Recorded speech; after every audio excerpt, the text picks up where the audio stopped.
up with a slow motion crew, and we up in our growlings when people change, but not us.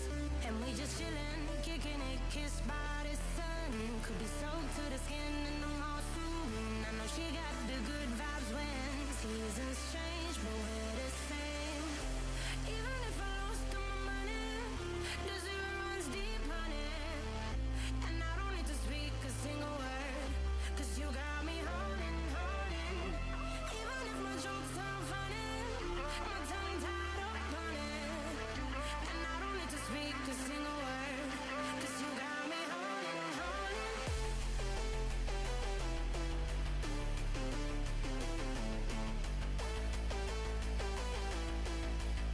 Cause you got me holding. Even if my jokes sound funny, my tongue tied up on it. And I don't need to speak a single word, 'cause you got me holding, holding.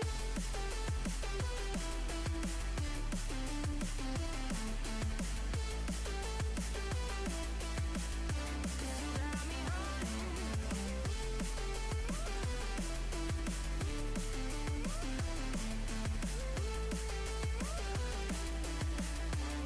Got me holding, holding. Even if I lost all my money, the zero runs deep, honey. And I don't need to speak a single word, 'cause you got me holding, holding. Even if my jokes sound funny, my tongue tied up on it. And I don't need to speak a single word, 'cause you got me holding. Play me like a bass guitar, simmer down and mash me up, tripping like I'm Jimmy at Woodstock. Drum me around and go right for it, shivers down my spinal cord. Oh, oh, oh, oh. 'Cause you got me holding, holding. Even if I lost all my money, the zero runs deep, honey. And I don't need to speak a single word, 'cause you got me holding, holding. Even if my jokes sound funny, my tongue tied up on it. And I don't need to speak a single word, 'cause you got me holding, holding.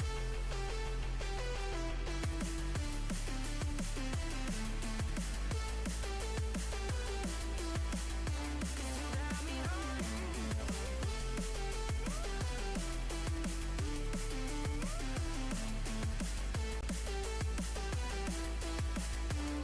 Got me holding, holding.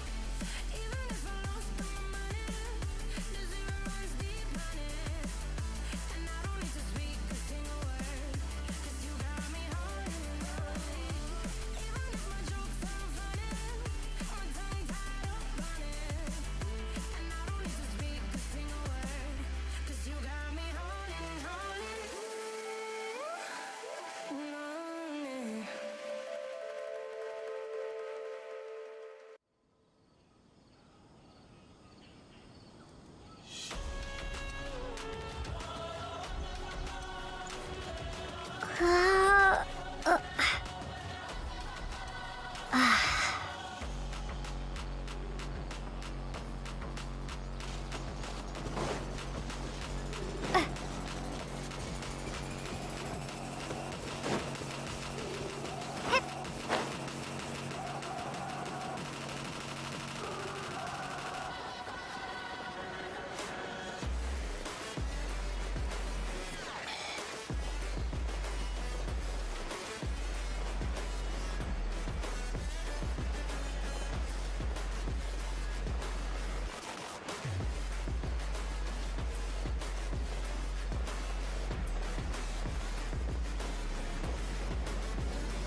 brothers on the rise now.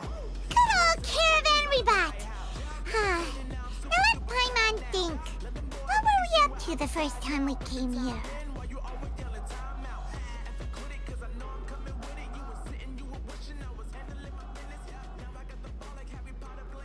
Oh, Paimon remembers!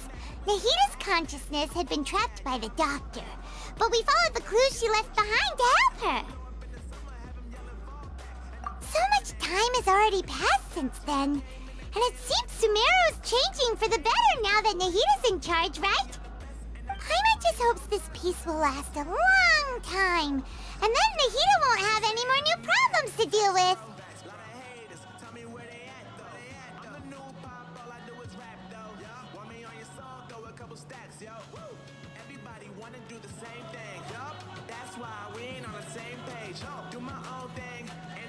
Yeah, guess you're right. We somehow always find ourselves right in the thick of it. Who knows what will happen next? Come to think of it, maybe it's all because of you. Maybe you're just a magnet for trouble.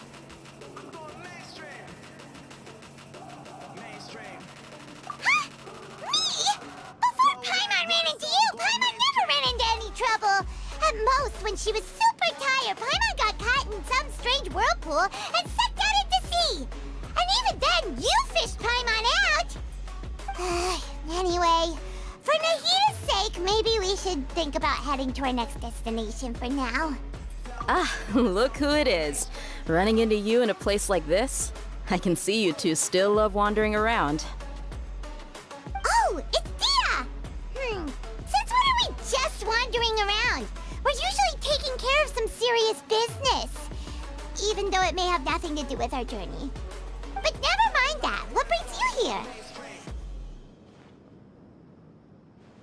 I just finished a commission in the desert for a usual client of mine. Nothing too interesting. Just escorting a shipment of goods. I'm on my way to report back. That's when I saw you two all the way over there, chatting away. What were you two talking about anyway? Huh? You serious? Can't say I saw that coming. But you are travelers after all. I guess you'd never stay for too long in one place.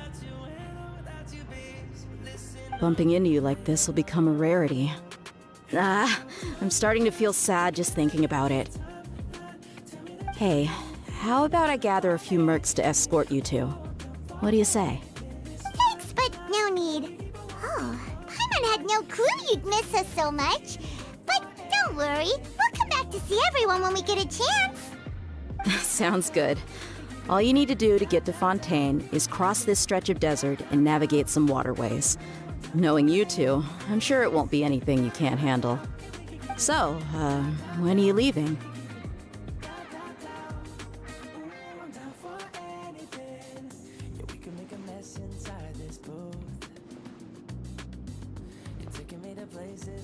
Oh, wait a sec. Paimon just remembered there are still a few dishes in Sumeru that Paimon hasn't tried yet. Now, where's that list Paimon made?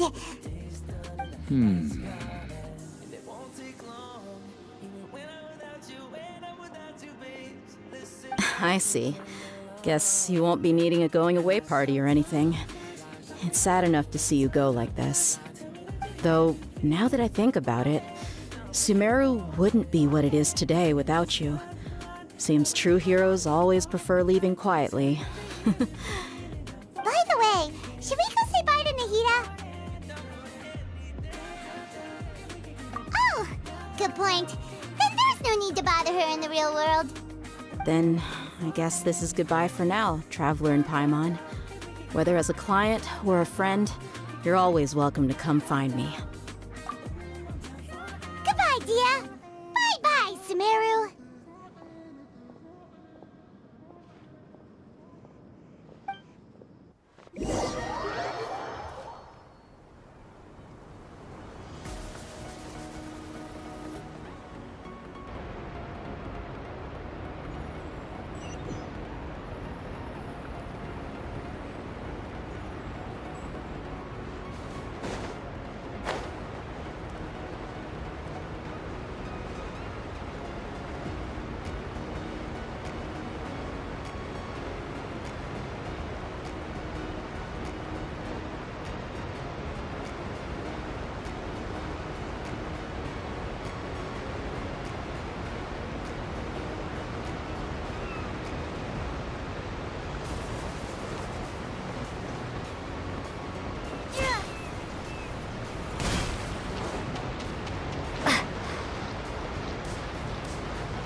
all that sand and water, we finally made it!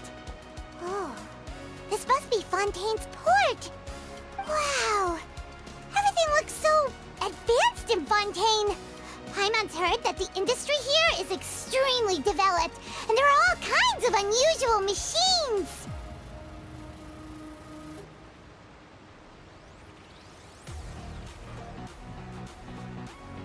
Just seeing the sights as a tourist is nice, but maybe it would be better if we found something to do.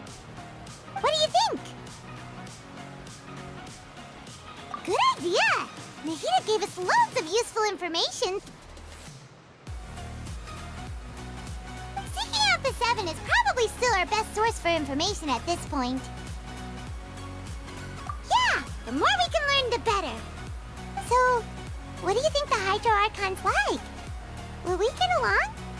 Nahida said that she has a very unique personality, whatever that means.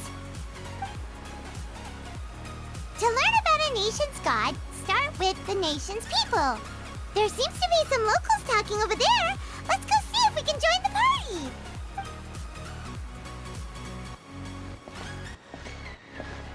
If you ask me, it's a tragedy how things ended for him. Clearly, he was a pretty decent person. Yeah, I didn't expect that kind of ending for him. I thought he would at least fight on a little longer for his family. I was expecting a sudden plot twist, but it's a pity that it never happened. Still, his story is quite the tearjerker.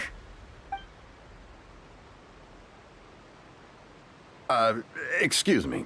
Can I help you two? I couldn't help but notice you standing here listening. Hi. We're travelers new to Fontaine, and we had something we wanted to ask, but you seem to be really busy talking about some kind of play, so we didn't want to interrupt. Play? Oh, no. We're talking about something that really happened. In fact, it's a case that was just heard a few days ago. Really? Like, a real trial? But the way you were talking about it and the words you used just now made it sound like some kind of story.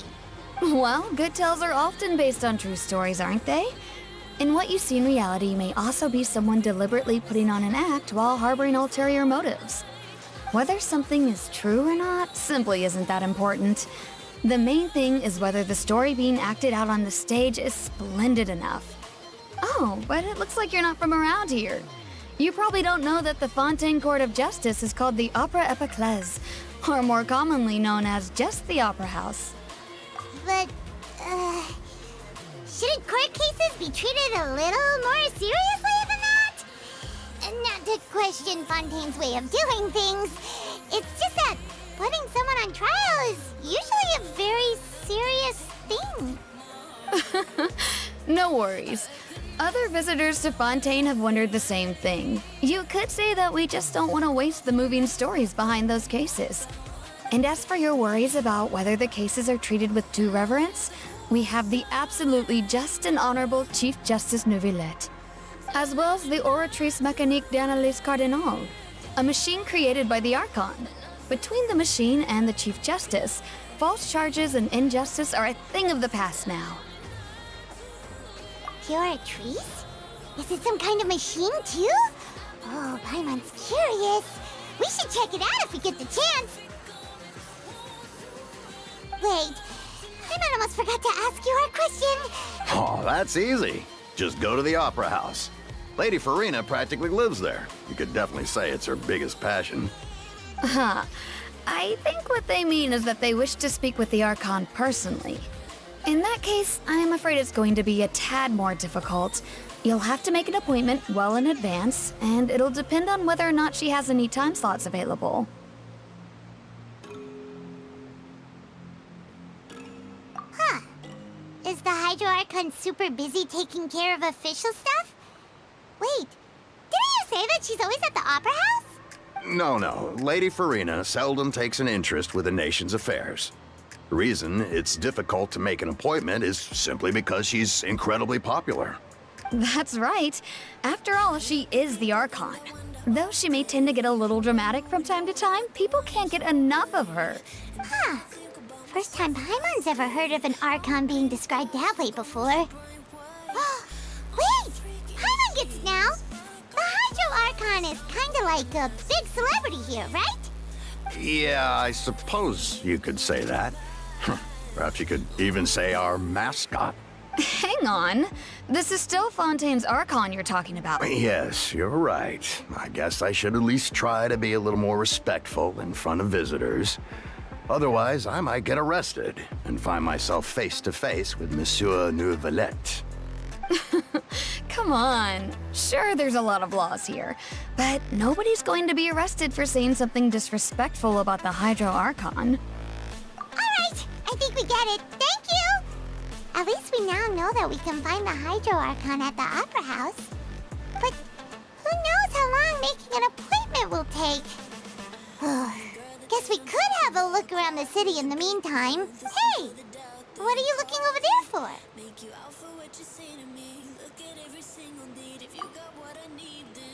Huh. Maybe something's the matter. She isn't going to jump into the water, is she? Maybe we better go check on her.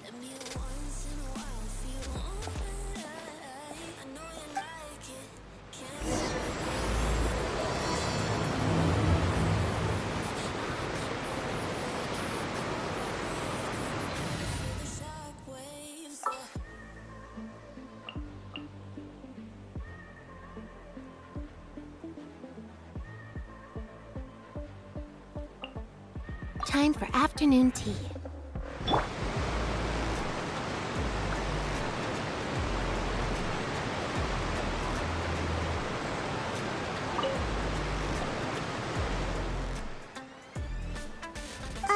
Hello there. Excuse me. Are you alright? Huh? I'm fine. Thanks. Oh, okay then. We just noticed that you seem to be worried about something. About many things, actually. But there's nothing I can do but just keep my troubles to myself. I was just reminiscing about a place my brother and I would play when we were kids. It was just atop that hill over there. See? You're pointing at the sea. Wait, are you saying that you and your brother lived in the water? No, people call the waters around Fontaine a sea. It's actually just an inland lake that's filled with fresh water. And no, I can still see that hill clearly in my memories. Now, it's been completely submerged. He would skip and jump, tossing sand in the wind. The sun shone brightly, and the air was filled with the scent of the sea. But now, the water is gradually swallowing our memories. It won't be long before it swallows us. Sorry. Paimon doesn't really get what you mean. I don't believe we've had the pleasure of meeting. Are you Lynette's new friends? Oh, and you are? Thanks for looking after my sister. She often comes here to reminisce about our childhood, that's all. There's no need for any concern. Allow me to introduce myself. I'm Linny, and this is my sister Lynette. If I had to guess, I'd say you must be travelers from abroad. Nice to meet you. Paimon is Paimon, and this is the Traveler. We just arrived in Fontaine. We were just talking with your sister. Even though we didn't really get what she was saying. I see. It's unusual for Lynette to be so willing to talk with anyone. In fact, she seldom speaks at all. I'm usually the only one she ever talks to. Oh, really? Then you two are just like us. Paimon's always the one talking for some reason.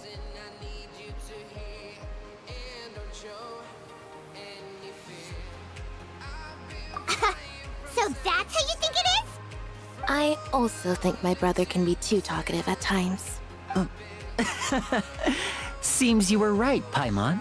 We are quite similar.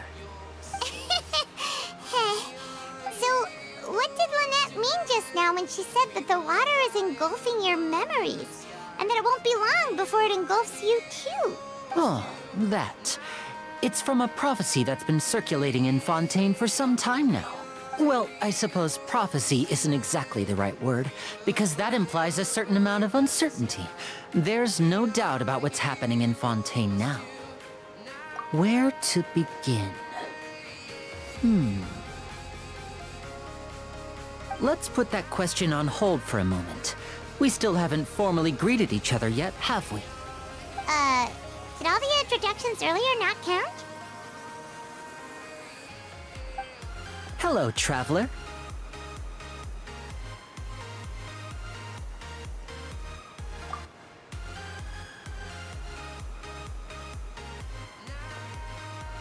And hello, Paimon. Hey! Why didn't Paimon get a handshake?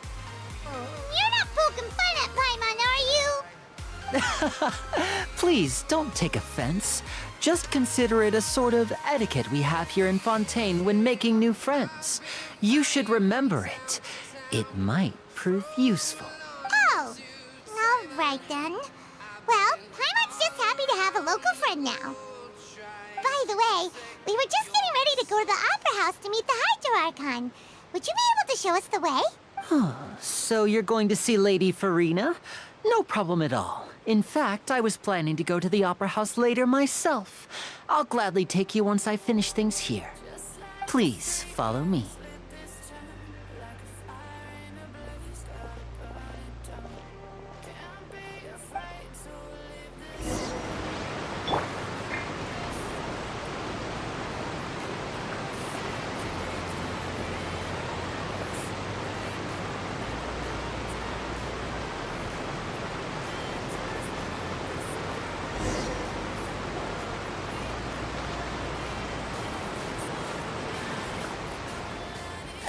You said you were going to see Lady Farina?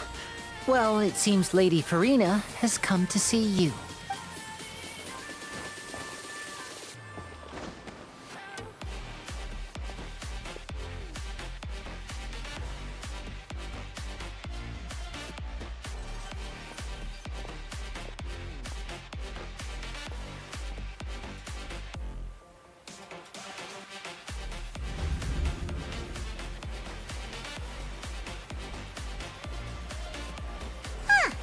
So, she's the Hydro Archon?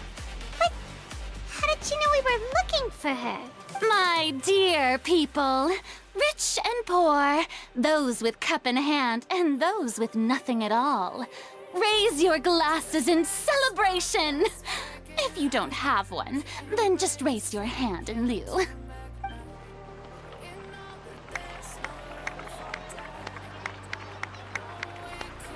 As you can all see, two unfamiliar travelers have arrived in our nation. Come, let us make a toast in honor of this traveler and her companion who have journeyed here from distant lands.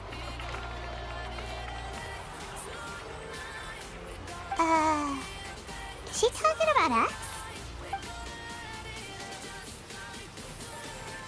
I've long heard of the turmoil and chaos you've left in your wake as you visited other nations.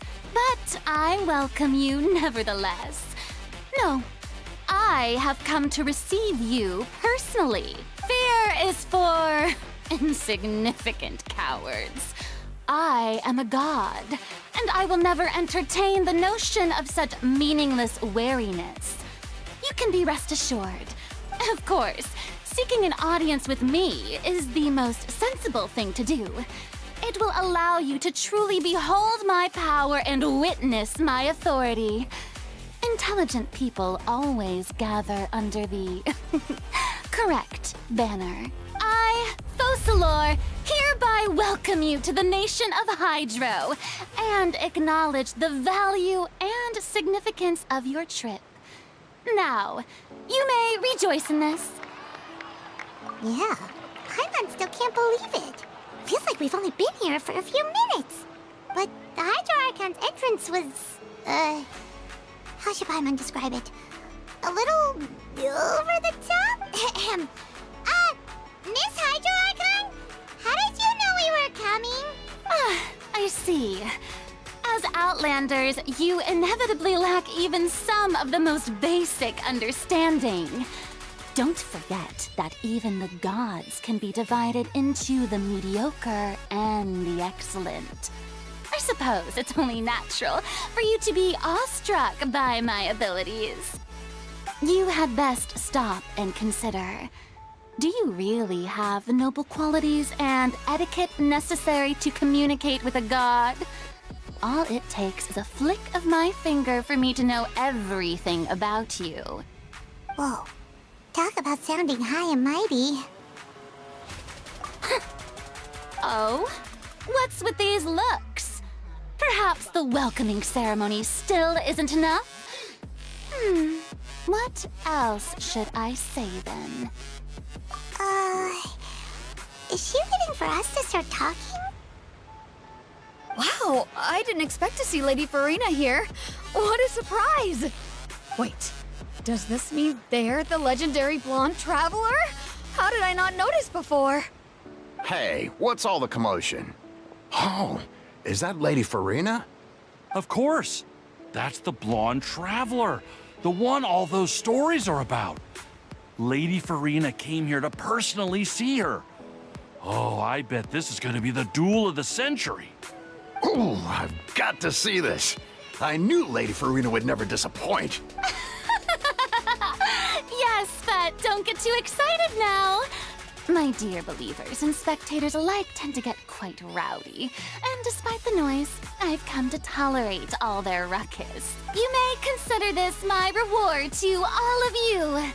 I have determined that there will be an epic duel between myself and this traveler from another land, just as you were hoping to see. Now she wants to fight? Aren't we getting a little ahead of ourselves?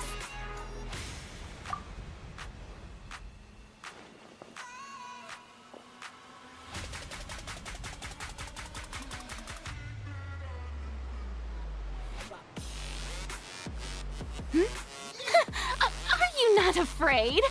Might I remind you that this is a duel against the divine? What are you trying to do, traveler? Provoking a god in front of her people?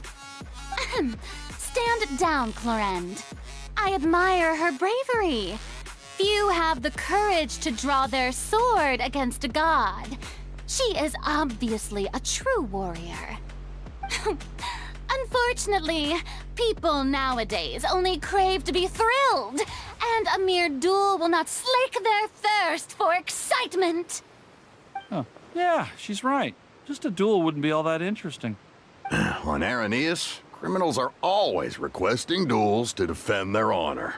They're getting a bit old, to tell the truth. You see.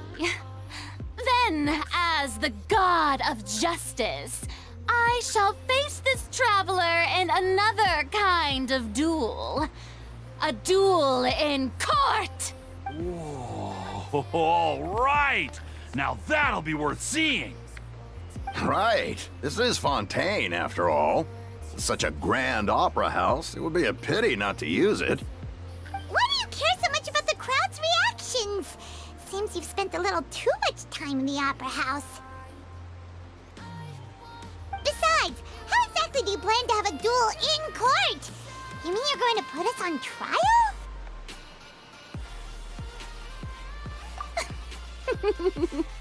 Oh, we have reason to put you on trial. It's obvious, isn't it? According to Fontaine law, no one is permitted to release any flying objects within Fontaine city limits during the first 3 days of each month. You are clearly guilty of violating this law, no? Oh, so that's what they've done wrong. That's our Lady Farina. No one knows the laws of Fontaine like she does. You call that obvious? What kind of law is that? Wait, flying object? You mean Paimon? Precisely! Now, if you two have no objections, then in the name of the Hydro Archon, I order your arrest. My apologies, Lady Farina. I don't mean to spoil the fun. But if you would allow me to interject, I don't think that Paimon here meets the definition of a flying object. You tell her, Linny! Finally someone who's not crazy. How could anyone call Paimon a flying object? Ah, great magician Linny, my beloved citizen. I'll permit you to object, but how exactly do you plan to prove your claim? As a magician who just rained on your parade, I naturally should shoulder the responsibility of saving the show. So, with such an audience gathered here, allow me to perform a trick for everyone.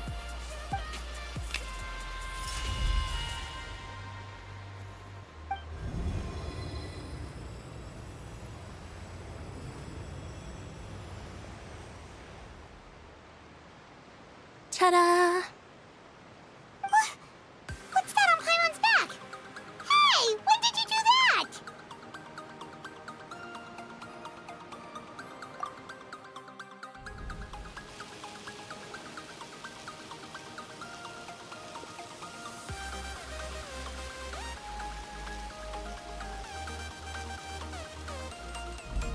There. As you can all clearly see, Paimon should be classified as, well, something like a balloon. This rope has been in the Traveler's hand all along. It was just that no one could see it before. Huh? You call that magic? You've got to be joking. I thought it was pretty good. Nice one. Huh? I'm not sure what to think. It seems Lady Farina's charges no longer hold water.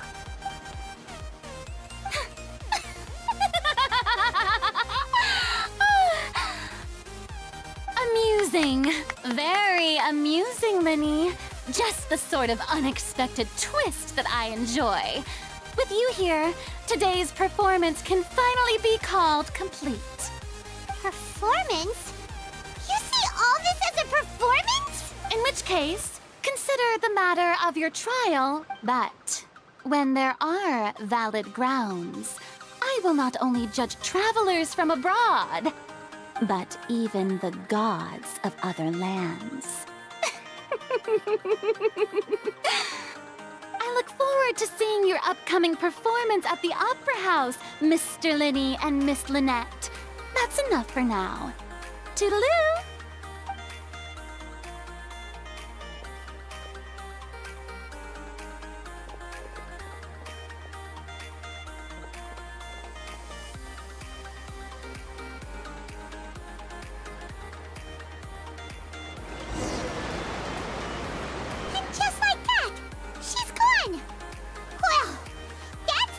Unpredictable Archon Paimon's ever seen. We never even had a chance to ask her anything.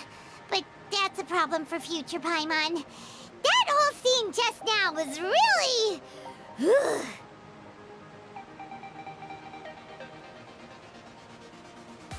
Don't mention it. I just happened to remember that there was such a law, so I did a little preparation, just in case.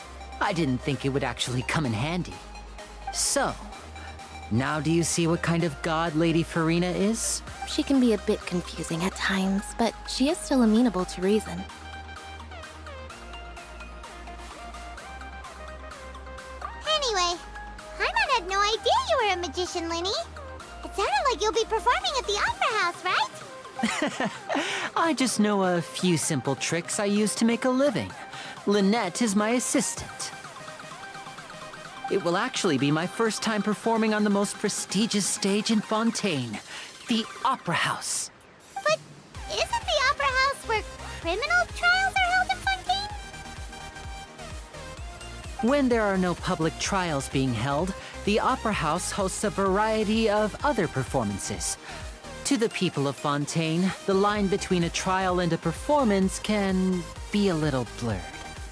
And speaking of performances, I would be remiss to forego this opportunity gifted by fate. Might I invite the two of you to see my performance? My brother's always excited to make new friends. Oh, sure. We don't really have anything to do now, and we wanted to go to the Opera House anyway. Splendid. In that case, why don't we go together? I'll show you the way. I just have something to take care of first. You really mean it? Then I'll take you up on your offer. This is a magical item known as a magic pocket.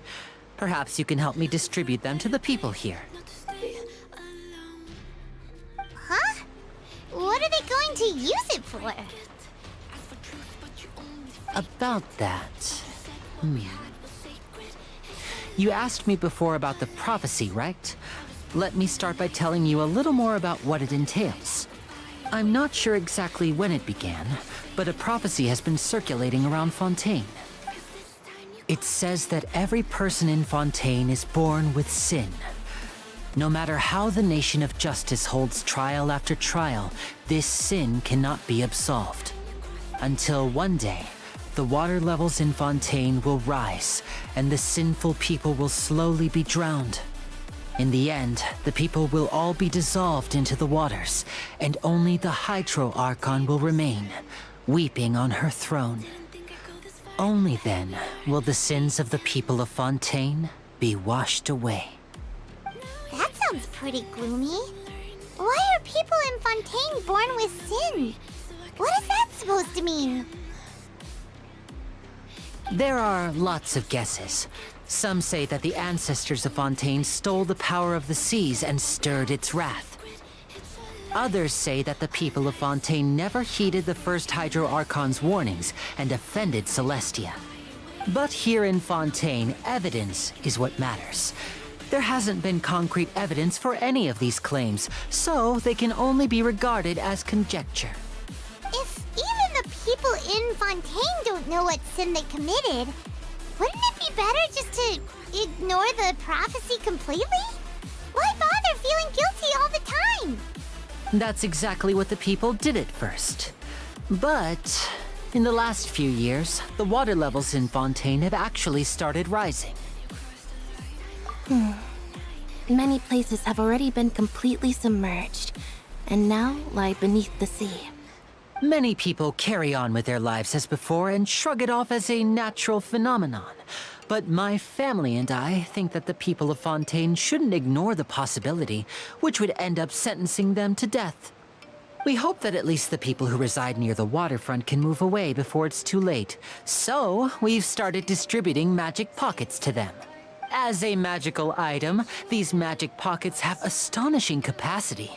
I'm sure they will come in handy when people are moving their belongings. Oh, Paimon gets it! It's like preparing for a rainy day!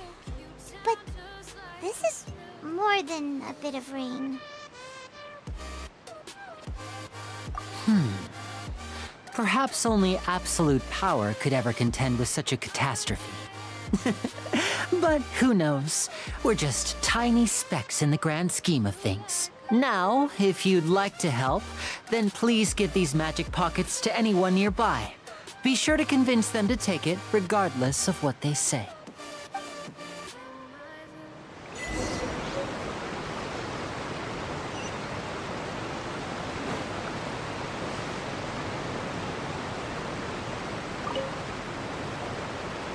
So you're the blonde traveler that everyone's been talking about. My apologies for not recognizing you earlier. Oh, a magic pocket? Seems you really thought of everything. I guess it's better to prepare for the worst and hope for the best. Thanks. Please, also thank the magician on my behalf when you get the chance.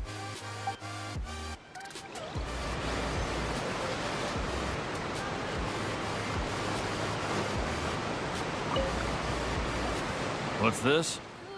So you also believe in the prophecy. Keep it. I won't have any use for it. What? You mean you don't believe in the prophecy? No, I believe in the prophecy. But I also believe in another story. The story says that people once lived in the ocean. They were one with the ocean and couldn't live apart from it. But as time wore on, people desired to live on land and developed blood vessels, encapsulating the sea within their bodies. Thus could people set foot on land. So, if you ask me, when the water rises and takes us all, it'll be like we're going home. Oh, we hadn't heard that one before. But people can't live underwater. They'll die. You should probably still take it. All right, I'll take it. I guess I just feel that being dissolved into the water doesn't necessarily mean death.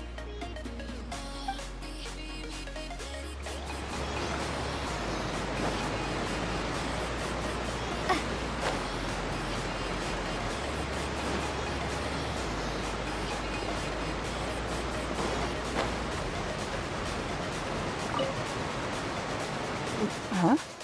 I don't want that thing. Way I see it, if the prophecy's true, it's still gonna be a long time before the water can cover everything. Life is all about living in the moment. What use is there in worrying about the future all the time? We'll cross that bridge when we get to it. You should still take it. You never know when it'll come in handy. Oh, all right, fine. Thanks. It's just that if I start moving, that means I've already given up on the life I have now. I'd really rather not.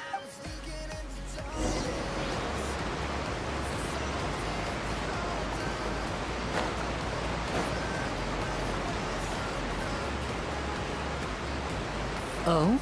You already handed out all of the magic pockets? That was fast. So, what did people have to say? I bet you heard some, interesting opinions. Yes, but that will change once disaster strikes. I know they'll change their minds, so it's only right to help them prepare. Is there anything else you need to do before we leave? Yes, one last thing. I have the magic pockets made by a workshop in the court of Fontaine. Since we're out and about, I was thinking about bringing him some more materials.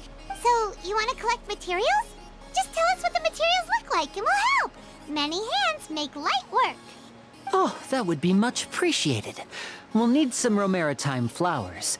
I remember seeing them near the waterfront on the east side of the harbor.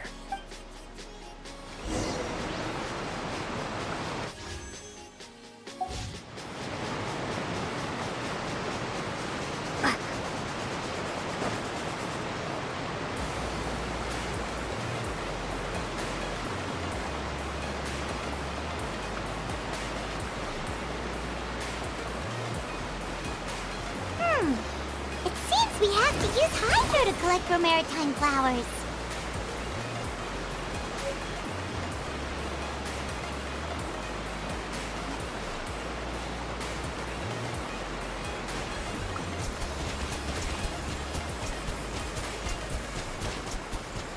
Water jet!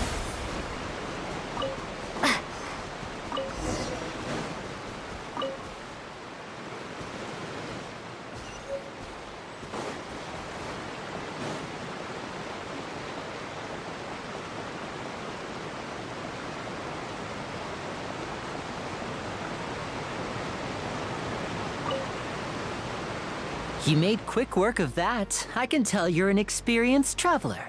I've also finished collecting a few here. Maybe next time you'll feel like helping too, Lynette. No way. I'm in power-saving mode today. Otherwise, I fear I may not have any energy left for the performance at the Opera House. Fine. Though the performance is still a long way off. Now that we're finished here, we should get ready to head back to the Court of Fontaine. So, we're going to the Court of Fontaine before we head to the Opera House? Good. Paimon wants a tour of Fontaine's largest city and try...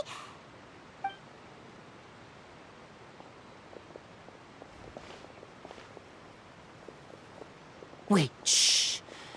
Have you noticed that person over there? The young girl. Huh? What's wrong with her? Paimon didn't notice anything. She's obviously a thief.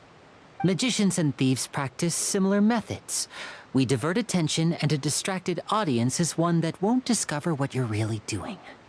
Watch her movements carefully.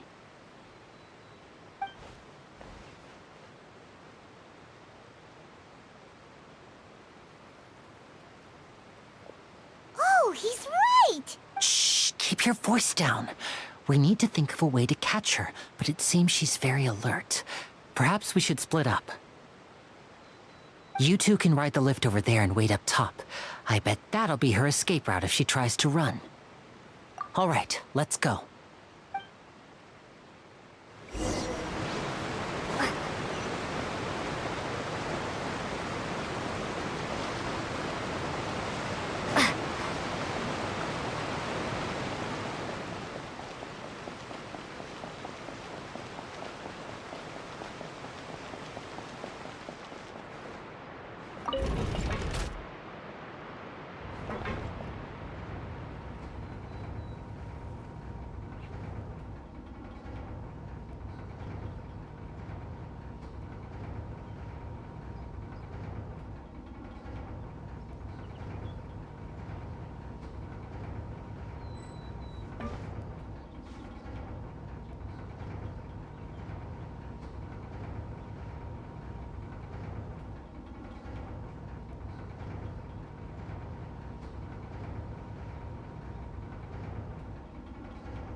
This is the spot where Linny wanted us to wait. Oh, look! Isn't that her?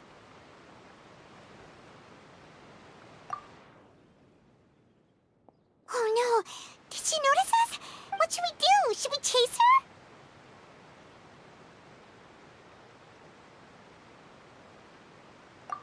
You're right. She might also be trying to lure us away. Nothing's happened for a while now. Paimon wonders if Linny caught the thief. Yeah, let's go.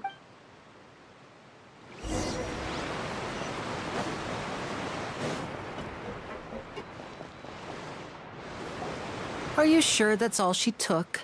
You should check to make sure you're not missing anything. No, that was all. Well, anyway, I should be going now. Thanks again. Oh, were you returning what the thief had stolen? That's right.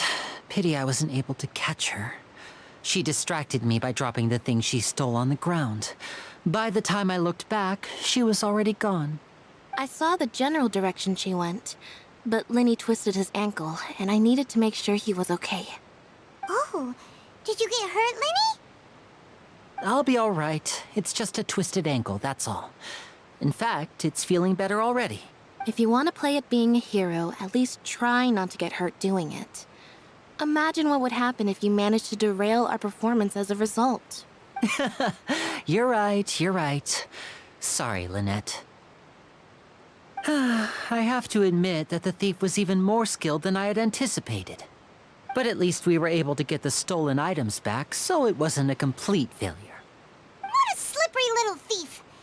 Guess things turned out all right in the end, though. Linny's initiative paid off. All right, let's put this little detour behind us. We should go to the Court of Fontaine now.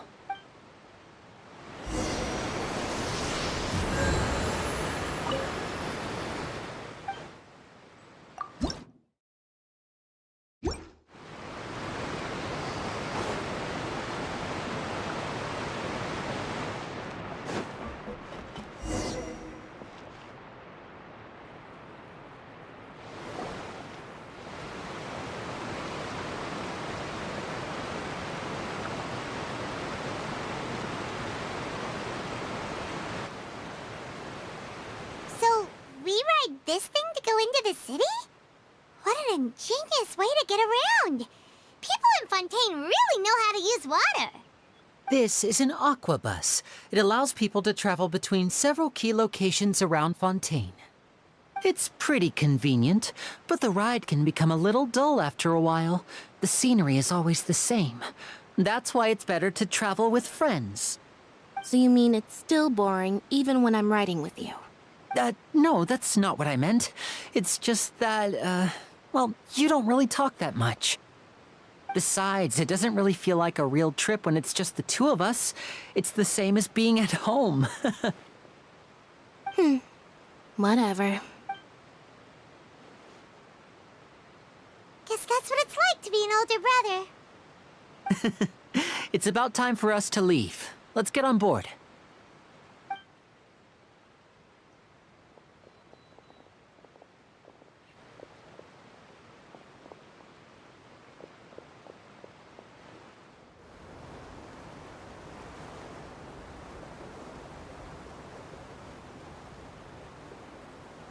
Oh, excuse me! Aren't you the great magician Linny? And his assistant Lynette? Hello. I don't believe we've...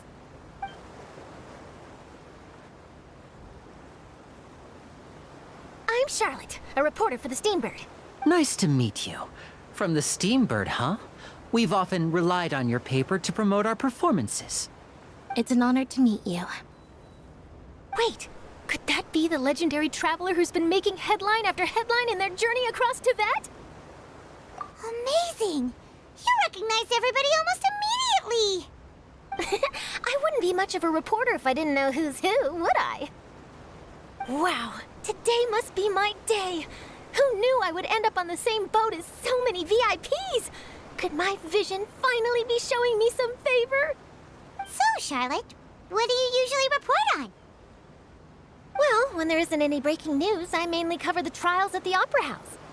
You can still manage to keep readers' attention as long as you tell things from a clever enough angle, even if it's the same old topics. For example, reporting on how a scammer once deceived vulnerable girls into relationships, or how a financial criminal was once so poor that they ate a single piece of bread for 5 days. That's fine and all, but what I'm really after is exclusive, sensational news pieces that could shake the country. These smaller stories are a waste of my talents. Oh, I just remembered. I've been following a case lately. Well, a series of cases, actually. You mean the serial disappearances of young women case? That's right! These stories are the talk of the town right now, and it's probably the most mysterious case we've ever seen. If I'm the first with a draft ready to publish when the case is finally cracked, and it's the headline story in the Steambird, oh, when that happens, I bet all the other reporters will shed tears of envy. I've already gathered all kinds of materials. I just can't wait for the truth to be revealed. So, what is the serial disappearances of young women case? You mean the culprit hasn't been found? That's right. The first missing girl case happened almost 20 years ago. And ever since, after a period of time, another girl disappears.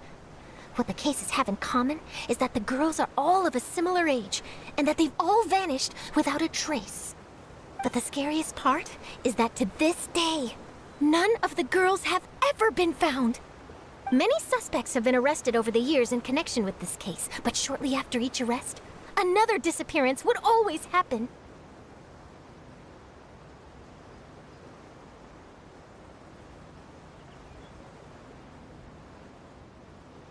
Yes, it's possible.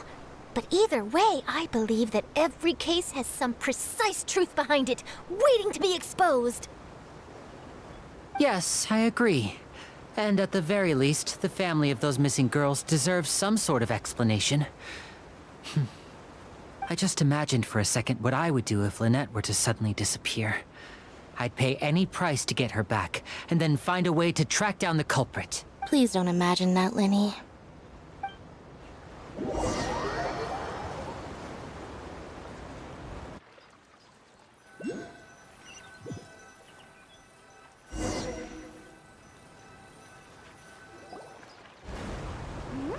Hey, we're almost there! Look!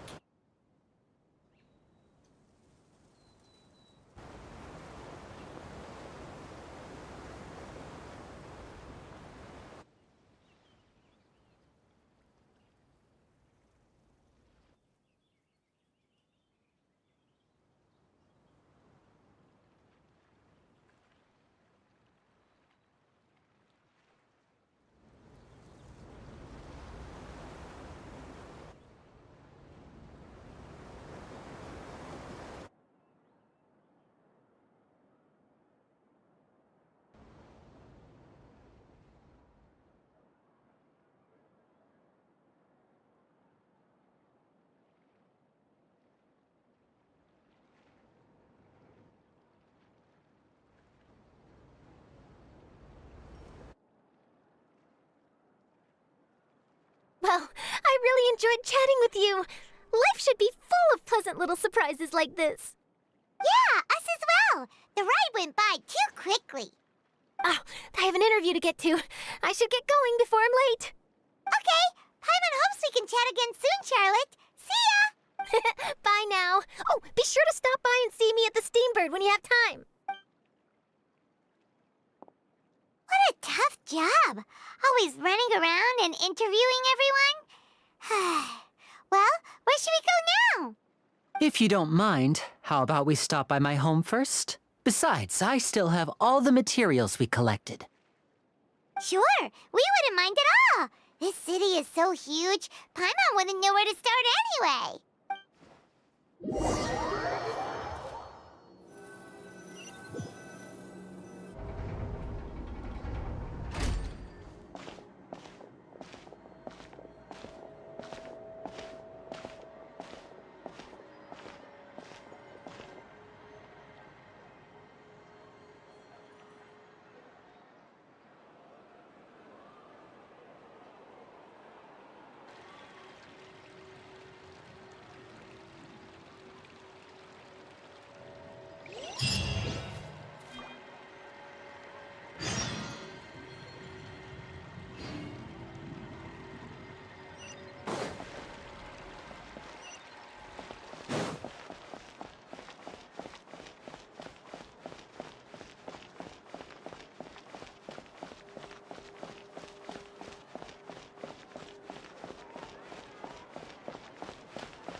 This is our current abode.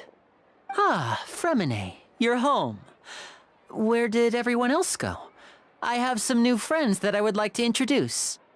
Oh, they all just went out a moment ago. I see. Everyone is getting busier now that Father will be returning soon. I suppose that can't be helped. Allow me to introduce you to my little brother, Fremine. He is a phenomenal diver. Hello. Nice to meet you. Paimon is Paimon, and this is the Traveler. Oh, you sound very proud to have a diver as a brother, Linny. Linny, could you come here for a moment? What is it, Fremine? Do you have something to tell me?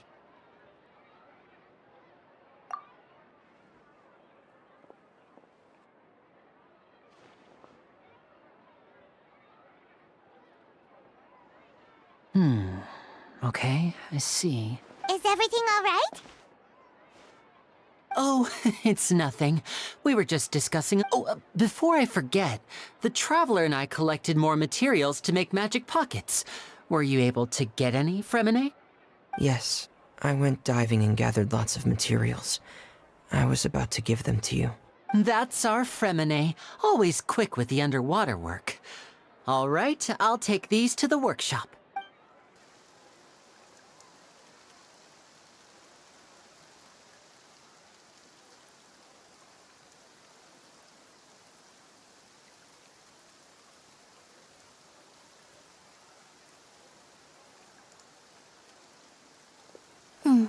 Looks like rain. Oh, you're right. But wasn't it clear and sunny just a moment ago? Fontaine's weather sure is weird. I'm afraid that's just how it is here. It often rains on days where there are trials being held in the Opera House, but don't worry, it'll clear up soon enough. What's wrong, Fremine? There's a legend about the rain that I tend to believe. It's said that a dragon of water once resided in Fontaine. Though we don't know where the dragon went, every time it weeps, the skies will cloud up and pour out rain. When I was a child, my mother told me that if I wanted to go outside and play, I should yell toward the sky at the top of my lungs. Hydro Dragon! Hydro Dragon! Don't cry! If it's an elemental dragon, then having the power to make it rain wouldn't be very unusual. Let Paimon try something. Hydro Dragon, don't cry!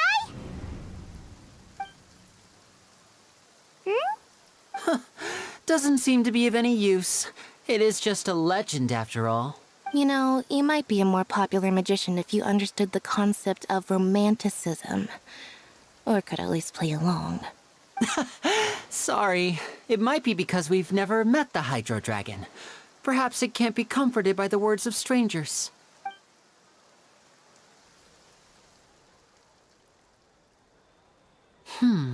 It rained for longer than I suspected. Oh, it's already getting late. Was there something you needed to do, Linny? Yeah, some preparations for the show at the Opera House. I need to find a way to catch the last aqua bus of the day. On the day of the performance, just ride the aqua bus to the island of Araneus. I'll have Lynette meet you at the fountain in front of the Opera House. Oh, are you leaving now? What is it, Fremine? I'm in a hurry. Oh, I get it. You feel nervous delivering the materials for the magic pockets, is that it? Perhaps we could trouble the Traveler to help us take these materials to the Beaumont workshop and deliver them to the owner there?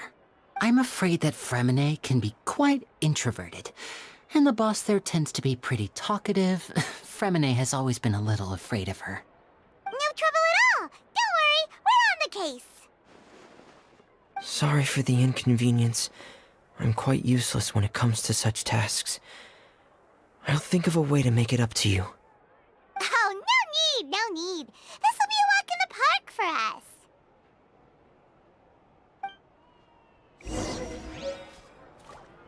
Thanks again, you two.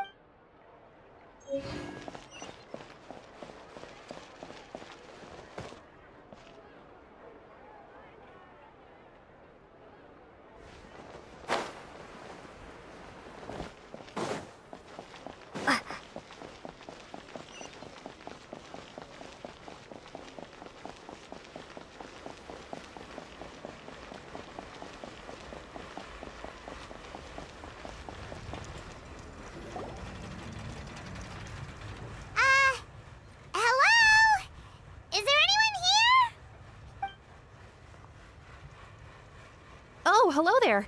New customers? Looking to buy, or do you need something made? Or perhaps you're just looking for a chat with me. Oh no, we're just here to deliver some materials. Here they are. They're for making... what were they called again? Ah, these must be for magic pockets. I could tell right away. I've already made several orders worth now. No need. They've already prepaid several batches worth. When they told me what they'd be using them for, I even offered them a discount. But they insisted on paying the full amount, saying that I had a business to run. It seems both their hearts and their pockets are made of gold. Wow. So, is Linny actually loaded? I can't say for sure, but who knows? Maybe there's good money to be made being a magician in Fontaine. Hey! Is this machine what you use to make stuff here? It looks really advanced. Why use your hands when a machine can do the work? It would be a waste not to use the latest technology, and wasting is a kind of crime. But where does a big machine like that get its power from? Well, it's a little complicated. I'm not sure I can put it in layman's terms for you. But basically, everything we usually use here in the city is powered by indemnitium. It's a type of energy that's produced from trials. Huh? How can trials produce energy?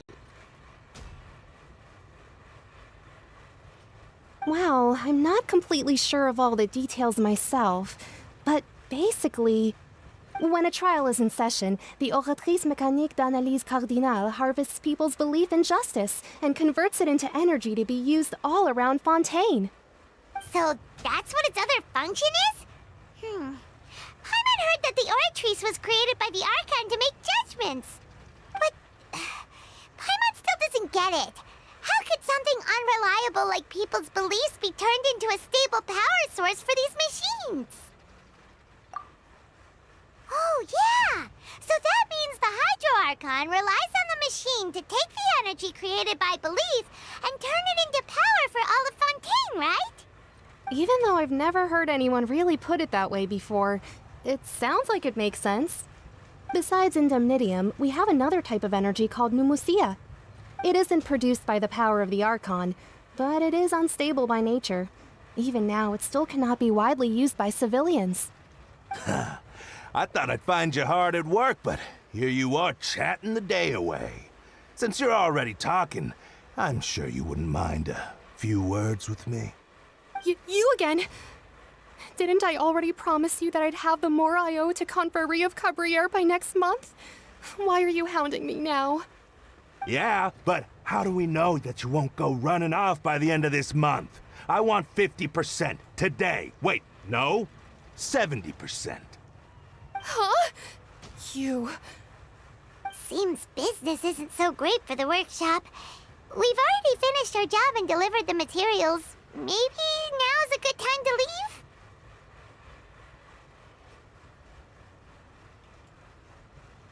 Hey, hold on! Before you go around trying to collect payments, why don't you settle your own debts first? If Confrérie of Cabriere wants to poach clients from Northland Bank, that's fine.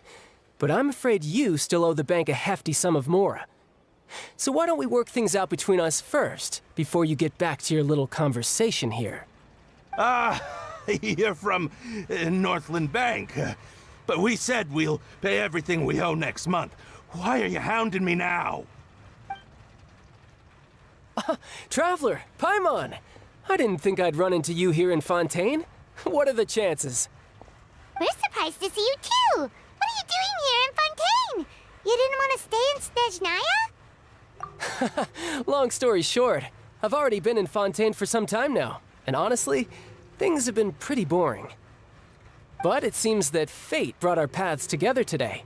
Not only will I have some good friends here now, but ones who always seem to find trouble. Either way you look at it, it seems things are going to get a lot more interesting now. Pretty sure we'd want to avoid anything that you'd find interesting. Besides, our trip here has gone pretty well so far. Right, Traveler? Hey, you, Northland Bank boy. Aren't you forgetting something? Don't interrupt. It's not often I run into the Traveler like this. Why don't you wait for me over there for a while? You kidding? Aren't you the one looking for us? You really expect us to sit and twiddle our thumbs while you catch up with your friends? Listen to me, boy. If you want your Mora, fine. Why don't you come and take it?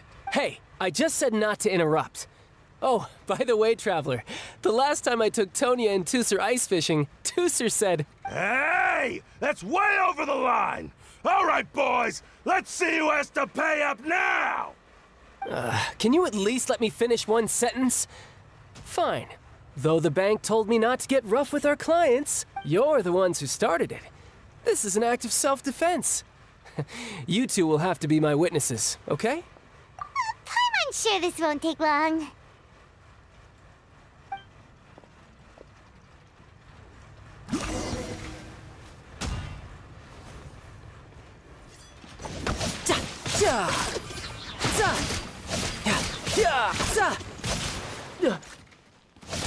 Brace yourself. This is gonna hurt.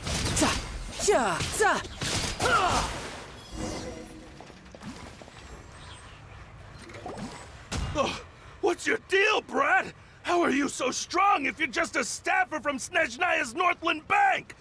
Wait, don't tell me you're... Oh, now you notice. It's a little late, don't you think? Just make sure you understand that you don't mess with Northland Bank.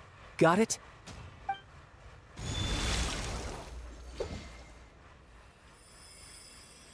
Huh?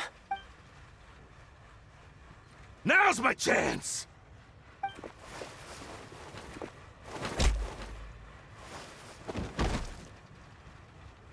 Huh. That was weird.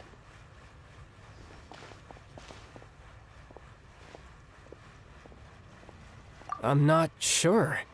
It's as if I suddenly lost control of my hydro powers when I needed them. Maybe there's something wrong with my vision? Strange. How could that happen? First time Paimon's ever heard of someone losing control of their vision. Never mind. It doesn't matter. If I want to stay sharp, I shouldn't be relying too much on my vision anyway. Besides, I always have my delusion in case I need it. So what are you doing in Fontaine, child? And don't say it's work for Northland Bank. Well, I guess it's because I've been in a bad mood lately. Huh? What kind of reason is that? Wait, since when do you feel down about anything? I don't know. Maybe I still have a lot to learn about myself. But recently, there seems to be some sort of restless power stirring inside of me. And I don't know why, but every now and then I feel like I'm in a terrible mood. Maybe you losing control of your vision just now is connected with that power you're feeling inside. That is a possibility.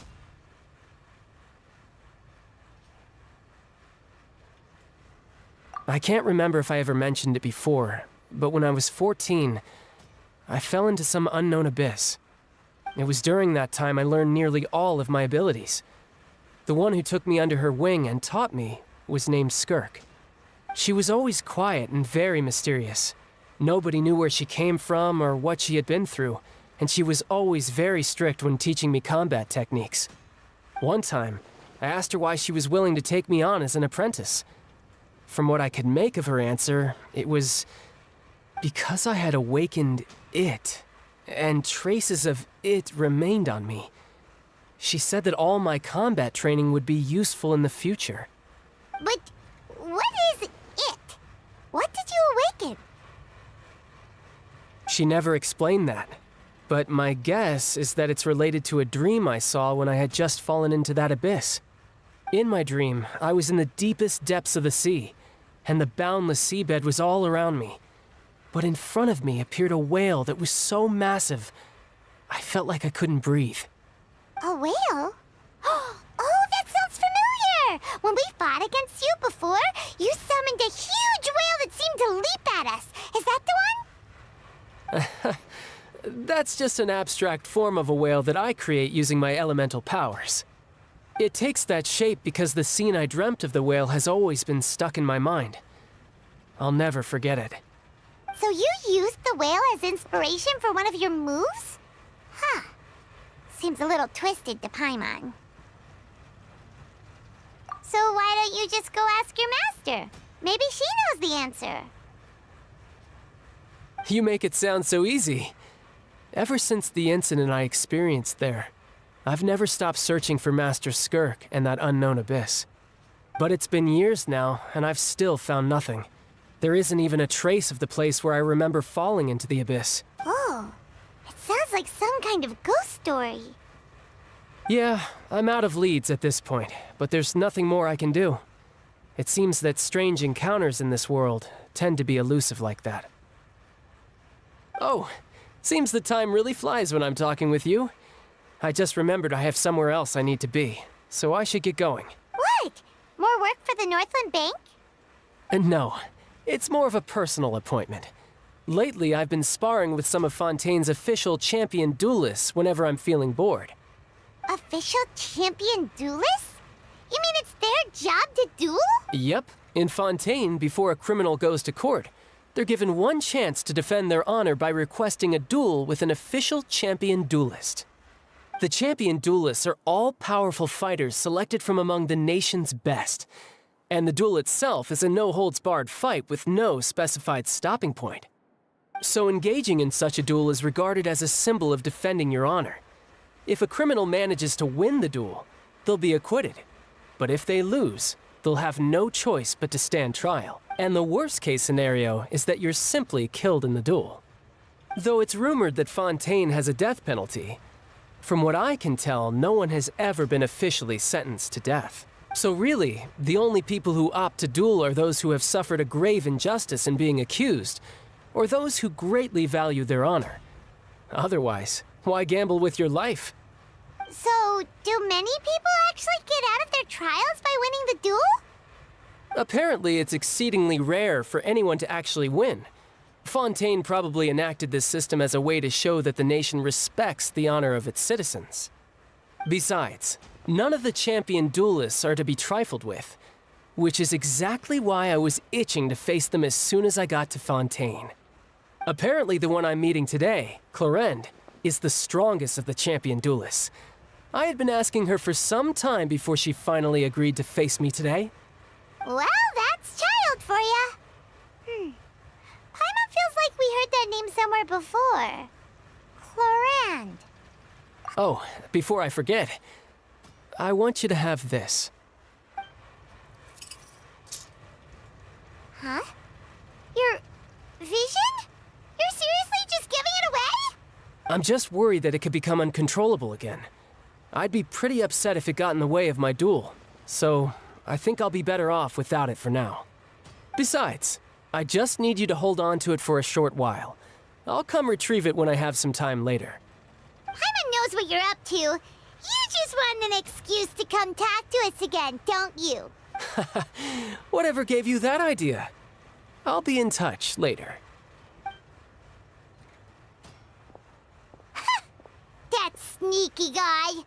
He said he's been feeling down lately, but he seemed the same as ever to Paimon. Well, since we don't have much to do for now, we might as well walk around and see the city before Lenny's performance.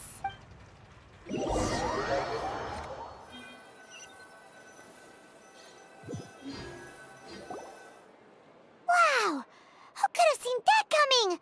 The reporter who was barely around for most of the story was the murderer all along! Sorry. Paimon was just surprised, that's all. Whew. Paimon never saw that twist coming.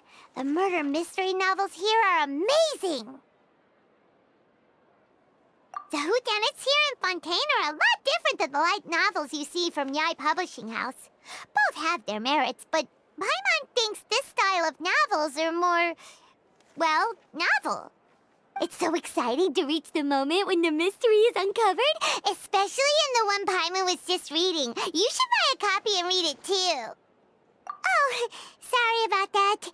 Paimon will be more careful next time. Hey, shouldn't we be heading to the Opera House to see Lenny's performance soon? It's almost time for the show to start, so we should get going. Lenny said that the Opera House is on air in ES, so let's go ride the Aqua Bus.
Welcome to the Navia line.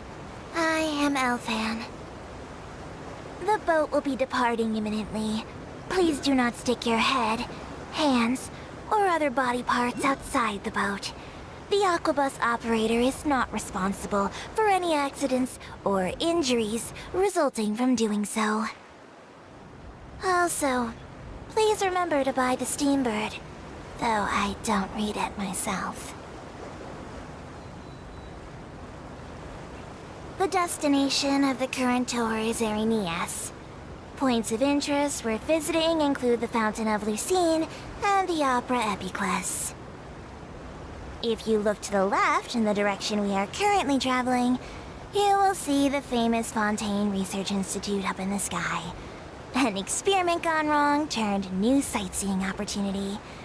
Human ingenuity truly is a wondrous thing.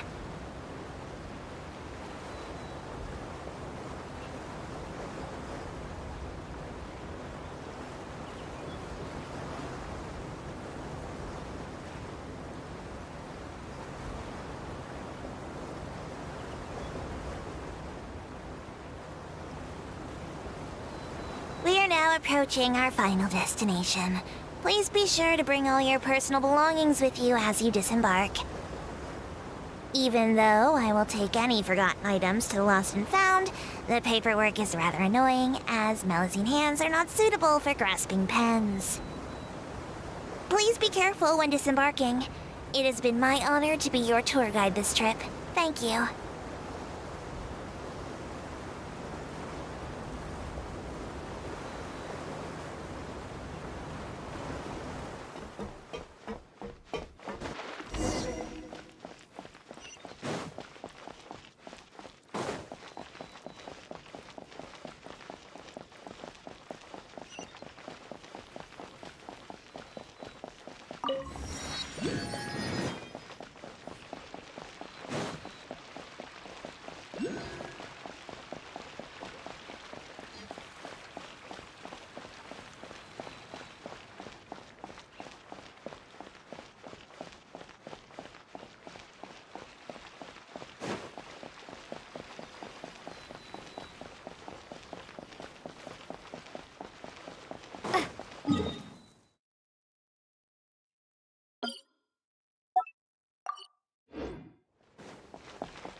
Seems like the stories here never have a happy ending.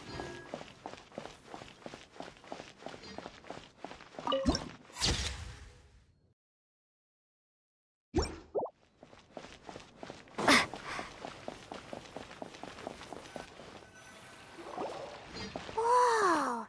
Now this is fancy! The Opera Epiclese. What a place to hold a performance! No wonder Linny and Lynette were looking forward to it. Huh.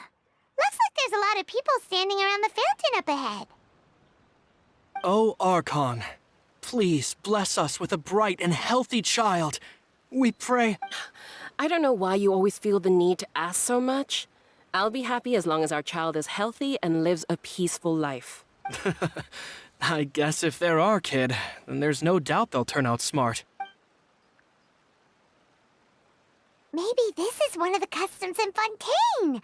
There sure are a lot of couples here. Vache. What's wrong? Vache. Vache. No, Paimon didn't say anything. Are you hearing things? Welcome to the Fountain of Lucine. All the water flowing through Fontaine converges here. It's customary for newlyweds to come here and wish for children. Lynette! You scared Paimon! When did you get here? Lenny asked me to wait here for you, remember? Right. What do you mean? There are a lot of people here right now. Hey, you're not trying to scare Paimon, are you? Besides, it's the middle of the day. It's not the time for eerie things. I see. I might be able to tell you something that could help explain the voice you heard. In fact, you might not be imagining things at all. I suspect that what you heard is a result of your hypersensitivity to the hydro element. Others in my family have had similar experiences. It's because of her sensitivity to the hydro element? But what would hearing a voice have to do with elemental power? When do you cry, Paimon? Wait, what? What does that have to do with anything? Just answer me. When do you cry?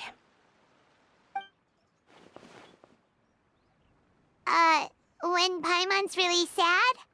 Oh, and when Paimon's super happy. Oh, and also when Paimon's really, really scared. Then you should understand that tears contain your most intense emotions. Like I just mentioned, the Fountain of Lucine is where all the flowing water in Fontaine converges. Even the tears that fall to the ground will eventually gather here. So maybe what you heard was the intense emotion coming from someone's tears. So, what did the voice say? If you were hearing their emotions, then Paimon wonders what happened to them. Rather than worrying about them, we should worry about my brother first.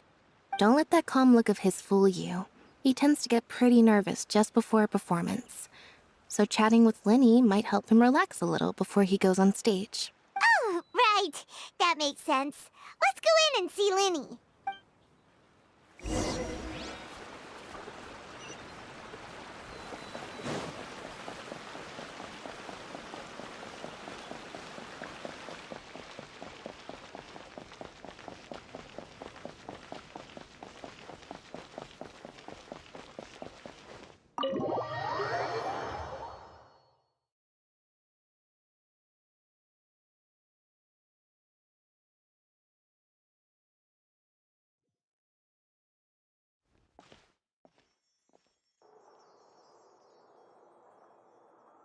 Ah, Traveler and Paimon. Good to see you. I knew you two would come. Are you kidding? We wouldn't miss it for the world. We've been looking forward to it. I can tell, judging by how early you've arrived. But you're actually right on time. The audience still hasn't started entering the venue yet, which means now is the perfect chance for us to take you to the best seats in the house. Wait just a moment. I'll fetch the tickets.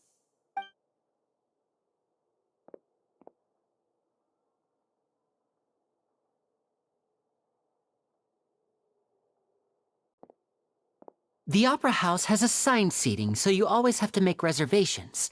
I've already reserved your seats, and here are your tickets. Ooh, front row seats! Thanks, Linny! Don't mention it. There's no need to keep thanking me. Hey, Lenny! Could you come over here and take a look at this? Oh, I'll be right there. Seems there's an issue with the stage props over there. That's Cal, my assistant, calling me. I'll go lend him a hand. Yeah, we'll just go to our seats. You go ahead, Linny.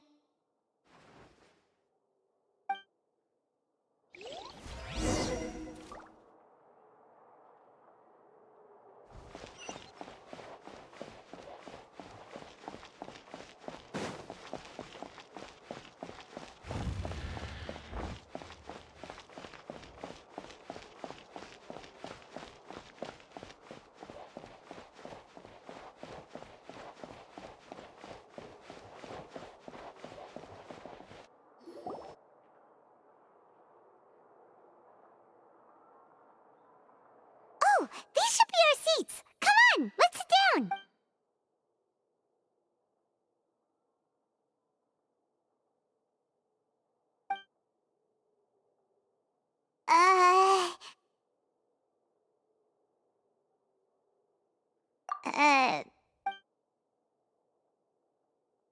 Hey, Traveler, maybe we should strike up a conversation with the person next to us. Since we're sitting together and the rest of the place is practically empty still, it's kinda awkward if we don't say anything. Oh, you little... Of course you put this on Paimon. Excuse me, I did not realize you felt awkward. I am terribly sorry. I would be perfectly happy to chat with you if that is what you would like. Oh, so you heard all of that, did ya? Boy, you sure have good ears. Paimon thought she was keeping her voice down. Wait, that's not it. Paimon's... Sorry. Paimon's the one who was being rude, talking under her breath like that. So, let's talk, but, what should we talk about? Oh, Paimon's got it. You're also here early and sitting in the front. Are you a friend of Linny's too? A friend, you say? Well, if Mr. Linney would like to be my friend, I would be more than happy to reciprocate. Oh, so you're not friends with Linny then? Oh, this is getting more awkward by the second. Paimon nearly forgot to make her introduction. Nice to meet you. Paimon is Paimon, and this is the Traveler. We just arrived in Fontaine. It is an honor to meet you two. I have heard of your deeds across TheFat. And as required by proper etiquette, I will also introduce myself. I am... Oh, Monsieur Nervillet! What an honor it is to have you here to see my show! Ah, Mr. Linney. I should say it is in fact an honor for me to see your performance in person. Wait, Nervillet? Could he be... I saw you all chatting just now, but it seems you still don't know who Monsieur Nervillet is. Allow me to introduce you to Fontaine's Chief Justice. That seat is always reserved for him. It wouldn't be too much to say that he's the symbol of justice and honesty here in Fontaine. Ooh, sorry for being so rude just now. Paimon had no idea you were such an important person. No offense taken. Being Chief Justice is merely what I do for work. Nearly every person has their usual reserved seat, so I'm not so special, really. And by the way, I should probably let you know, even though I would prefer not to, there's someone sitting up there in the VIP seats that has been striking a pose for quite a while now. I believe she is trying to give you a most elegant and impressive first impression. So I think you should take notice of her sooner rather than later. Otherwise, she may become flustered. Huh? Oh, it's Farina, the Hydro Archon. Huh. She sure has a smug and satisfied look on her face. Guess she has no idea that you saw right through her act. Very good. That is for the best. No need to pay her any more attention. We may now enjoy the show. Huh? So is this what things are like between the Chief Justice and the Hydro Archon? All right, please wait just a moment longer. I've pretty much finished my preparations, and the performance will start as soon as the audience has made their way to their seats. Yay! The show's finally about to start! Paimon can hardly wait! Paimon's never seen a real live magic show before!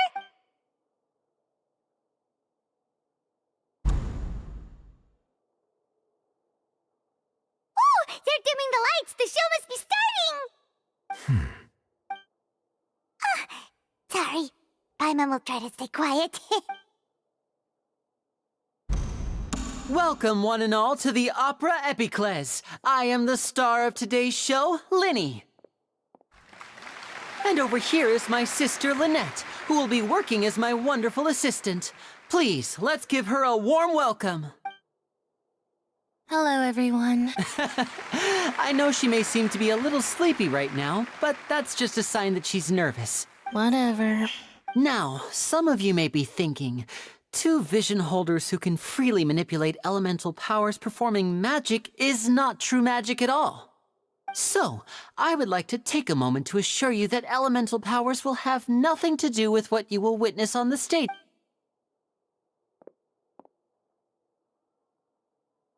Both Lynette and myself have removed our visions for the show. That way, even the gods won't be able to help us. Oh, good point. That's what makes the show real magic. Now, without further ado, let the show begin. Lynette will now exit the stage to make some preparations. I know you might miss her, but don't worry. She'll be coming right back on stage momentarily. Perhaps in an unexpected way. I'm sure she'll be stealing the spotlight soon enough. Oh, and before I forget, there's one more thing I should say. You never know what can happen in the blink of an eye. A magician's greatest skill is making things disappear or appear. The possibilities are endless.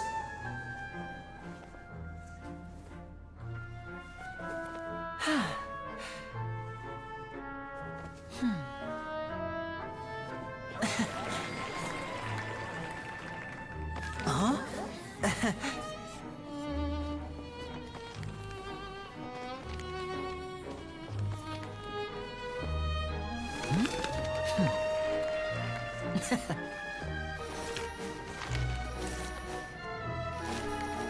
But this isn't what you came for.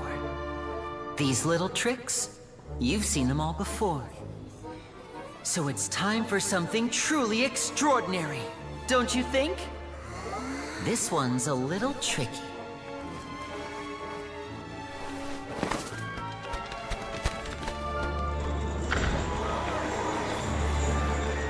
Using this water tank, I shall make my sister vanish completely, right before your very eyes.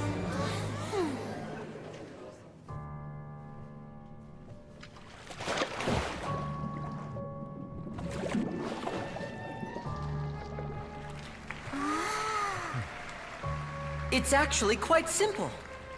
She'll just turn into air bubbles and float right out of the top.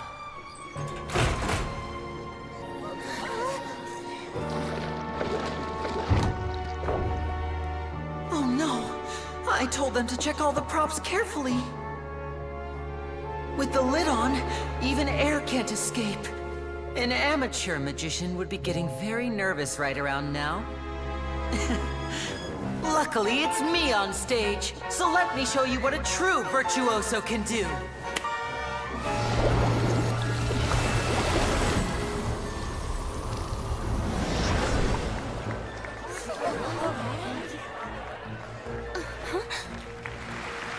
Lynette, are you still there? Don't go too far. We don't want to use up all our magic. Hi, I'm back. Uh-huh.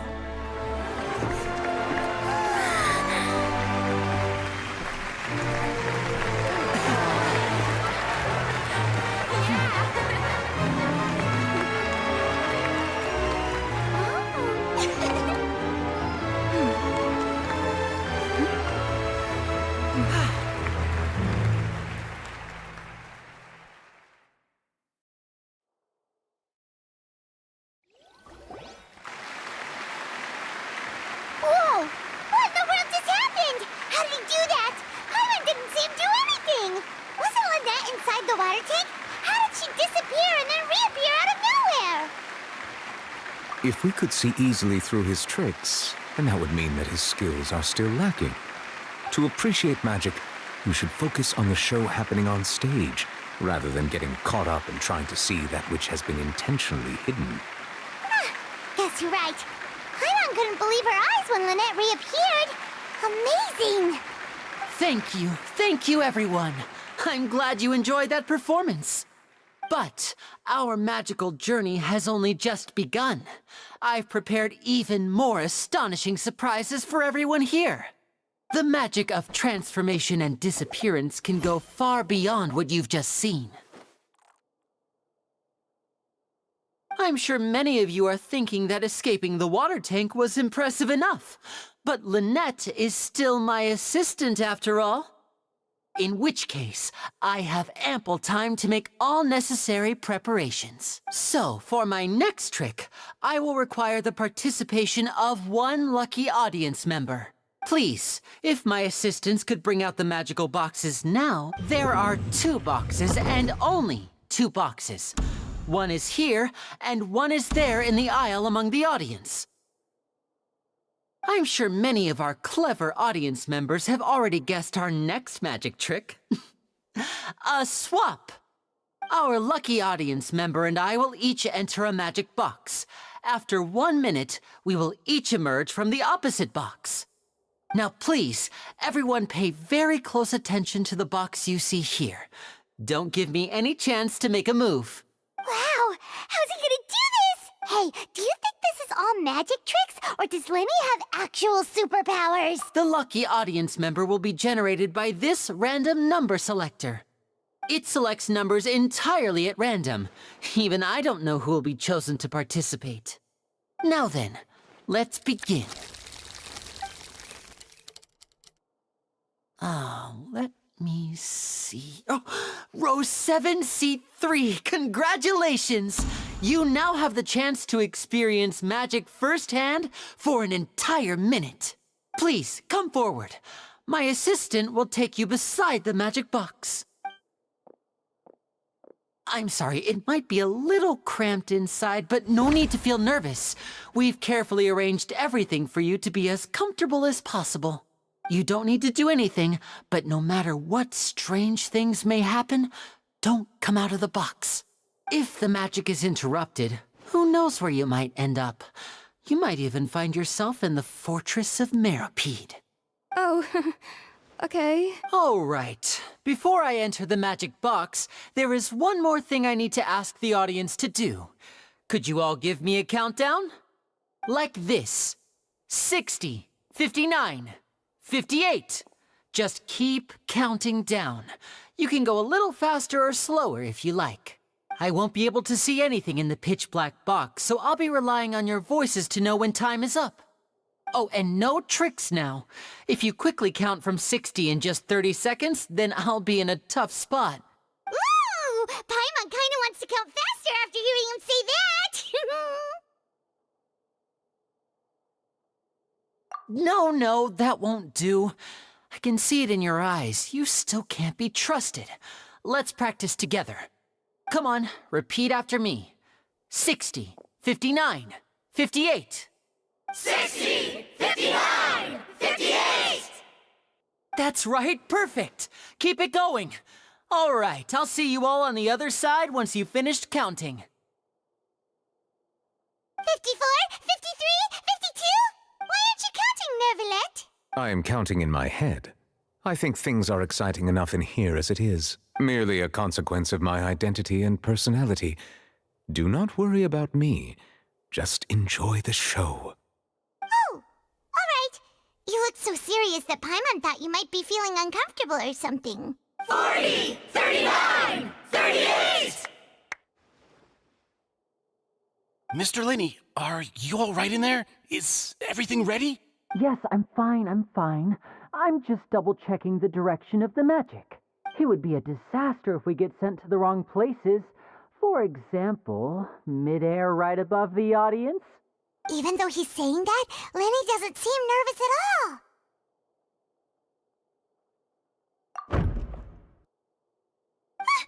What was that noise?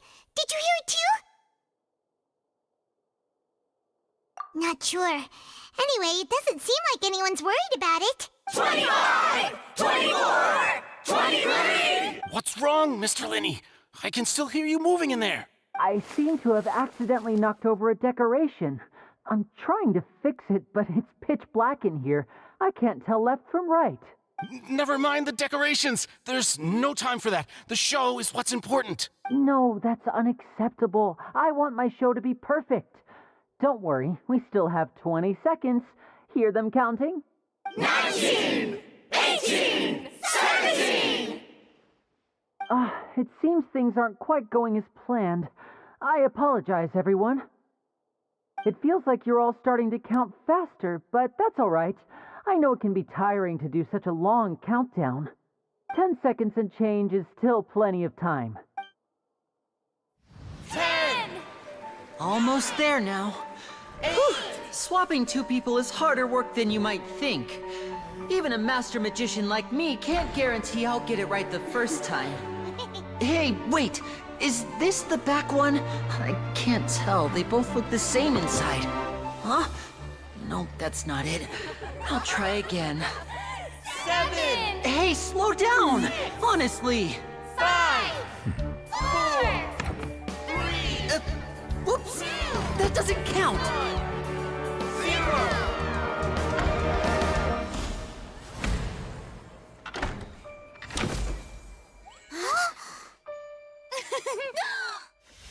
Ta-da!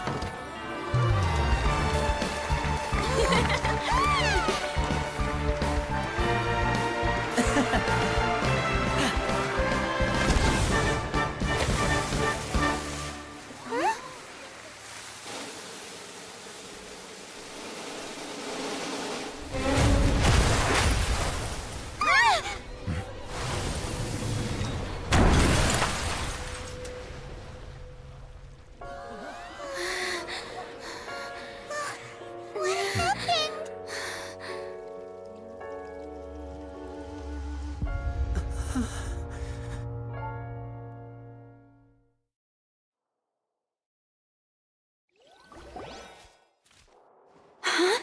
Is this part of the show? Mr. Lenny, you're going to use magic. What happened?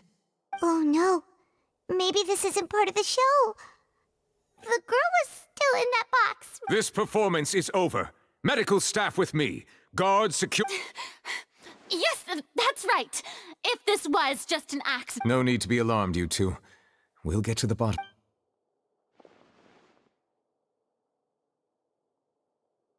Unfortunately, the person who is in the magic box has been pronounced dead. His name was Cowell, one of the assistants in Linny's magic troupe. Apparently, the fireworks on stage ignited the ropes that were suspending the water tank, which then caused the tank to fall onto the stage. As of now, we are still not sure why we found Cowell in the box, rather than the guest from the audience. And after an initial search of the area, the guards have confirmed that the girl is nowhere to be found. It appears that this incident was not merely some mishap with the performance, and there are many indications that it is connected with the case of the serial disappearances of young women. The serial disappearances case? That's the case that Charlotte mentioned before.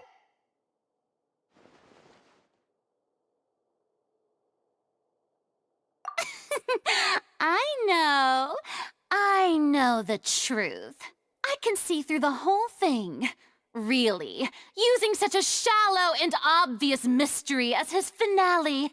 Did he really underestimate us that badly? I say that our powerful magician, Mr. Lenny, is now the prime suspect for the serial disappearances case. Huh? Why me? This whole thing was an accident. No, this all occurred during your magic show, did it not? The missing girl disappeared after being chosen, did she not?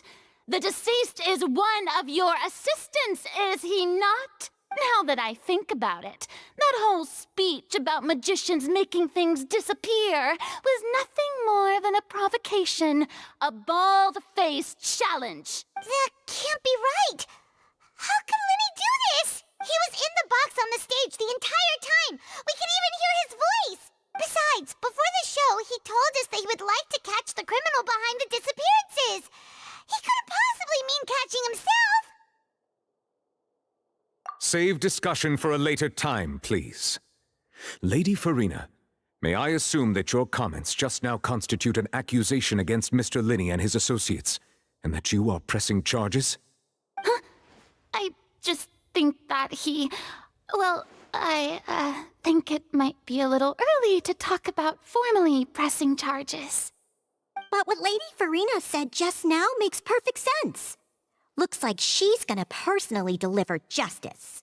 A kidnapping and murder carried out under the cover of a magic show. Lady Farina said it all. I mean, of course, my dear people. But what excites me even more than the obvious truth before our eyes is the opponent I'll be facing. That's right. I mean you, Traveler. You'll support Lenny, won't you? After all, he was the one who helped you the first time we met. Then there's no problem at all. You know, the Traveler and I already had a duel the first time we met. But with Lenny's help, our little duel ended in a draw. But draws really are the most boring possible outcome. So, no more draws. Between the two of us, there must be a clear winner and loser. And what better place to hold such a riveting showdown and decide the true victor than here, on the grandest of stages, the Opera Epiclese! It wasn't a draw. She obviously lost last time. I understand. Charges have now been pressed, and as such, a trial is in order. Well, Traveler, seems Lady Farina has set you in her sights.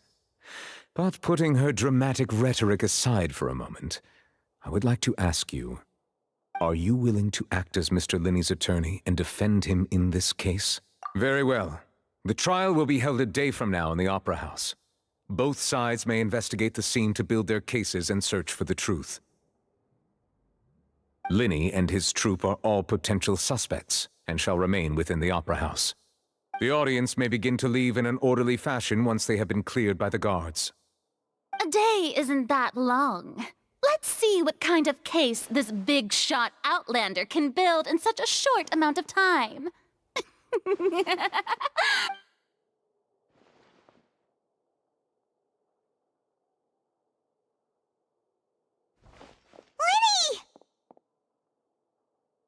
Sorry about everything that happened just now. Were you frightened? Of course! Who wouldn't be scared after witnessing an accident like that? Yeah, I'm a little shaken up myself. How could this happen? And poor Cal.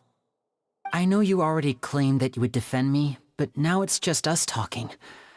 Tell me, do you think I could possibly be the murderer? Good to hear. Thank you so much for trusting me. I'm sure everyone sees me as the biggest suspect at this point. But if you ask me, the whole thing is mysteries layered upon mysteries, such that all that's left is confusion. I don't know whether what happened there on the stage was purely an accident or not, and I don't know why poor Cal was in the box. As for how that girl chosen from the audience could suddenly disappear, I'm afraid I don't have any answers either. If someone tampered with my performance, then we need to figure out what they did. Even a skilled and knowledgeable magician like myself couldn't pull all that off in just 1 minute. Which is precisely why we need to investigate. As this book says, the impossible could not have happened. Whatever happened must have been that which is possible. Paimon bought them when we were reading at the bookshop in the city earlier. Pretty cool, huh? Don't worry, Paimon used her own savings to buy them. It wasn't from our travel funds. I think they look cute on you, Paimon. You have good taste, Lynette. That's the right attitude. Feeling depressed isn't going to help me now. I need to get back to my normal self. But with the guards watching our every move, it's going to be especially difficult for Lynette and I to prove our own innocence. Good thing you agreed to be our attorneys. Thanks for that. We'll be counting on you. Yes, thank you so much. Yeah, just leave it to us. Oh, since we're going to start investigating, Paimon has a question first. Where did Lynette go during the performance? Ah, well, I'm afraid that would involve some of our essential trade secrets as magicians. The secrets behind our magic are past saving, Linny. I suppose you're right. The truth behind our tricks is going to be important evidence that will be weighted during the trial. 'Tis truly a pity. As a magician, our magic show is a work of art. We've poured countless hours and spared no effort in perfecting it. But if revealing our secrets will help you uncover the truth behind what happened, then it will be well worth it. We should go somewhere else if we're going to discuss our magic tricks. We'll go speak with the guards, and in the meantime, you can go investigate the stage and the seating areas. All right, let's go have a look while the investigation teams are still here. Detective Paimon is on the case!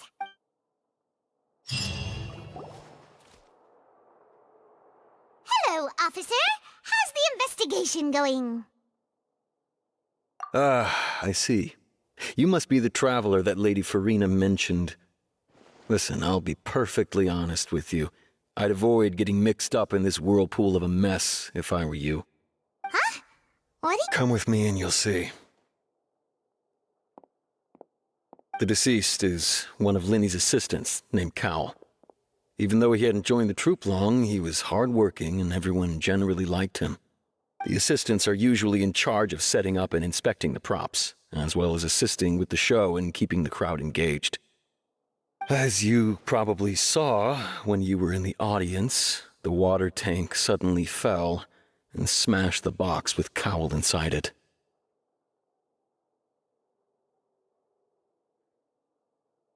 This is the real mystery.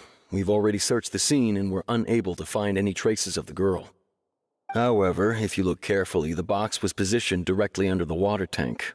The ropes holding the tank were then burned by the pyrotechnics on stage, causing them to snap. All these factors lining up so perfectly makes it hard to see this as a mere accident. If anything, the more logical explanation is that the whole incident was intentionally planned, and Linny is the most likely person to have access to all these areas. But he doesn't have a motive! Are you both good friends of his? Well, you can't say we're good friends, but we've known each other for a little while. So in just a short time, he was not only able to win your trust, but even convince you to act as his attorneys. I know there's no such thing as magic. The real trick of a magician is holding the audience in the palm of their hand. I've seen a lot of cases, and I can tell you that people are the least reliable kind of evidence. Sorry, I tend to be pretty straightforward. Just know that I'm warning you for your own good. Anyway, you may investigate the scene of the crime yourselves if you're curious. Who knows, maybe you'll be able to come up with some new evidence.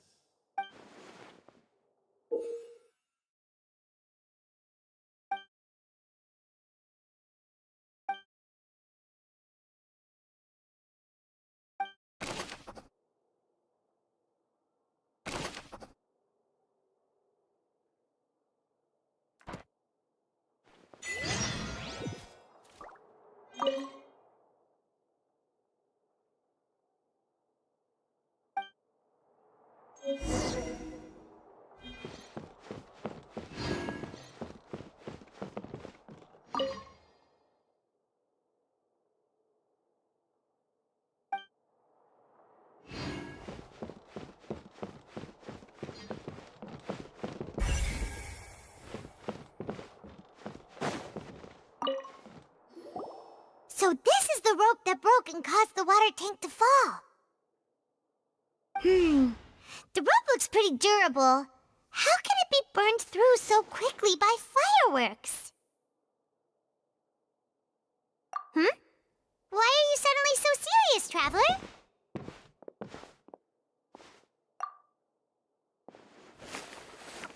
Whoa. Look! This bit is made from different material! Most of it was burned away, but there's still a little bit of it left. Huh. So if a rope meant to hold something was made with that kind of material in it, then that means... Wait, why don't you write all this down? Let's take notes.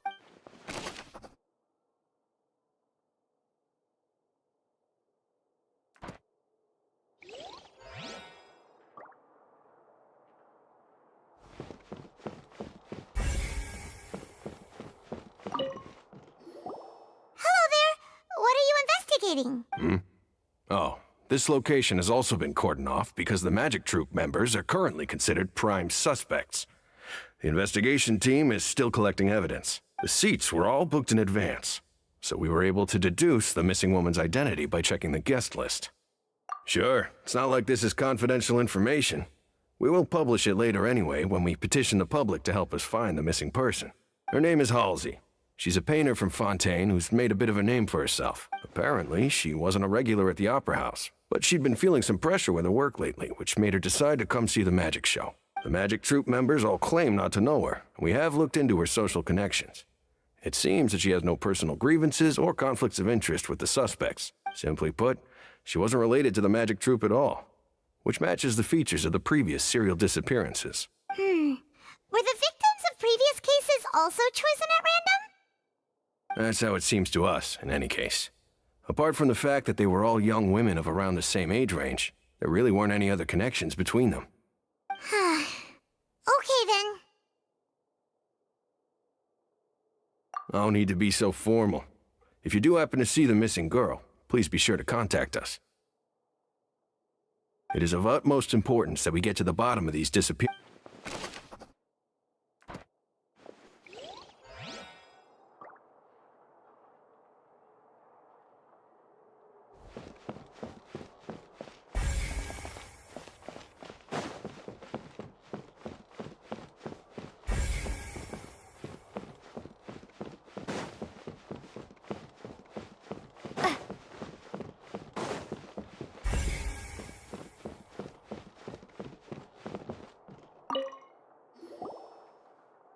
The investigation team has some new findings. Turns out there's an issue with the random number selector after all. See, I told you. What if the machine picked some big guy's seat? You think the murderer would have still made his move then? Sorry to interrupt, but we're helping Linny and Lynette with their side of the investigation. What were you saying about the number selector? There's something wrong with it? You're trying to help them? That'll be a tall order. Linny used the machine to pick a random member of the audience during his performance, right? The lucky girl that later disappeared.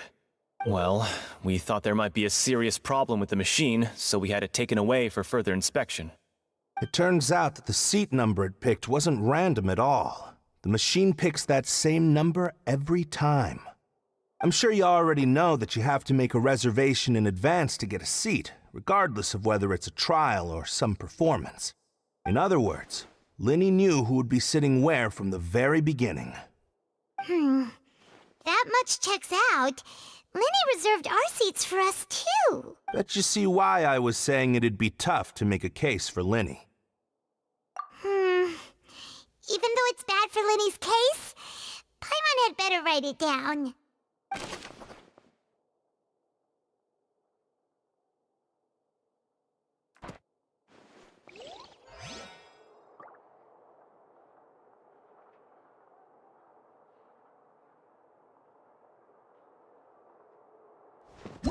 Whoever the murderer was, they must have made preparations well beforehand. This rope was obviously tampered with. People needed to register and reserve a seat for the show. That, combined with this number selector, could allow you to pick a young lady instead of some old fogey. Why would it be him? Why would it be him? Gosh, no wonder the serial disappearances never got solved.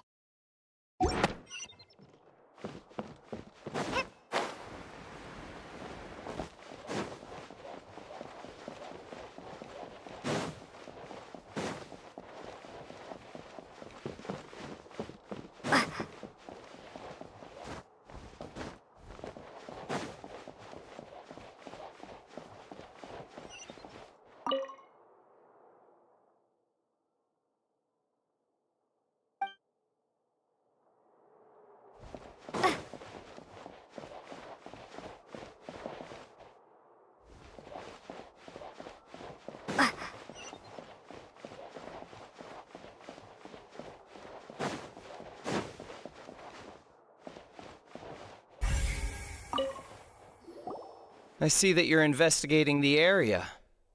Well, it just so happens that I'm interested too. If you find any new and interesting leads, be sure to share them with me, all right? We don't have too many thoughts yet. Then why don't I tell you my hypothesis first? The way I see it. And I'll start it with that loud thud. The thud? Oh, you mean the sound that happened during the countdown? Yes, exactly. It wasn't terribly loud, but I suspect that most people heard it. It's just that everyone was awaiting the results of Linny's trick with bated breath, so no one paid it much mind. But now that the incident has happened, the thud has become an important clue. That makes sense. So, what do you make of it? I'm of the opinion that it may have been the sound of Linny's accomplice. Lynette, perhaps. Jumping atop the water tank or something like that. And when the pyrotechnics went off, she cut the rope, sending the water tank crashing down. But wasn't the noise we heard too loud for that? Perhaps the balance wasn't right, leading to a particularly rough landing. Oh, that's true. I suppose I must reconsider. That does remind Paimon, though. What was with that sound?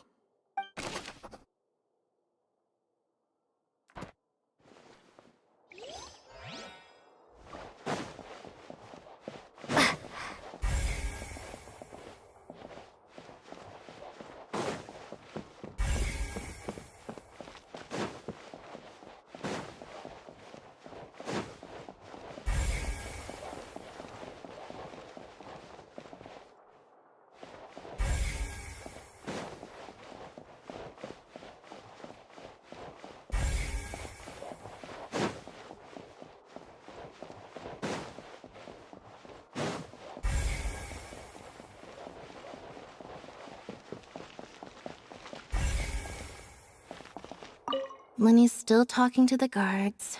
It seems he'll have a lot of explaining to do. I think someone will be assigned to monitor us later, but that's all right.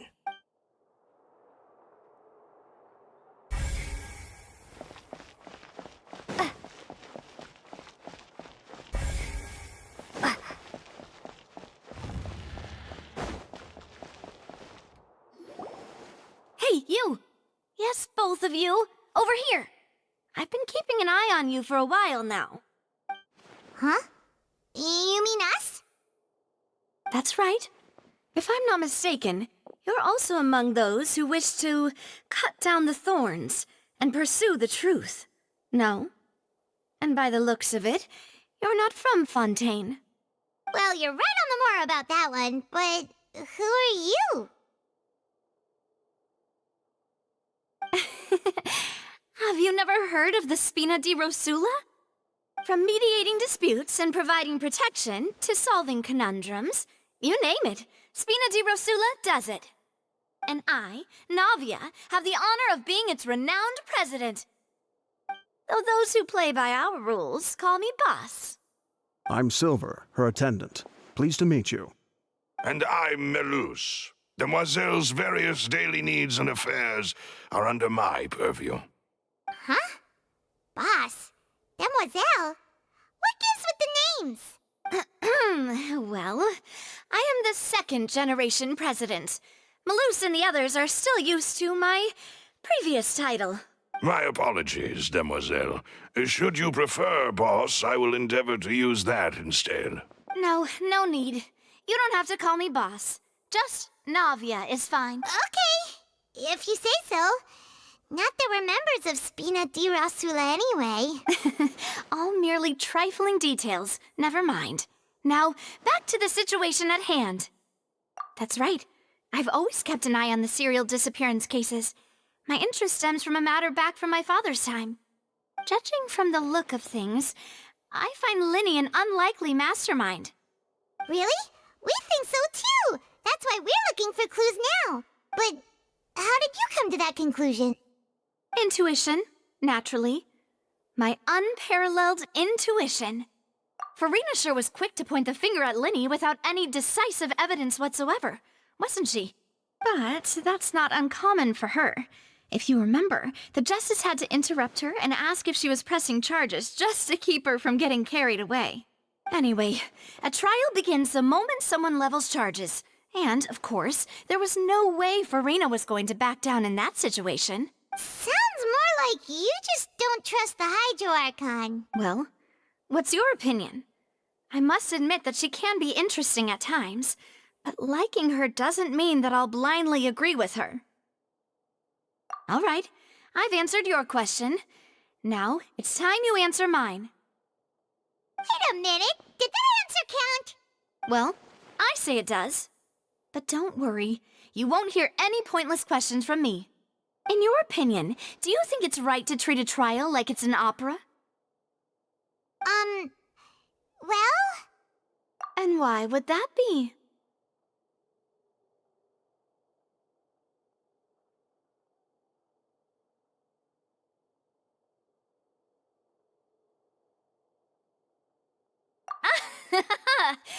See, Silver and Maloose? I told you they'd be different. Most astute of you, demoiselle. I, too, think that the Traveler's response was most excellent. No matter how wonderful the script or how fervent the audience's expectations may be, the trials that go on stage here must be based in fact. And if that can be done, boss, then... All right, that's quite enough, Maloose.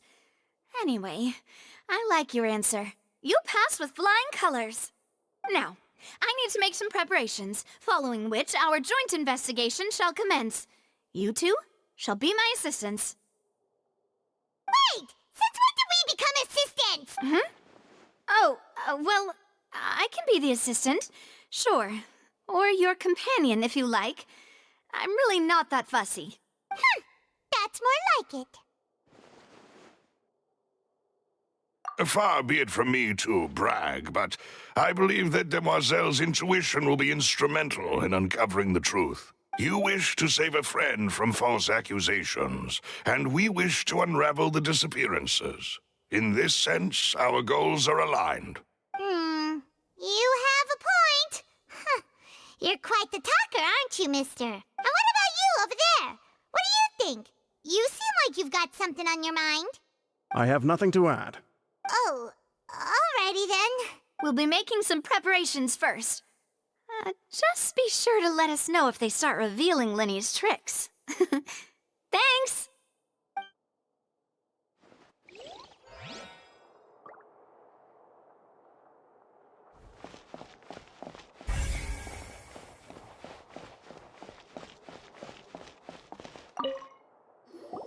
Sorry, but no one can freely enter or exit the Opera House at the moment. If you wish to leave, you must register your identity with us first. No, we're not leaving. We're representing Linny and Lynette as attorneys, so we're investigating the case. Were you always guarding this entrance? Yes. After the Chief Justice gave the order, everyone coming in or out must undergo a strict inspection. So the missing girl couldn't have left from here. At least, not from that point on. I doubt there was much opportunity then, either. How can you be so sure, Well, because I was in charge of security near the entrance at that time. I couldn't see Linny's performance from here, which was quite a shame. Just my luck. But still, I did not abandon my post, and I stayed put no matter how loud the applause was. If someone had so much as even approached the door, I would have noticed it, let alone if they had tried to leave. We Melusines are good at that sort of thing, you know. So, it's safe to say the girl couldn't have left through here. All right, thank you for your help. This will be useful info.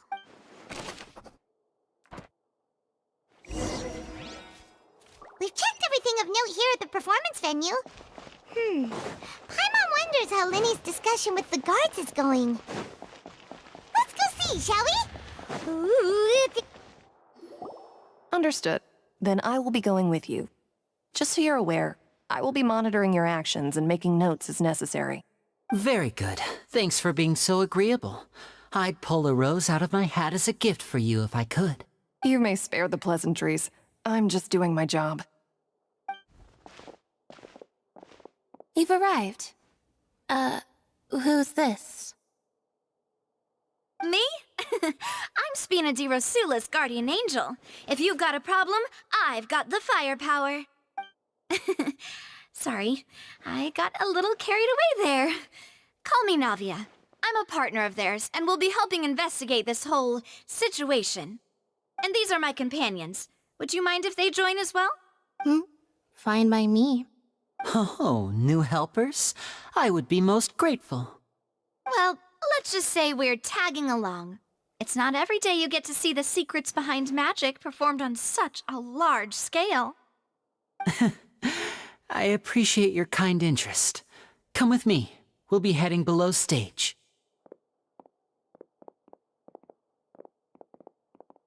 Huh?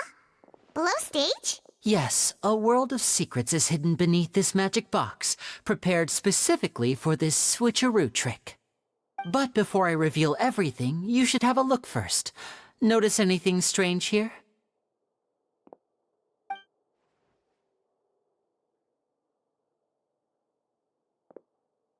I'm not trying to be dramatic. Remembering the details of a trick will help you understand the methods used to perform it more easily.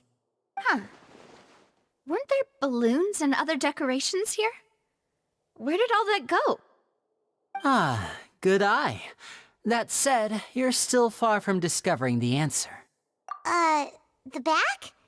You mean the inside of the door? What's different about it? Paimon didn't notice anything. Very good indeed.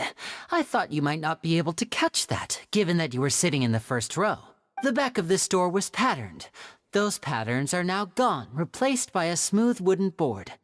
So, if you put 2 and 2 together, what do you get? Exactly. All right, let's go. I'll tell you how it works as we head down.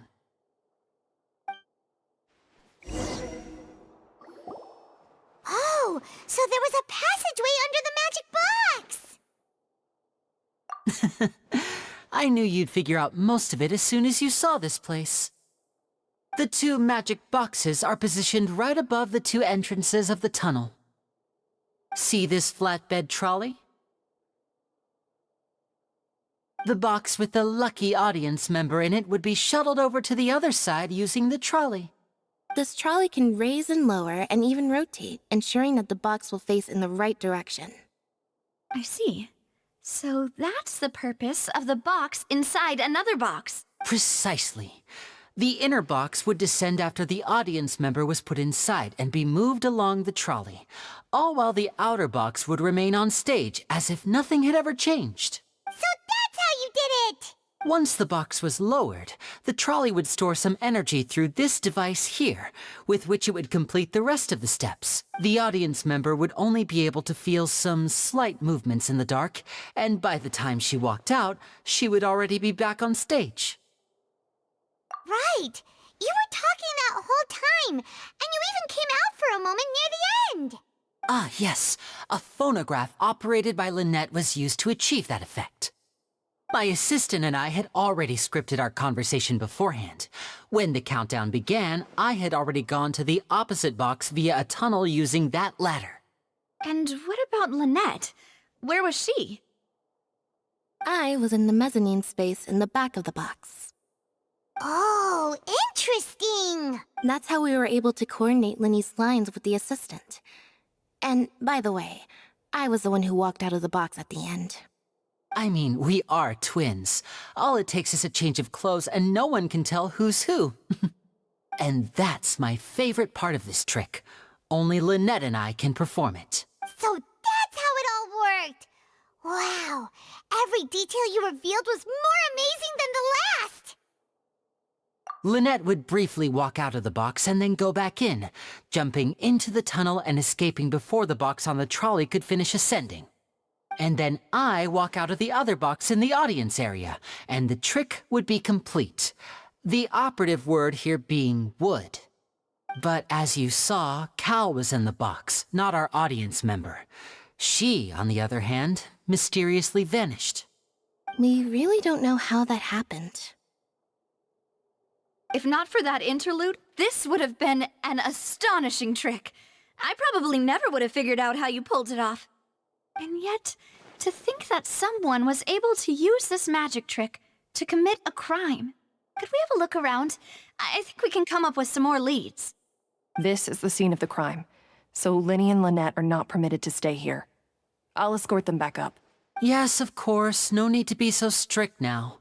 I won't disappear into thin air, you know. Thanks, everyone. We're counting on you.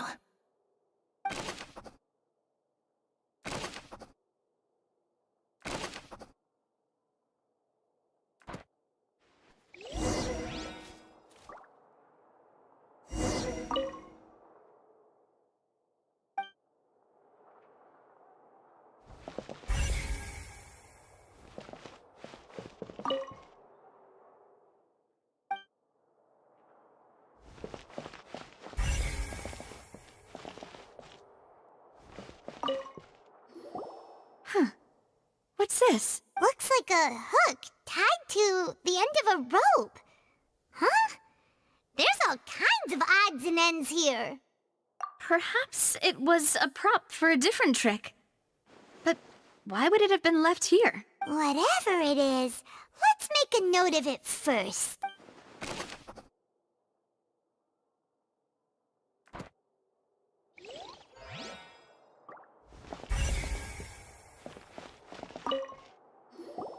The floor is wet. Please be careful not to slip.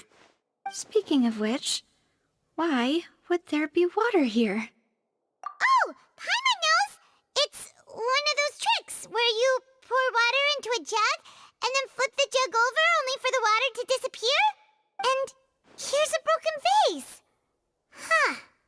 Did the trolley knock it down while moving? That can't be. The trolley moves along tracks from start to finish. It couldn't have hit the vase at this distance. Let's note this down too and think about it later.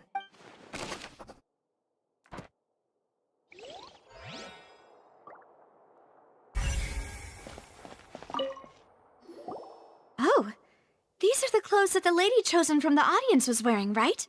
Her clothes are here, but she's nowhere to be found. Right. And do you really need to do that if you're kidnapping them?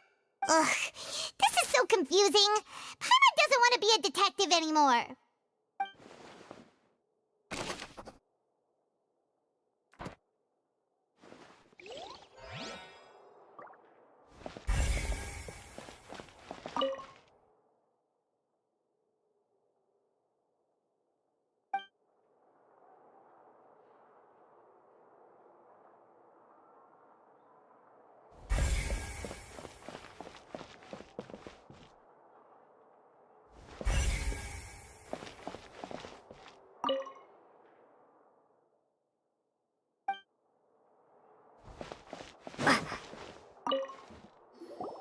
What is this place?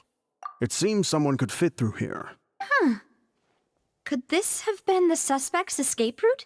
Alone, perhaps. But if they had to pull another person with them, the space would be too narrow. But there are no other ways in or out of here. Oh, you're right! Let Paimon write that down.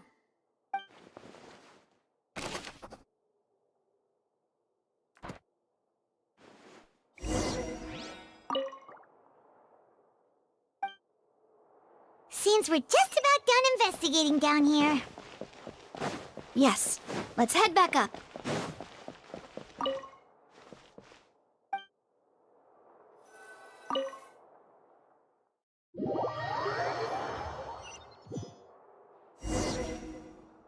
Well, we've ascertained the state of the crime scene. Let's find a place to sort out our findings once Malus returns. It seems to me that there are several things that don't add up here. Apologies for the wait, demoiselle. So, what did the guards say? Did the criminal escape through the vent? They believe the odds of that are very low, since the vent leads to the Opera House's basement. The guards have checked the area carefully. No one left through the basement during the performance or after the incident, and no one was found hiding there. So the tunnels become like a secret chamber then! You know, like the kind you usually see in novels!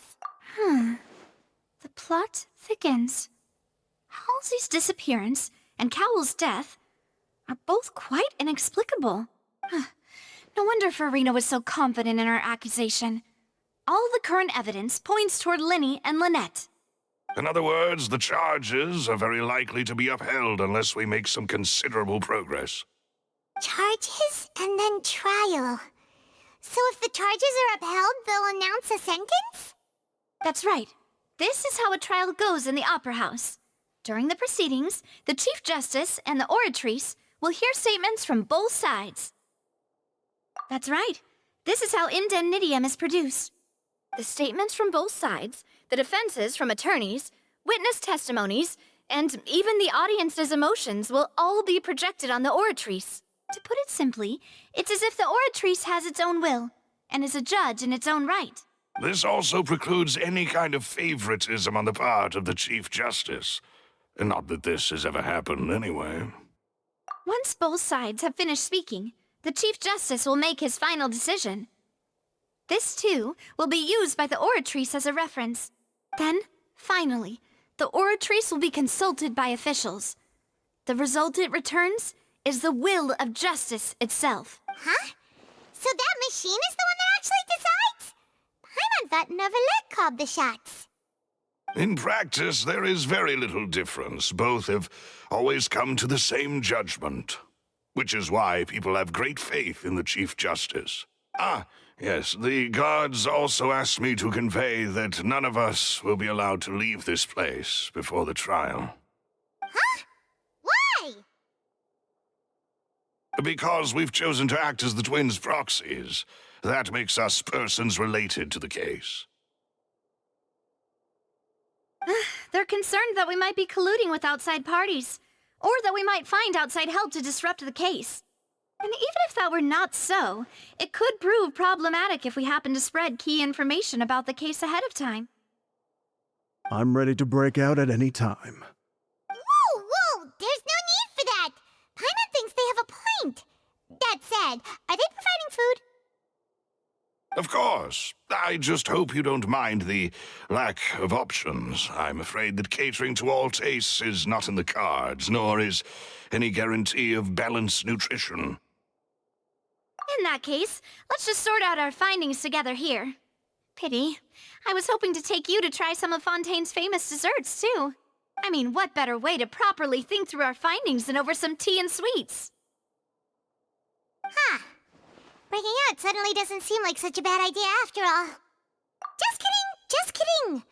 Paimon will still do her best, even if there are no snacks. What do you mean, no snacks? Of course we'll have snacks. If we cannot buy some, then we'll simply make some. Huh? Here? But how? Understood, Demoiselle. Everyone, please come with me.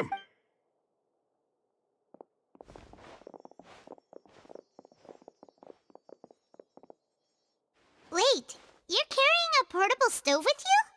Yes, I must be prepared to meet the Demoiselle's baking needs whenever the fancy strikes her. I have eggs, sugar, and almonds at the ready. Good work, you two. Then I'll get to it. Please sit tight for a moment. You'll get to taste my awesome snacks soon enough. These three are quite the interesting group.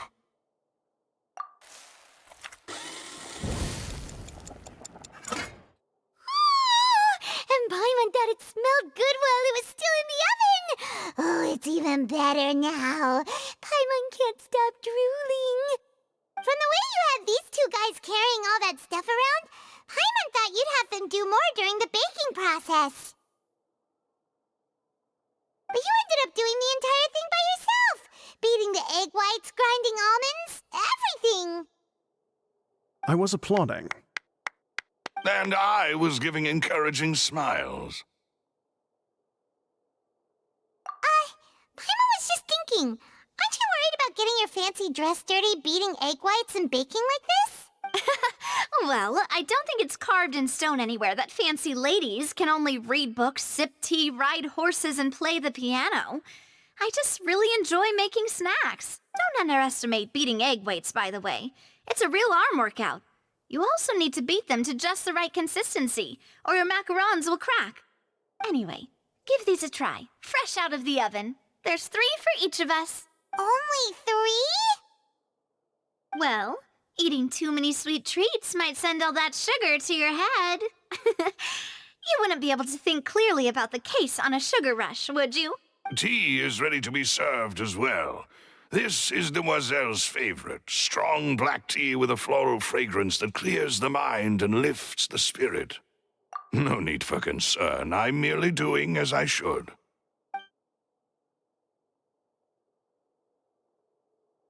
All right, then. Down to business. As Paimon mentioned previously, the tunnel seems to be something of a secret chamber. However, we can assume that Linny and Lynette were not alone within it.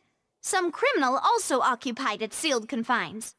The magician twins could have committed the crimes, of course, but they lack any logical motive. Exactly! Why would they do such a thing right when everyone was watching?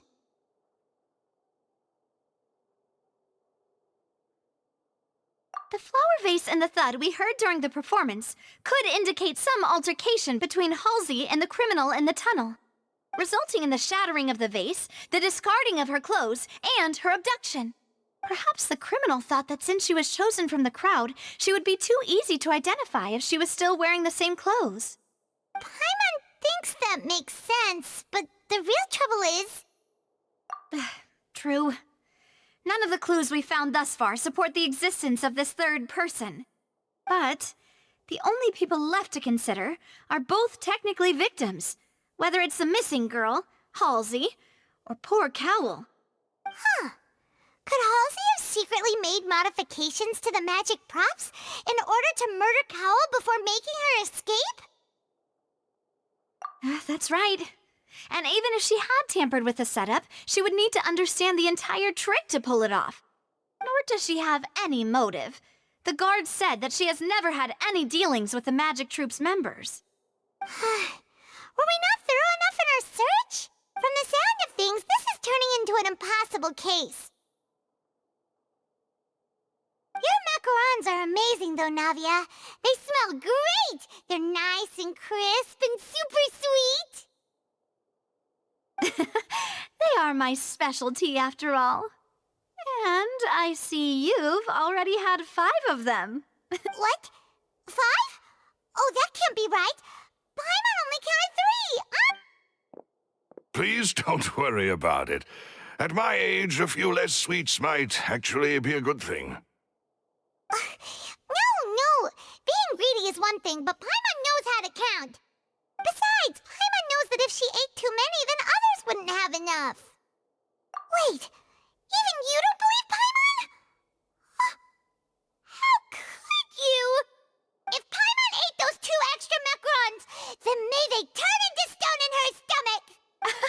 All right, we get it. Well, I suppose one of us might have gotten too engrossed in our chat and eaten them by mistake. No big deal. Maloose, set up the stove again if you would. Huh? What are you doing? Making sure everyone gets 3 macarons, of course. Exactly. We don't want to trouble you. As you wish, demoiselle. And I have the egg, sugar, and almonds. Well, this really is your hobby, huh?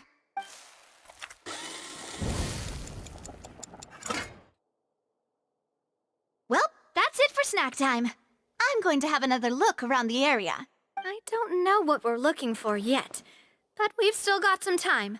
As attorneys, I suggest the 2 of you think the case over again. It would be awkward if you got all tongue-tied on stage during the trial. All right, thanks for your help, and for the snacks.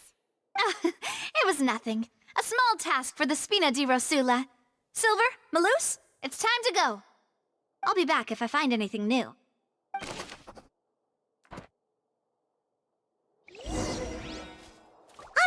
It's time to put our heads together. We've got to get our defense ready for the trial.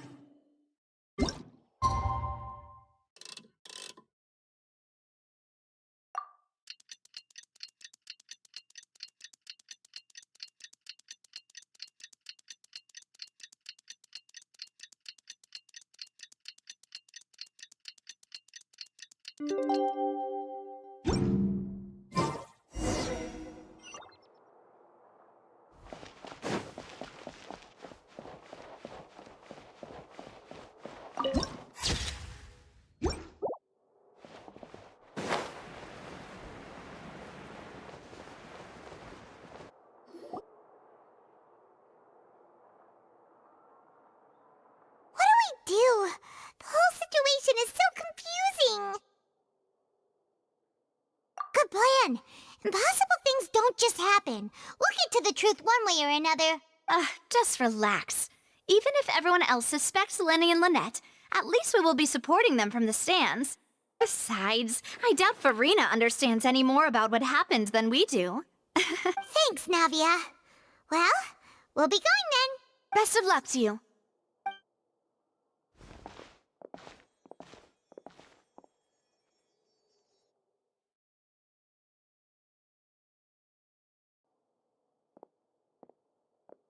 Ah, finally, you're back. Well, how did your investigation go? To be honest, you might be disappointed. No. We're already very grateful that you were willing to help. Well now, don't you all look disappointed. Don't tell me that your investigation came up empty-handed. That was to be expected, of course. The guilty can never produce proof of their innocence. But don't let that stop you. I shall be terribly disappointed should you, my most anticipated foe, concede so easily. Since both parties are present, I declare that the trial regarding the magic show incident is now in session. Firstly, in order for the audience to understand the causes and results of the incident, could we please have Mr. Linney explain the trick? Yes, of course. I will explain while Lynette demonstrates on stage. All the necessary items have been prepared.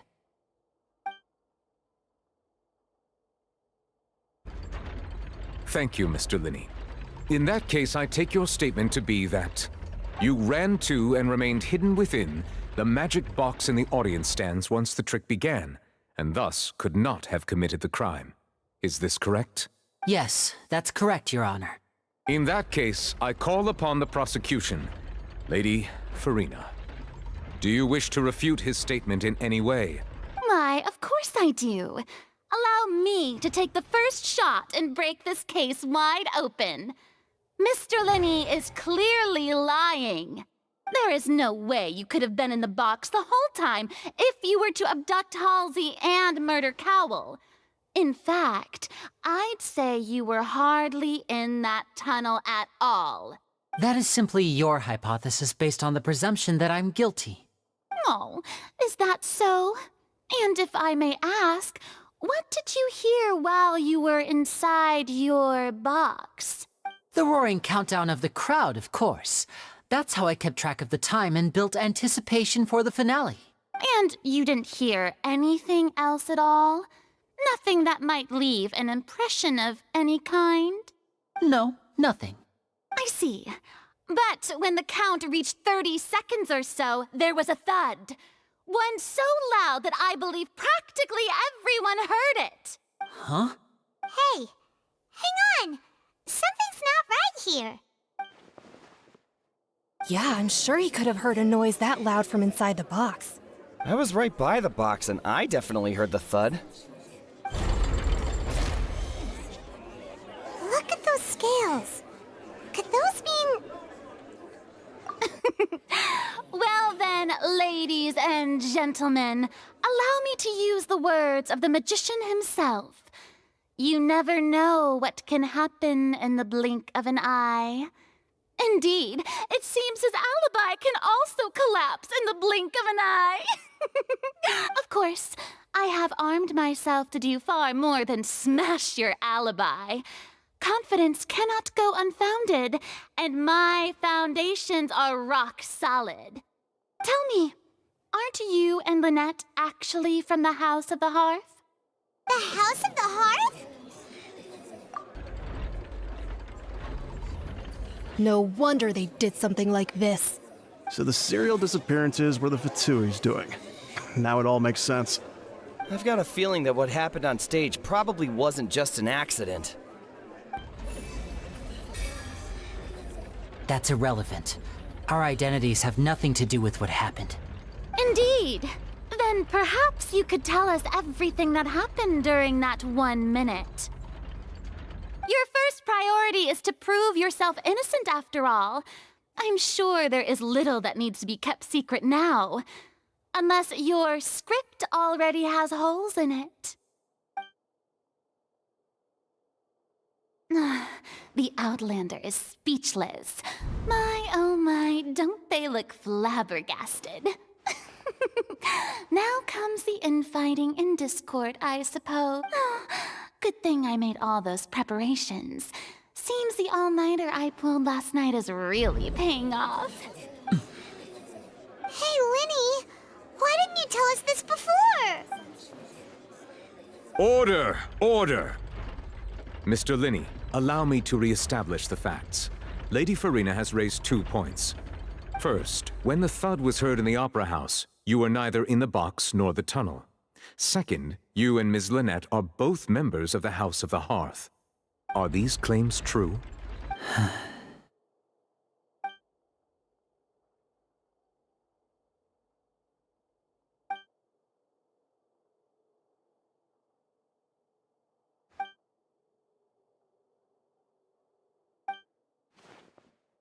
Please answer my question, Mr. I'm sorry. Yes, they're true, Your Honor. I knew it! Well, that's it. We might as well move on to the sentencing already. What should we do now? Granted.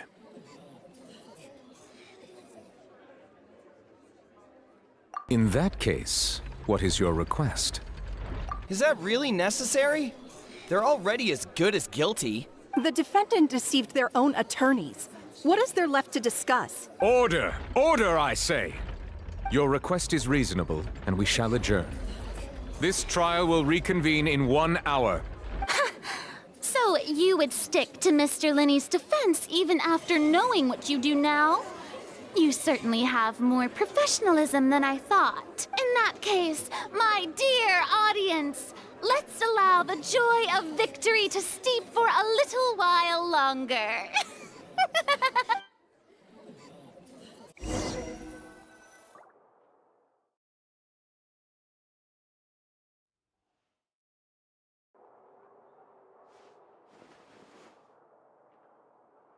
Well, this is awkward. I didn't think the Hydro Archon would dig all that up. I'm sorry, Traveler and Paimon. Yeah, sorry. Paimon doesn't know where to start. We trusted you two. We based our entire reasoning on the assumption that you weren't bad guys. Not to set the wrong tone or anything, but Paimon's really mad! I'm very sorry. I know you're angry, and reasonably so, but please, let me explain. I know you've clashed with the Fatui several times before. I wouldn't be surprised if just hearing the word is enough to make you upset. But our organization is very, very large, and the Harbingers have very different personalities and goals. Right now, we want to save people. As many as we can. That's right. I'm sure we're on the same page when it comes to this nation and the disaster that its people might face. I knew if it weren't for our respective identities, we could become good friends. That's why I didn't wish to flat out lie to you, but chose to hide some details instead. The truth is very important, but being completely transparent about everything would see us spending more effort than we need to. Right. So, you be the judge. Heck, if I were you, I fear that I'd even struggle to trust me at this point. You met a Fatus who works as a magician, a trickster by trade. All by coincidence, too. But still, I'm asking you to trust me. I am no criminal. At least, not in this case. Sorry. Please forgive us. Well, you both say that, but... Right. Let's hear your answer first, and no lies now! Of course. I'll answer any question you ask. We've been trying to find out how the Oratrice operates. We want to know why it has a consciousness. Why can it deliver sentences accurately? During our investigations, we learned that the machine's core is beneath it. From that moment on, Lynette and I have been designing this box swap trick, with the objective of getting close to the core. Is that why you needed a whole minute? That's right. In truth, the audience would take about 75 seconds to count down from 60, while I would only need 15 to get to the opposite box. So, after jumping into the tunnel, I accessed the Opera House basement via the vent, and went to investigate the room in which the core is stored. That air vent was created during the construction of the tunnel specifically to execute this step. Well, nothing.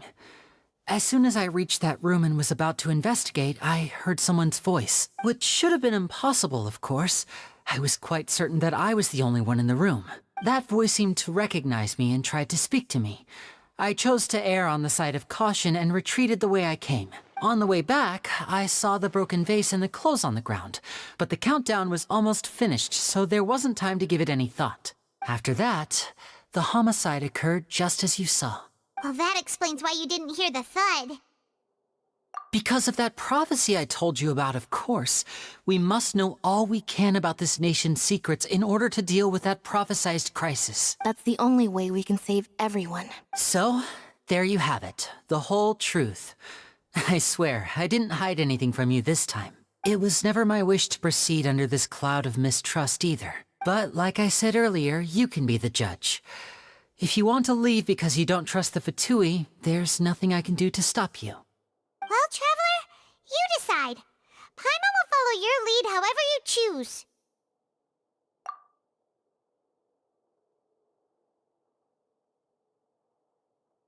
Okay, thank you.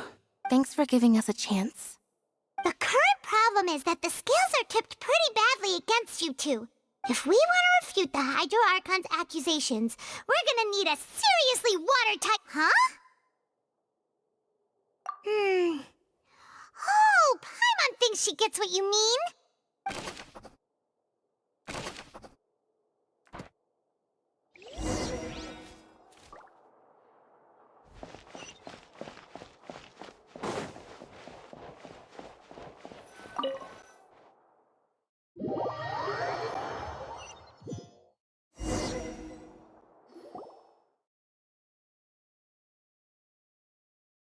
Both parties have returned to their positions.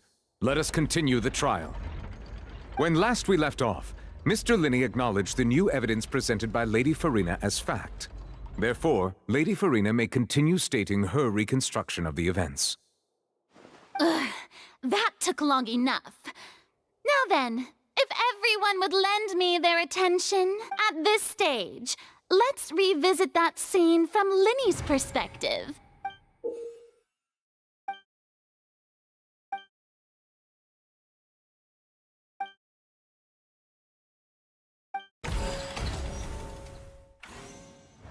As the countdown began, he entered the tunnel. When the flatbed trolley passed, he opened the box and got into an altercation with Halsey, which caused the loud thud. He did not realize that this sound could be heard by everyone in the opera house, which is why he claimed earlier that he could not hear the sound. Finally, he used the vase to knock her out, before making her change clothes to prevent others from recognizing her. At this time, Cowell arrived in the tunnel, having heard that strange noise, and caught Linney red-handed. So Linney proceeded to knock him out too before stuffing him into that box. Afterward, Linney passed the unconscious Halsey to his accomplice through the magic box in the audience stands, before operating the devices such that Cowell's death would be ruled an accident. And there you have it. That's the truth behind what happened. Does the defendant's side have any objections to Lady Farina's description of the events? The key to refuting Lady Farina is the order of events. What Linney experienced and what he saw.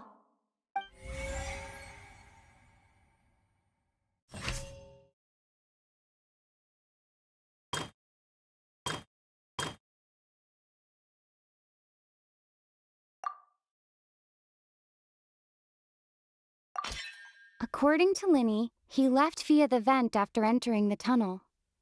He couldn't have had that altercation with Halsey.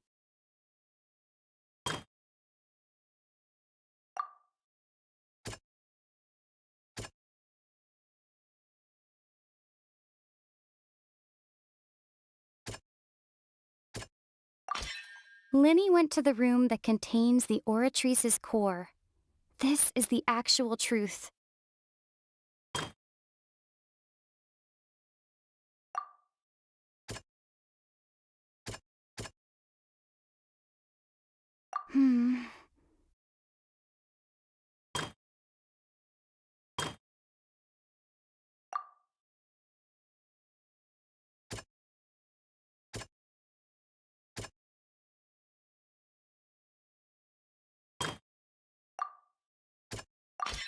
Linney did not take part in the underground altercation.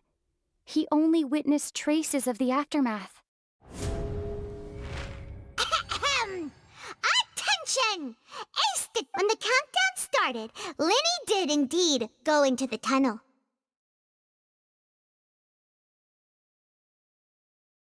but he immediately used a vent to access the Opera House basement, which is where the underground core of the Oratrice is stored. Once he reached that area, he heard a voice in what should have been an empty room. Since he felt something was amiss, he returned immediately.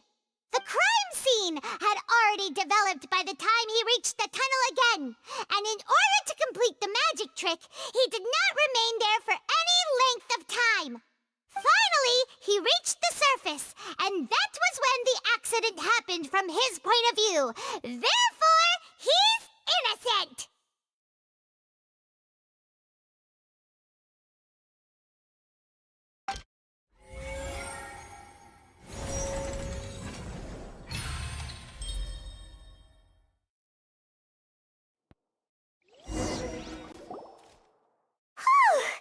Paimon did it!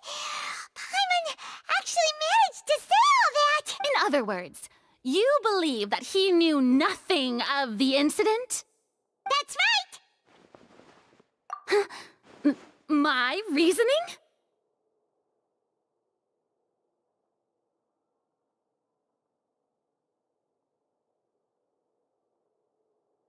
If that's the case, then if Cowell hadn't entered the tunnel, who was the entire setup meant to kill?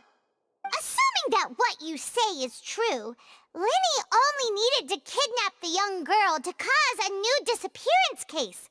What would the point of killing someone on stage be? Oh, they have a point. That's right, you tell him!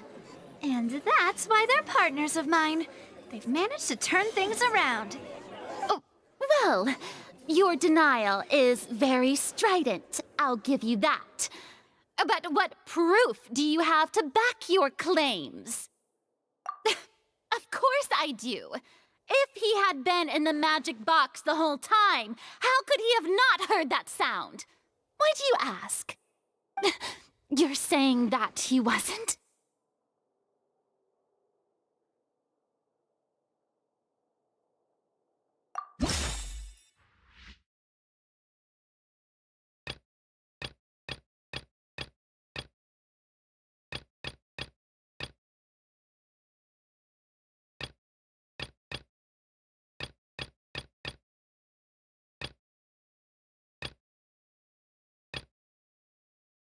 That's right! Linny wasn't in the box or in the tunnel.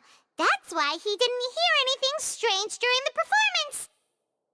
This means that when the crime happened, Linny had already entered the basement via the vent.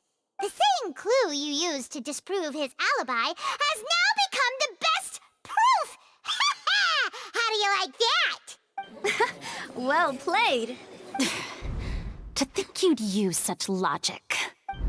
Well then, if it wasn't Linny who committed the crimes, then who was it?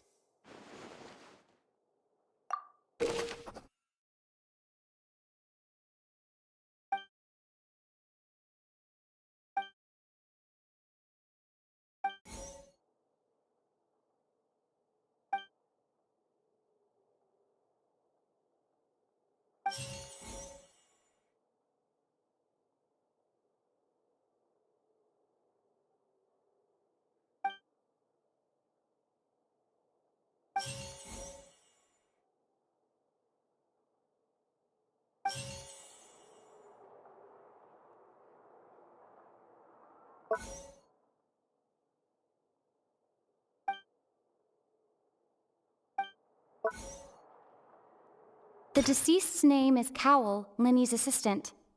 He would have been able to tamper with the equipment. Halsey is the missing person and an ordinary audience member. Or did she have her own scheme all along? Could there have been a third person involved? Is that really a possibility?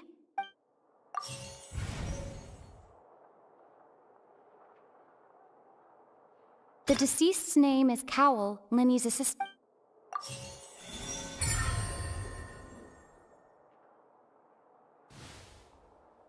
Huh?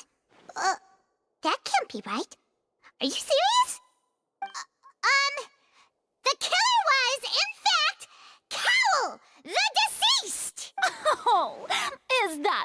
so. How interesting! Let's hear your reasoning then. What I must do next is recreate the truth. What Cowell did, and how he went from would-be perpetrator to victim. No one entered or left the opera house through its entrances. So, where would the criminal have wanted to take Halsey? The sound we heard may have come from a clash between the missing Halsey and the criminal. Lenny was not in the tunnel at that moment.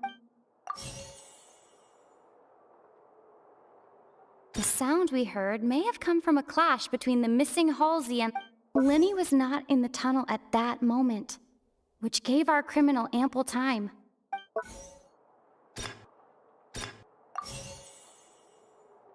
The deceased's name is Cowell, Lenny's assistant.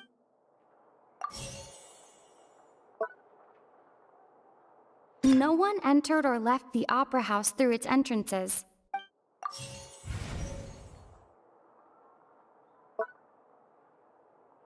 It would have been tough for both people to fit into that vent.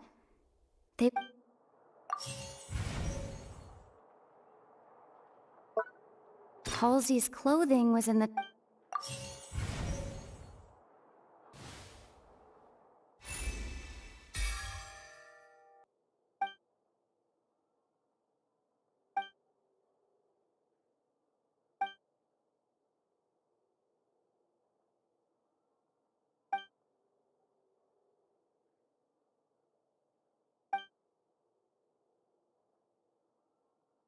What's wrong, Traveler? Are you still having trouble figuring? I see how it is. So this was all just a bluff. And here I thought you had something to show for it. But it seems you're still far from the truth. Look, since we're at a dead end, why not consider a different track? Just like the trick as it transpired, the end result must have been utterly different from the magician's initial design.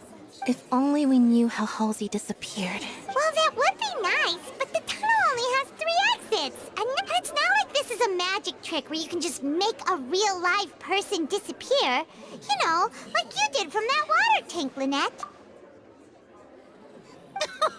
Excuse my interruption, dear opponents, but do you not see that the crowd is growing impatient?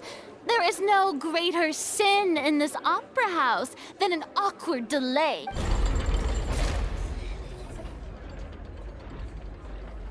If the defense is unable to make further effective arguments, we will move on to the next stage of the trial. Lenny was not in the tunnel at that moment.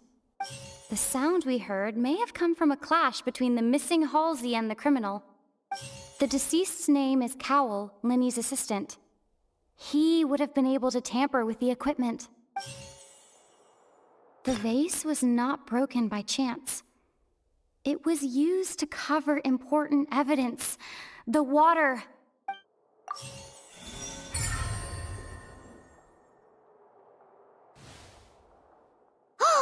Paimon gets it!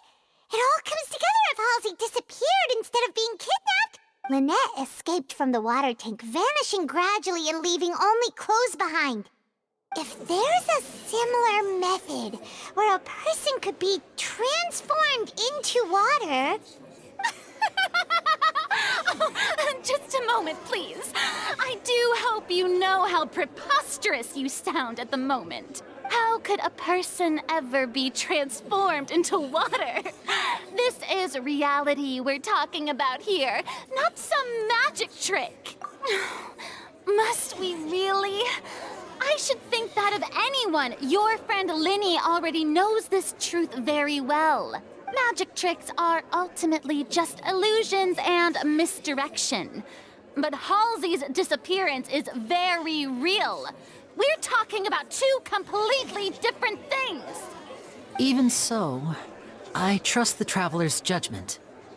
The truth must be out there somewhere. Perhaps some new line of reasoning may open if we try to gather all the focal points that don't make sense.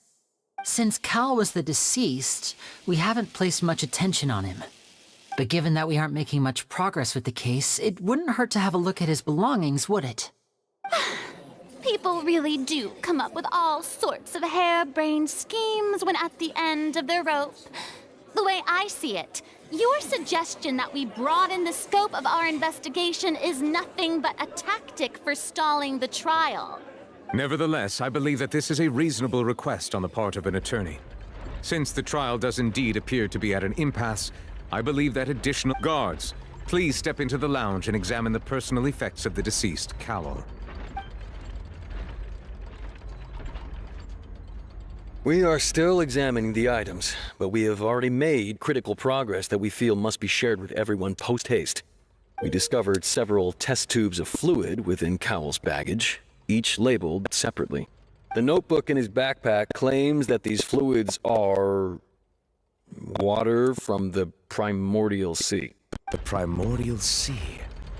The note's contents also indicate that Cowell belonged to an organization that sells illegal drugs and that he had an accomplice. The notebook has many entries concerning safe usage of these fluids, in which the keyword dissolve appears many times. One of these tubes was labeled Opera Epiclese, along with yesterday's date. It is empty. The notes also state that these dissolution properties work exclusively on people from Fontaine. It's likely that Halsey was chosen as some sort of test subject. As such, we believe that this hypothesis is, in fact, supported by sufficient evidence. You've got to be kidding! People dissolving into water? Something so ridiculous actually be true. Wait a moment. This reminds me of a certain prophecy, but it's just a coincidence, isn't it? If people become water, does that mean that the water tanks really use the means to hide water stains? And if Howell was targeting that girl, just a minute, that mean... You two, with me. Mademoiselle, wait! Let's go. Just trust me. Order! It is undeniable that further examination of the deceased personal effects has yielded some surprising results, but we cannot yet verify the veracity of these clues. Still, let us assume that these clues are indeed authentic, albeit with the understanding that Halsey has yet to be found. Guards, please continue to examine items along these lines. Mr. Linney, it appears your hypothesis is supported by the evidence, so please continue speaking. Of course. Thank you, Your Honor. If we uphold this hypothesis, I believe that many of this case's seemingly unrelated clues can be connected together. Right! Like the metal hook! That one didn't make sense at all. Let's think about this. Cowell's methods must have something to do with that water from the primordial sea. Now it seems like the hook rope was not meant for another magic trick, but was instead some form of triggering mechanism. The deceased's name is Cowell. Now it seems like the hook rope... The water from the primordial sea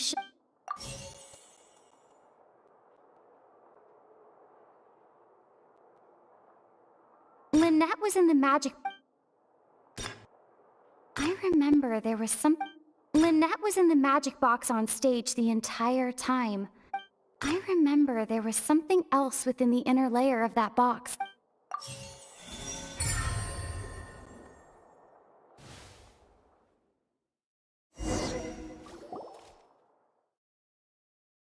It's Ace Detective Paimon's time to shine again! In the original plan, Cowell would tamper with the water tank rope and the number selector securing his target.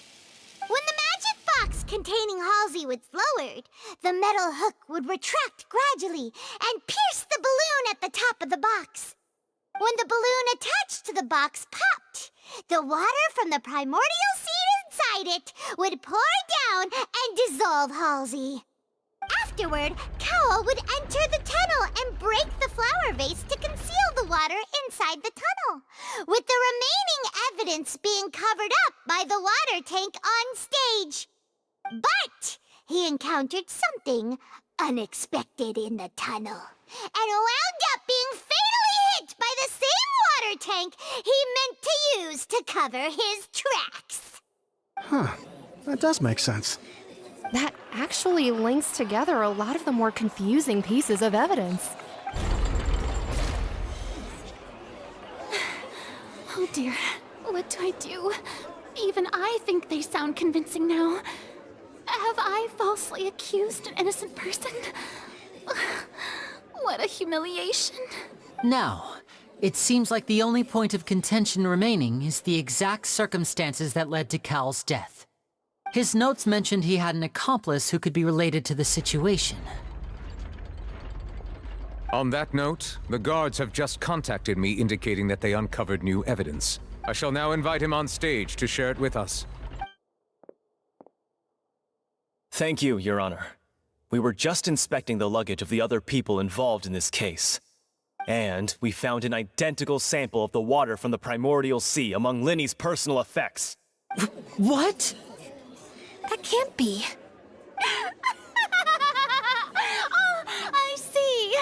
Well, how wonderfully comedic to have your own counterattack only to come back and wound you. Does this not clear all doubt? My dear citizens, my loyal audience, allow me to present my reasoning and bring this performance to a swift close. Linny did not need to take part in the dissolution of the young woman at all. Indeed, he did leave the scene via the vent. Having made modifications to the props beforehand, his accomplice Cowell then caused Halsey to vanish using the water from the primordial sea. But upon his return, in cruel avarice, Linny desired sole credit and prepared to do away with his partner in crime. Ultimately, he knocked Cowell out, and the tool meant to cover the crime up also became a murder weapon. Now, as much as I regret having come to such a viciously straightforward conclusion, it does seem that the famed Fatui is quite the cold-blooded and ruthless organization. Am I right, Mr. Linny? We've used up all the evidence we collected.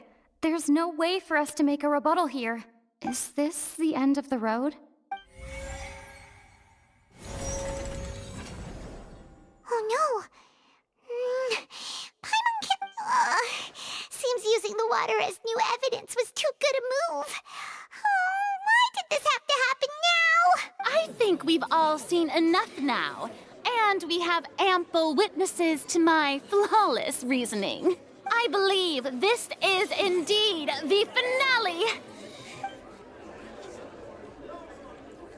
Now then, my good, noble Chief Justice, should we not, in your view, move... Excuse me, everyone, but I must interject. Miss, I must ask you not to shout, and to respect the ongoing legal proceedings. Oh, come on, don't be hasty. I have a good reason for interrupting, you know. Now, would anyone here like to take a little break from all this debate and see a little magic? I'll show you an amazing trick, one that can bring a young woman who has disappeared back in the flesh, right before your very eyes.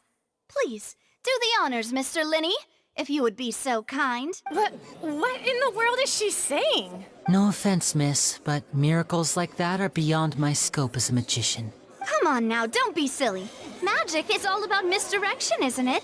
It often conceals the truth while presenting a fascinating illusion. But once everyone believes the illusion, can't magic reveal the truth to them once again?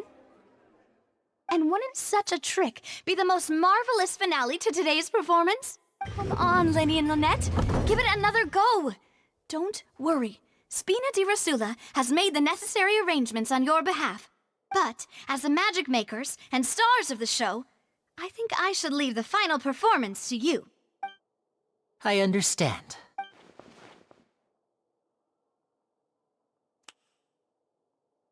And voila!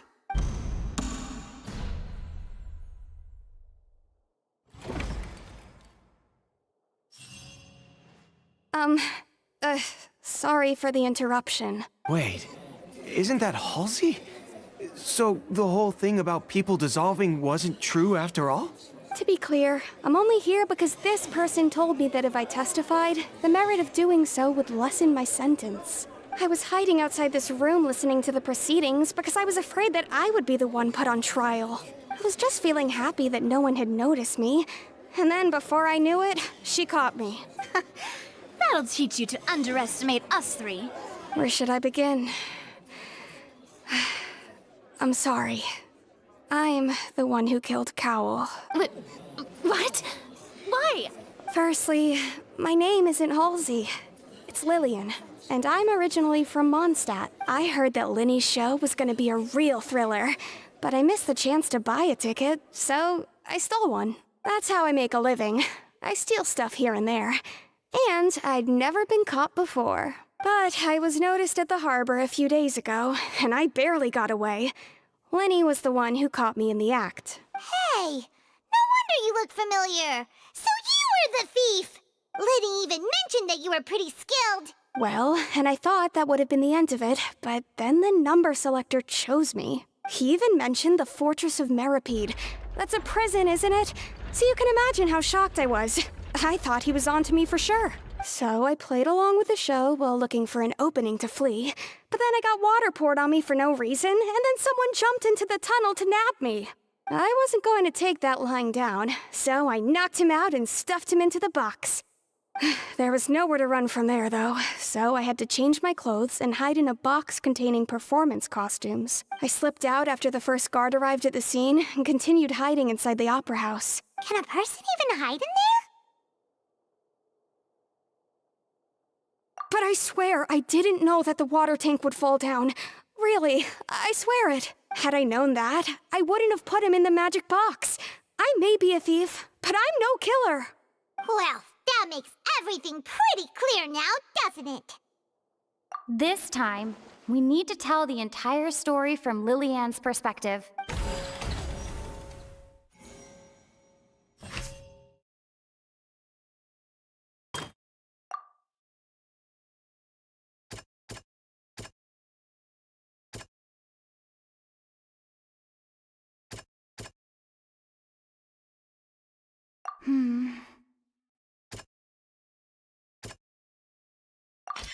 The strange sound wasn't from a fight. It was Lillian's attempt to break out when she was frightened.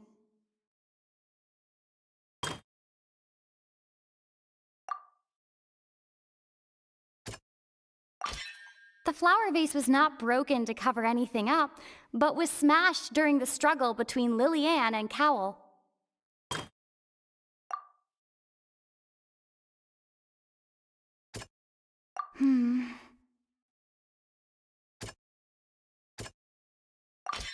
Lillian was afraid that she would be recognized if she left, so she changed clothes and hid, biding her time. Just what one might expect of an experienced thief. And it's Ace Detective time on time!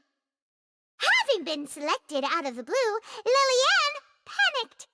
Her panic only intensified after she entered the tunnel and had water poured on her head. So she kicked the door open, producing the thud we all heard. Hearing the commotion, Cowl leapt into the tunnel, only to discover that Lillian had not dissolved. He did not know that Lillian was not from Fontaine, but was a thief who made her way in by stealing a ticket. Mistakenly believing that the water from the primordial sea needed time to take effect, he tried to force Lillian back into the box. The two broke the flower vase during the struggle, but Lillian came out on top, knocking Cowl out and putting him in the box. With no way of escaping, she changed her clothes and hid in the costume trunk until the performance ended.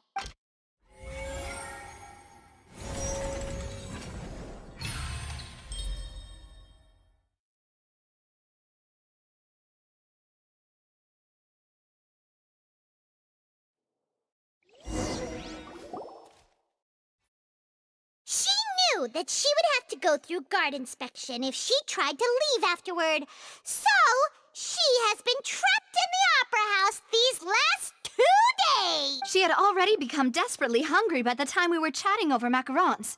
So, she swiped 2 of them right under our noses. Talk about a sneaky thief. At this point, all the events that happened in the tunnel have now come to light. Ah, so that's the whole story. Bravo! Bravo! Now then, Lady Farina, do you wish to speak against the defense's statements? Please answer the question, Lady Farina. Also, if I may add, the trial has not yet ended. As such, I request that the prosecution not leave the room before the proceedings have concluded. What, are you reading my mind now? No, I have no further arguments. I admit defeat. But really, could you at least have left me with some dignity? Wow, look at that! She's like a deflated balloon now! If there are no objections, then as the Chief Justice of Fontaine, I shall once again repeat the full sequence of events. The actual perpetrator of the serial disappearances, Cowell, selected his next victim from the audience reservation list. With some modifications to the selector, he could ensure that the pre-selected young woman would be chosen. To cover up any evidence while committing the deed, Cowell thought of allowing the water tank to fall, which would conceal the water left behind after the young woman was dissolved. He also tampered with the rope suspending the water tank, using the fireworks at the end of the performance to cause the tank to drop and hide the watermarks. He poured the water from the primordial sea into a balloon during the preparation of the magic box and stuck it to the box's lid. Finally, he passed the prepared hook on a rope through the gap in the magic box's door when bringing the young woman to said box. When the magic trick officially began, the box containing the woman was lowered into the tunnel, tightening the hook rope and bursting the balloon containing the water. If all had gone to plan, the young woman would be dissolved at this time. However, Liliane was not from Fontaine, and thus fled the box with a loud noise. Realizing that there was trouble, Cowell entered the tunnel and met Liliane. Thinking that the waters had not yet taken effect, he decided to proceed. However, his opponent was more capable than he thought, and he was overcome, knocked unconscious, and placed into the magic box, and thus became his own final victim. Liliane, according to her own statements, then changed clothes and hid until the performance ended, before hiding in other parts of the opera house. As for Linny, he was in the underground structures within the opera house, and was thus ignorant of these happenings. From this reconstruction of events, we can conclude that Linny, the accused, is in fact innocent. While there is much in Linny and Liliane's conduct that should still be investigated separately, this case, at least, can be handed over to the Oratrice to make the final decision.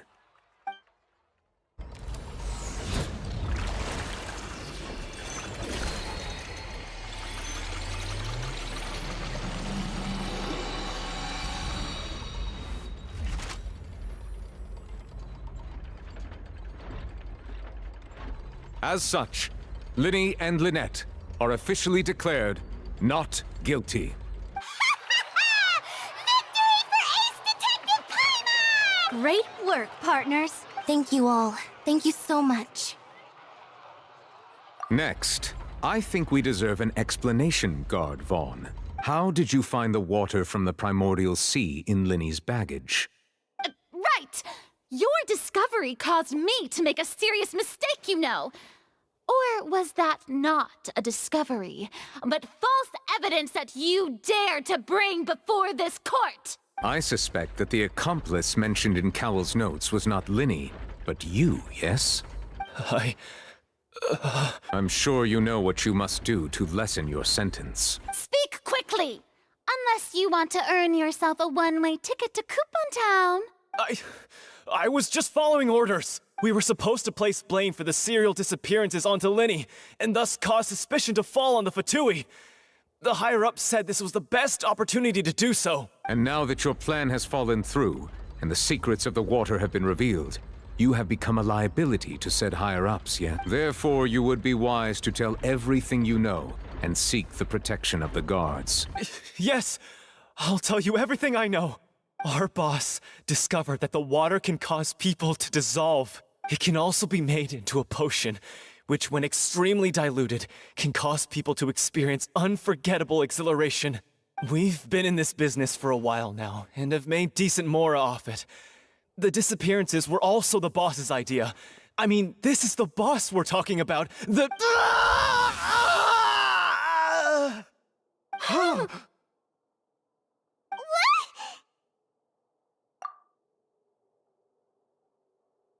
And now he can no longer talk. Such ruthlessness. I shouldn't have expected any less of them. An outrageous act. All present, please submit to inspection immediately.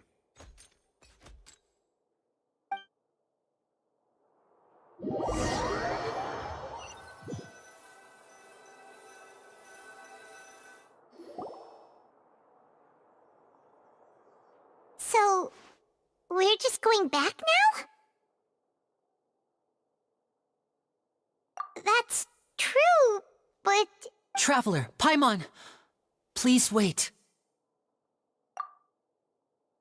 Lenny... I know you may not want to speak to me right now. Maybe you don't even want to look at me. But still, let me thank you again for defending me to the end, even after you learned that I'm a member of the Fatui. I guess. But regardless, I'd like the opportunity to set things straight. I didn't approach you with any ulterior motives or ill intent. I've spoken to you as myself, just plain Linny this entire time. As for why I'm a Fatus, it's because the goals of the House of the Hearth align with those of an orphan like me. That's all. That was how Father, who you might know as the Knave, approached recruiting us back then too. The Knave? The one who controls the House of the Hearth? She's your father? That's right. And since we're here, I was wondering, would you mind hearing a story? It's about my past. Back when our parents first died, Lynette and I were left wandering the streets. To survive, I took to surreptitiously observing an older street performer who did magic. It took me several days to figure out how he pulled off his amazing tricks. I took my sister through several streets until we found a crowded corner, and we began to perform magic tricks there. To my surprise, we proved to be pretty popular, and we could at least stop worrying about where our next meal would come from for a time. But I didn't want my sister to remain a street rat together with me forever. Before long, an aristocrat came to me and claimed that he wished to take us in after watching my performances. So you went from orphans to nobility just like that? That was how we felt at first, too. As if fate was on our side and we could say goodbye to those painful days. But I gradually discovered that while we were called foster children, he was really after my talent for magic tricks. He would constantly take me to all sorts of banquets to garner attention, which he would then use to expand his social circles. That doesn't seem too bad either. Better than roaming the streets at any rate. It took a while for me to realize just how dark his heart really was. After one particular performance at a banquet, I discovered that Lynette was not on the same return vehicle as me. I waited a long time after we returned home, but she did not come back. I went to that noble's bedroom and asked him about her whereabouts. The answer he gave me was, "She caught the eye of the most eminent person at the banquet, so I sent her over as a gift." I mean, you'll be able to perform your magic regardless of who your assistant is, yes? Oh no. So he was gonna... But wouldn't Fontaine's laws deal with such people? As far as outsiders are concerned, this is a relationship akin to adoption or foster care, and they have their ways of escaping the eye of the law. I managed to ferret out the location of the mansion of that so-called eminent person and hurried through the night. But by the time I leaped over the walls, avoided the guards, and made my way in, all I saw was the moonlit ground covered in blood, and the knave standing there in the darkness. So, she'd already taken care of that guy. That's right. She had rescued my sister before she could come to any harm, and had even discovered several girls hidden in a basement, all of them orphans. Father, I mean, the knave, might have seen something in me, and so she made me an offer. The House of the Hearth welcomes you, for your interests align with ours. Here, none will ever betray you. Indeed, betrayal shall never be permitted here. I was hesitant to trust her. I mean, I had just been betrayed by nobles. But she was also quick to destroy the noble who had taken us in at first, giving us back our freedom. Oh, so that's how the two of you joined the House of the Hearth. She has her own plans. She has gained permission from the Tsaritsa to first use the Gnosis' power once she obtains it. She plans to use it to find a way to break the prophecy and save Fontaine. So, she believes in that prophecy too? That's right. The whole House of the Hearth is currently working to combat that crisis. Today's case has also proven that people from Fontaine can indeed dissolve into some sort of water, thus further supporting the prophecy. All of us house members here, Lady Arlecchino herself included, are from Fontaine. We won't give up on defending our homeland. To us orphans, the only connection we have left to this world, apart from our family, is our homeland. So, from small deeds like distributing magic pockets to huge schemes like stealing a Gnosis, everything is aimed at dealing with that prophecy. It's all right. I understand. The only thing I can do is relate all this to you. I just hope you can understand that even as a member of the House, I have never stopped making my own decisions, and that I believe what I'm doing is right. If you should need anything at all in the future, feel free to find me. I will do my best to help you, as plain Linny.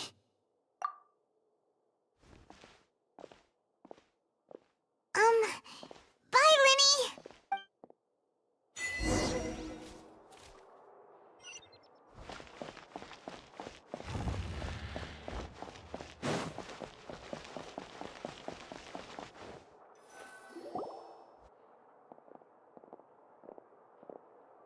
Hey there.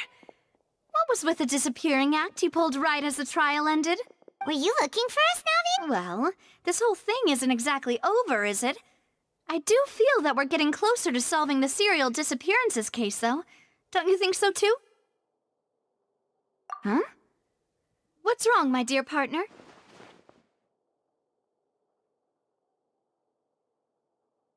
Besides, are you sure we're the ones who can crack a case that's been cold for decades now? And given that there's new evidence from the trial, there should be a trail of breadcrumbs for the Hydro Archon's people to follow now, right? Ah, I see. Well, I won't lie. I'm a little shocked to hear that from you. But I suppose you are just travelers who have only arrived in Fontaine after all. Sorry. I might have been too presumptuous. Don't say that, Navia. Ah, and we were having so much fun investigating with you, too. It was like having new waters flowing into a stagnant mire, causing new hope to spring forth, and the reflection in the murk to become clearer. Sorry about that. I'm a bit prone to nostalgia. Don't mind me. Wait, shall we have a farewell meal? You know, to commemorate our time as partners? Huh? Do we really need to get that formal? Well, guess you really did treat us as partners, huh? Well, I'd just like to have a proper ending to every important memory. That way there are no regrets later. Anyway, it would just be a meal, so it shouldn't take up too much of your time. You don't have to twist Paimon's arm. If Boss Navi is treating, count Paimon in! Oh, wonderful. In that case, why don't we return to the court of Fontaine and head to the Hotel de Boer? I believe we'll make it just in time for dinner. All right then, let's have our farewell meal!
I came here several times with my father when I was little, but stopped eating here as often after growing up.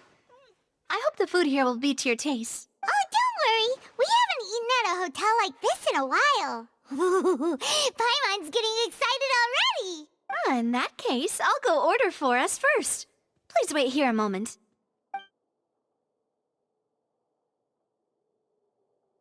Ooh, everything looks so good. People in Fontaine sure know how to enjoy life. Why, of course. Go ahead, try whatever you like. If the food's good, I'll make a group reservation for the rest of Spina di Rosula next time. And if it's not? Well, then I'll still bring everyone. Albeit with only one dish per table. You, sure have your own way of doing things. Oh, we called this a farewell meal, but we could also treat it like a victory feast, right? We did just win that case after all. Oh, true. Very true. In that case, boss, we'll have another 2 dishes. Huh? Paimon didn't mean that you had to order even more food.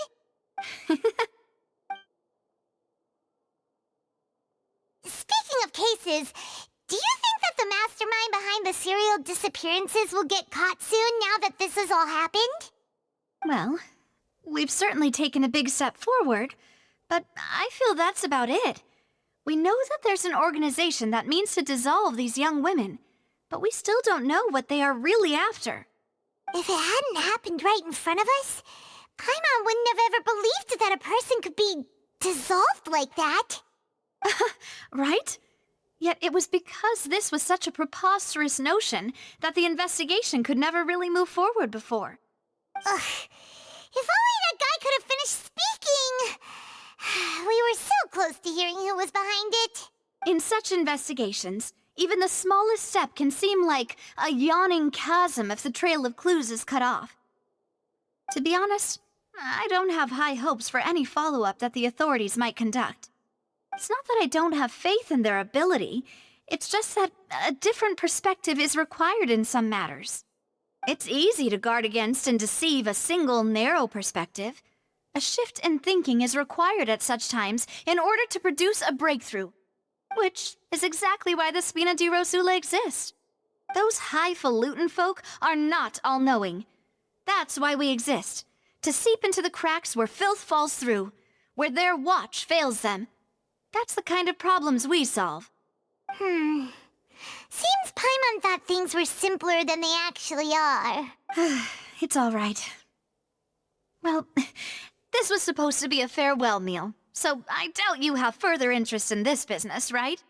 Let's talk about something else. Like, what are your future plans? That's true. We didn't have a chance to speak to her after the trial ended. It didn't really seem like the right time or place to do it anyway. I see. So, your primary objective, which has been foiled so far, was to have a chat with the Hydro Archon. I've heard that there's a long line of people waiting to meet Lady Farina. I suspect you'll be waiting for quite a while, considering that you missed your chance today. Yeah, we've heard that she's super popular here in Fontaine, and that it'll be tough getting any of her time. Well, would you consider some more, unique ways? Perhaps even methods of, let's say, questionable legality? Guess that's Spina di Rosula's boss for you. Chock full of sketchy ideas. Well, what did you have in mind? Well, one way would be to infiltrate a performance troupe at the Opera House, only to abandon your act at the play's climax and ask to speak to her after the performance. I'm sure Lady Farina would be eager to see the ending, and would agree in order to finish watching the play. Don't you think? Could you suggest something a little more practical? This plan seems pretty hard to pull off. We'd have to go learn how to act, and acting's really hard. All right, here's another. Find a way to conceal yourselves under her bed. Then wake her up in the dead of night and demand answers. Don't let her go back to sleep until she answers all your questions. I can personally testify that this one works. When I'm sleepy, I'll do anything as long as I can finally get some sleep. That might work, but that's not really the problem. The problem is, we don't want to get ourselves arrested. Ah, valid point. I overlooked that part. I was just thinking about leveraging a person's desire for sleep. All right, no more joking around. Perhaps you could... Oh, I don't know. Cut the line when she's on a break. You did defeat her in court, clearing citizens of hers from false accusations. False accusations she had nearly upheld personally. I imagine that she feels quite ashamed about the whole thing.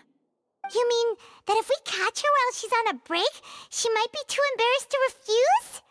Oh, that does make some sense. Why don't we give it a try after this meal? You know, strike while the iron is hot and all. Huh? Paimon, did you drink my Fanta? Was this your drink? Sorry about that. Paimon wasn't really paying attention and the cup was right next to Paimon. Would you like to order another? No, it's fine. We're just about done here. Alright. Honestly, Paimon wouldn't recommend Fanta anyway. It tastes kind of salty and icky.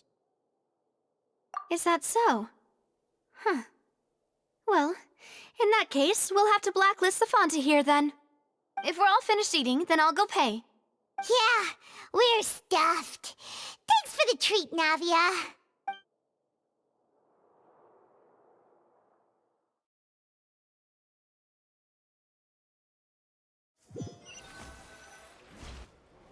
Oh, so full. Paimon can barely float anymore. Nah, that would be so... normal. You know, like you. Okay. As for expenses this month, we're left with... Hey, Navia! What are you doing over there? Oh, nothing. It was just a meal, you know? Nothing the Spina di Rosula can't cover. Let's get ready to try to meet the Hydro Archon again. Bye, Navia! So this is goodbye, huh? Well, if you do encounter any other trouble in Fontaine, you're always welcome to contact the Spina di Rosula. I'll give your requests the highest priority. In any case, I wish you smooth sailing. I'll see you again, partner. See ya!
It needs a more romantic touch here.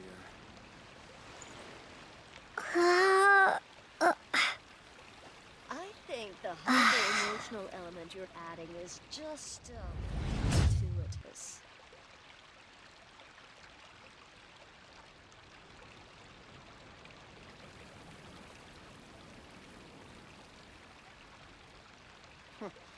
It needs a more romantic.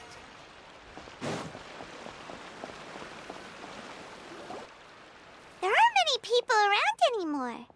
Looks like that boat we took to Araneas might have been the last one. Vache! Looks like we're back here again. Huh? Traveler? Are you hearing voices again?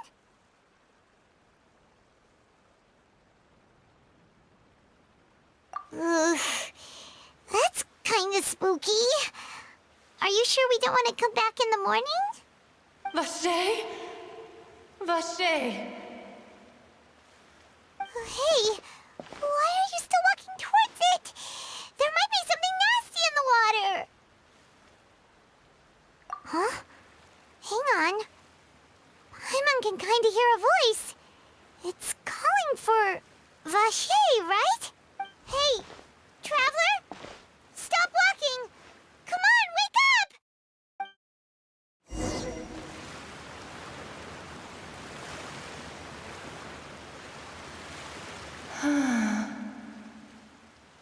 Vache! Are you...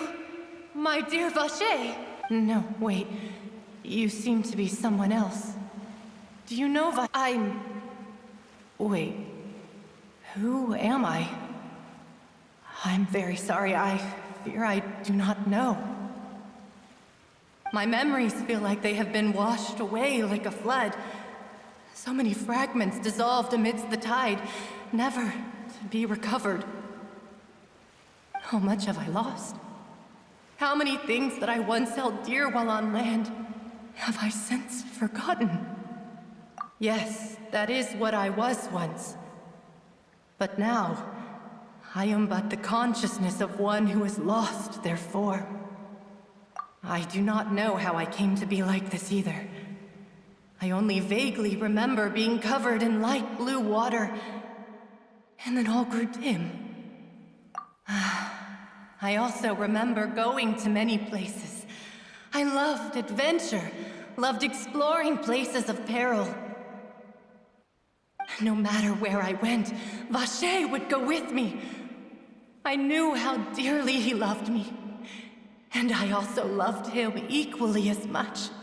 But now, we can no longer go back. The pain of such parting, I never knew how heavy it could be. No, our reunion no longer has any meaning. There is no way for us to create any new memories. The thought of me gives him no succor, so let it lie forgotten beneath the waters. If you meet Vache, tell him not to look for me. Tell him to move on. That is the only thing I still remember. Perhaps that is so. As I was submerged in the waters, losing consciousness, I saw Vache above the surface. His eyes were filled with such sorrow, such longing. If only I could have comforted him, told him that I did not suffer. Indeed, I had felt a great warmth. Is that what you call it? Dissolving? If anything, I consider it a form of release. It was a state of neither fear nor frenzy, with only an endless peace, like the water's still surface. I could also liken it to being a thirsty person who drinks water for the first time, and only then sees how they have lived for so long in a world of endless want and anxiety. I think I hear your companion. It's time for you to go, I think. Farewell, then. I am glad that you were able to sense my presence. Remember, if you see Vache, tell him not to seek me out any longer.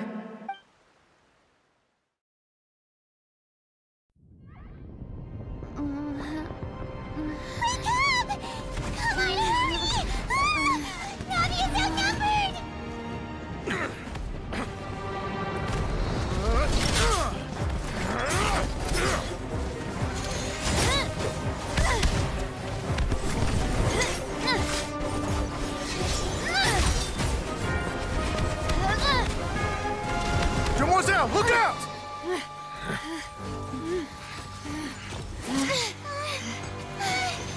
Dear God, it's a whole army of Gardamex.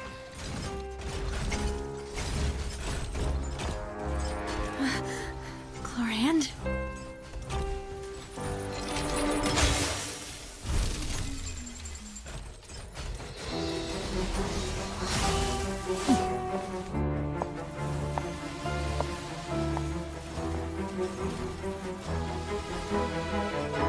Quick, now's our chance!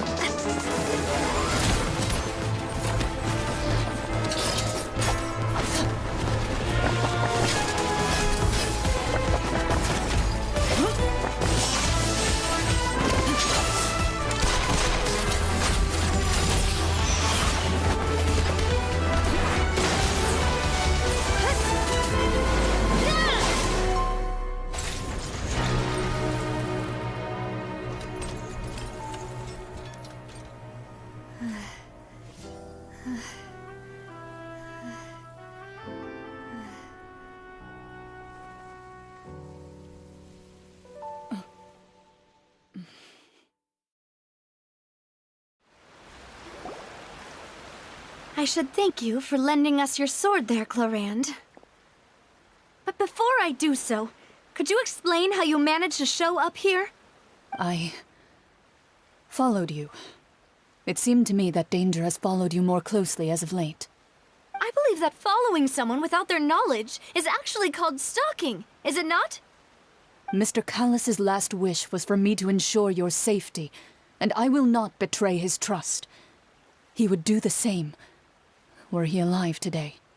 Do not speak of my father! Sorry, Demoiselle. I was not strong enough.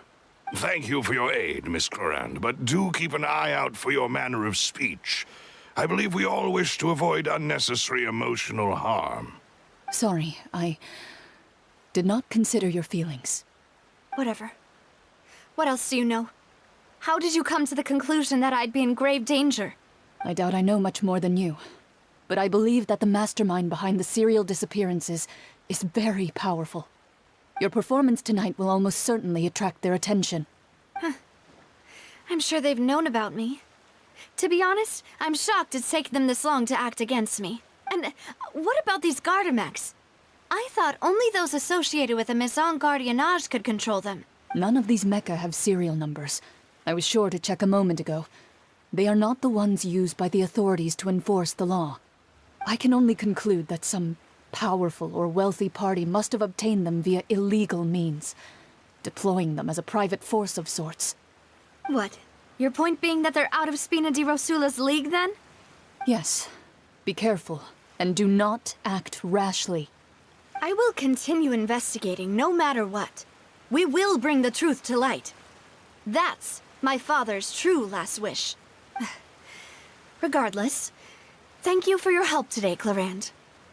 But if you get any ideas, tell me first. I don't much appreciate being followed.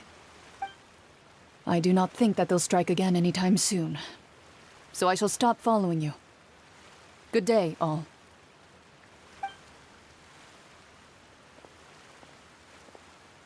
Right. I suppose that's the best news we've gotten today. Demoiselle, I believe that Miss Chlorand was being sincere with you. If we tried, we could attempt to thaw relations a little. I know, I just... She's... Oh, thank goodness! Paimon thought we were done for! Those Gardamex came out of nowhere while you were unconscious, and Nadia and her gang saved us! Oh, to be a duelist named Chlorine who came out to save us too! We got lucky there. Paimon probably couldn't have fought them off otherwise. Oh, come now. Forget all that polite talk. That wasn't really a farewell meal we had back there. Not for me, anyway. In truth, I hope that every meal we have together shall be a victory feast. As such, we're still partners. There's no need to thank me. It will take 50 years for me to match Demoiselle's magnanimity. If it were me, I would have joined the Spina di Rosula on account of her goodwill long ago. All right, you two. That's enough. Actually, Navia, how did you know that we were in danger? You sure did show up in the nick of time. Well, to be honest, you're the one who tipped us off, Paimon. Huh? Really? Paimon contributed somehow? Ooh, Paimon's even more amazing than she thought! Yes, all thanks to you grabbing my drink by mistake. How did that help? After we parted ways, I was on the way back to one of our bases when I suddenly thought of what you said. That the Fanta tasted kind of salty and icky. Fanta only comes in sweet flavors, so how could it have tasted salty? The color of the drink, if I recall, had also been a bit off. So the Fanta had been spiked with water from the primordial sea? Yes. So if you hadn't drunk that cup for me... Spina di Rosula is preparing the grandest of awards for you as we speak for saving the boss. Huh. Really? I sent people to Hotel de Boer to investigate, but whoever did this left no trace at all. That's when I figured out that you might be in danger and hurried here as quickly as I could. But why would they go after us too? All we did was defend Linny in court and help clear his name. Ugh, now we're caught up in this mess too, aren't we? Well, you did foil a plan that they were probably pretty proud of, and almost got their name in the process. Speaking of which, did anything strange happen when you drank the primordial seawater? Well, it can't be coincidence that the traveler fainted just now. She said that she heard that voice calling for Vache again. Oh, and this time Paimon heard it too, but it was real faint. Does this situation have to do with the primordial seawater then? Does that mean the primordial seawater raises someone's sensitivity to hydro when it's used on people who are not from Fontaine? That doesn't sound like too much of a bad thing, to be honest. New intel? While you were out cold? Well, let's hear it, shall we? Oh, that is important. Vache. That name doesn't ring a bell.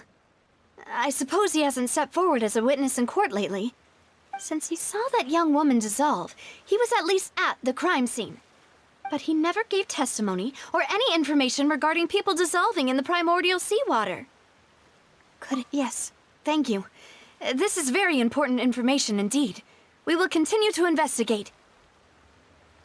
Oh, you mean you'll help us investigate?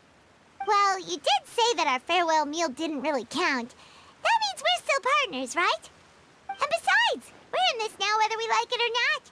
You're not gonna let those people who targeted us get off the hook so easily, are you, Traveler? Demoiselle, do try not to look quite so pleased. You are the face of Spina di Rosula, after all. You talk too much. Well, in that case, let's head back to one of our bases, shall we? I'll arrange accommodations for you. We also have some plans to go over, and hopefully we can deepen our bonds as partners. But we'll take that one step at a time, I guess. Don't worry, you two. With us around, our base is definitely secure.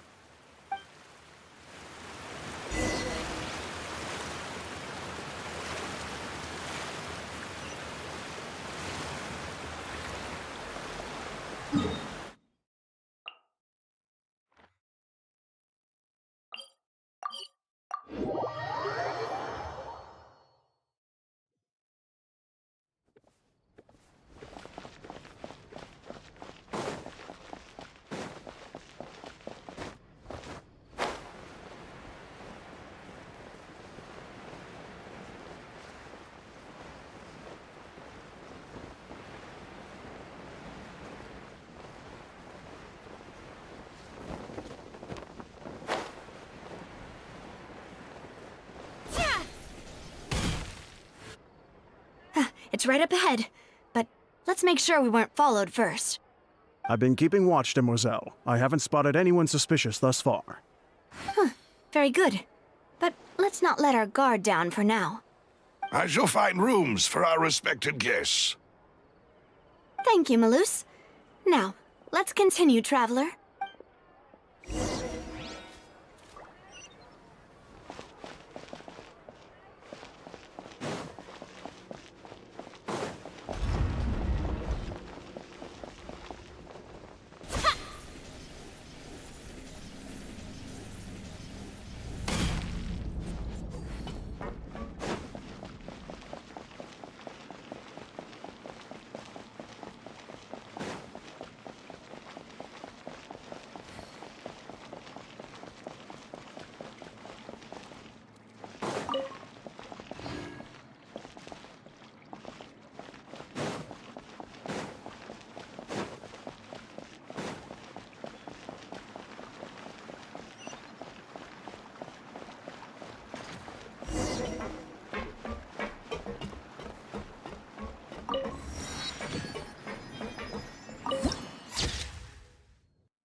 This is your base?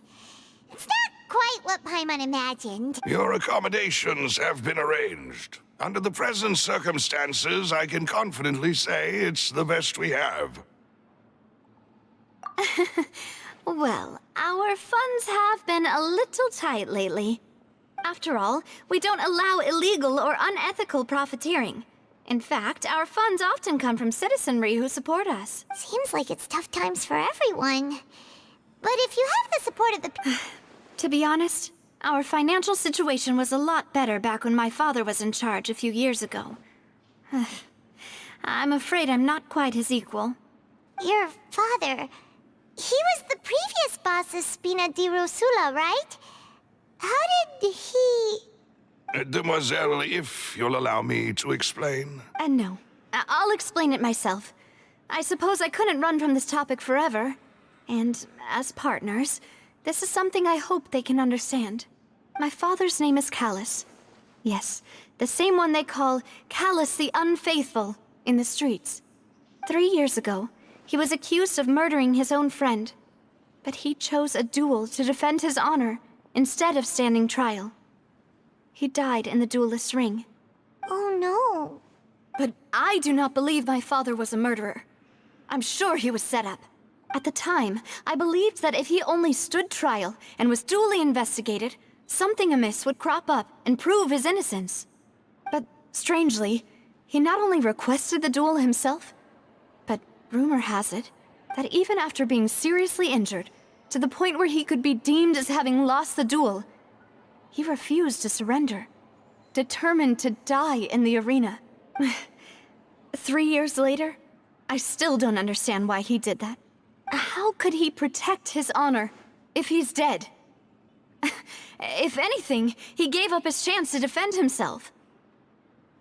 The closest piece of info I have is that my father had been investigating the serial disappearances case at the time of his death. Ah, so that's why you're so determined to get to the bottom of that case. That's right. I've also tried to investigate the murder my father was implicated in, but I haven't found a single new clue in my countless reviews of the investigation records. However, I believe that if the murder case is related to those behind the disappearances, they must know something. I must know what really happened. Was my father coerced? Framed? Even if he really did kill his friend, I must get to the truth. If only he'd been more open with me when he was still alive. He even hid the fact that my mother died due to complications when giving birth to me. And now, here I am investigating his death. You really are a handful, aren't you, Papa? Demoiselle, please, if there is anything I can do, anything at all. I also will never believe that Master Callus murdered anyone. There are none whom I respect more than the two of you, demoiselle. Master Callus did so much good in life, yet all it took was one murder case for him to be dubbed Callus the Unfaithful. Even our supporters decreased greatly due to that incident, hence our strained finances at present. Wait, if Callus was such a good man, wouldn't people at least be a little suspicious when he was accused? No. Perhaps people just revel in that kind of drama. It's not something exclusive to people from Fontaine, really. Everyone's like that. People love watching the evil turn over a new leaf, but they also enjoy watching good people fall into an abyss from one slip-up just as much. But how could... never mind. If Callus was really falsely accused, we have to find the truth. He didn't deserve to have that happen to him. There is one other thing. Master Callus's opponent in the duel was Ms. Clorand. Oh, her? Well, then, isn't that as good as saying that she was the one who killed him? Yeah, that's not the sort of thing that you can just let go and move on from. Ms. Clorand has always placed great emphasis on the honorable nature of the duel. If her opponent doesn't yield, she will not stop either. She knew Master Callus beforehand and greatly respected him, but seeing how he was resolute in the arena, there was only ever one choice she could have made. It's not that I don't understand her at all, but I just can't deal with this yet. Don't worry, Navia. Paimon knows how you feel. You don't have to force yourself to do that. Afterward, Ms. Clorand told us that at the start of the duel, Master Callus requested that she ensure Demoiselle Navia's safety.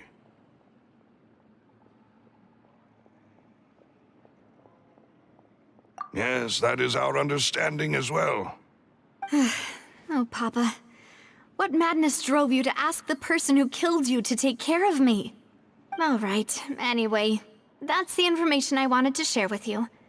Even if it did sound like I was just complaining towards the end. Thanks. You two should go and rest. This was quite a day after all. Yeah, Paimon's feet. Please, relax and get some sleep. We will ensure you rest soundly.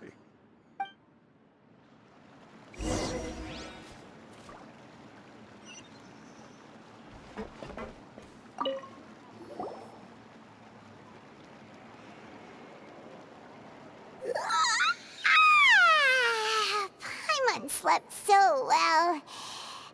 This place feels almost too safe. Huh? Navia? Where did the other two go? I sent them back to Poisson. It's Spina de Rosula's place of origin, and where we have our headquarters. There's not much for them to do here at the moment. Paimon gets the feeling that you're just trying to get them off your back. But never mind that. When did you get back? Were you waiting here the whole time?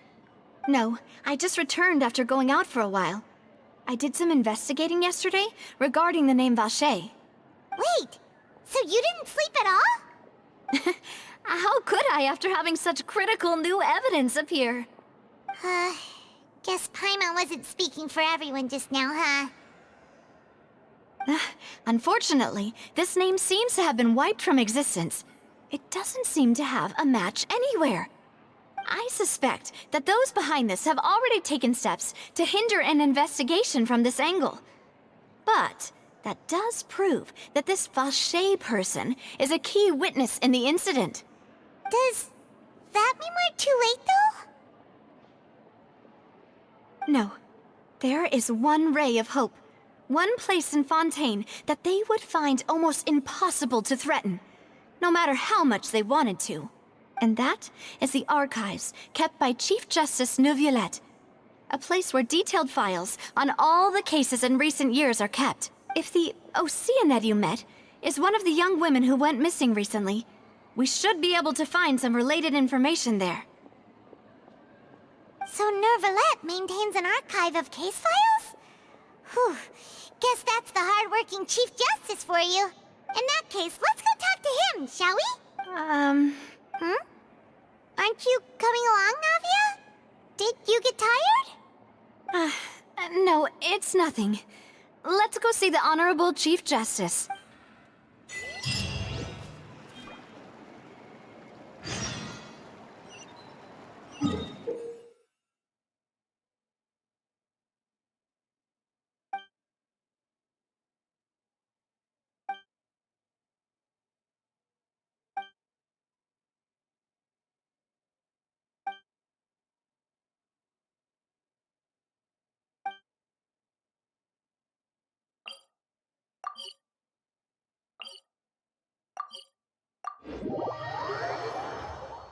The Palais is right up ahead. Come on.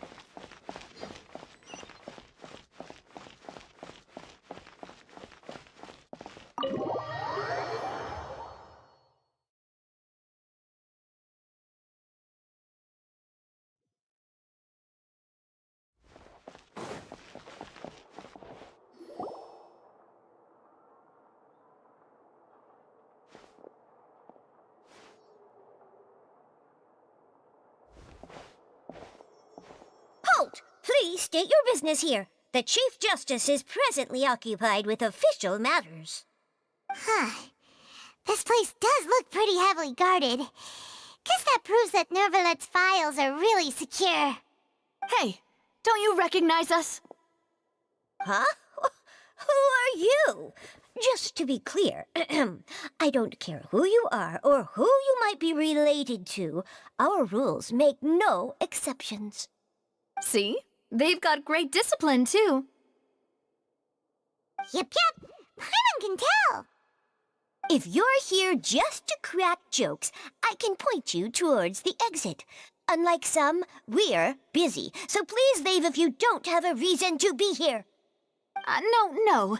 What I meant to say is, shouldn't you remember us from a few days ago? We were at the trial of the great magician Linny.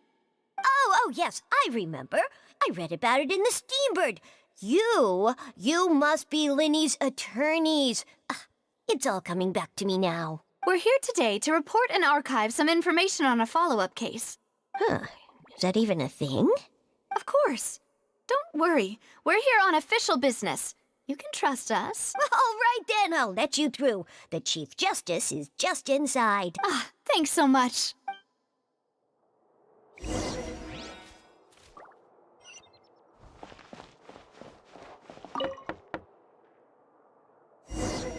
Please come in.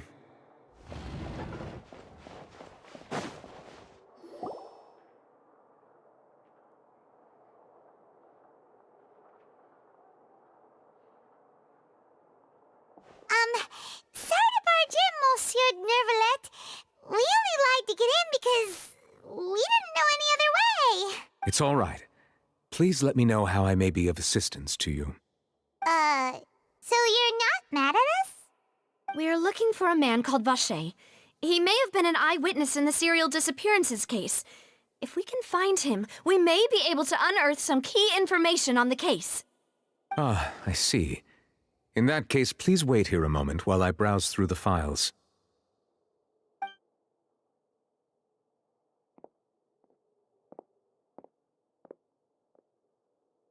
Who knew that Nervalette would be so easy to talk to?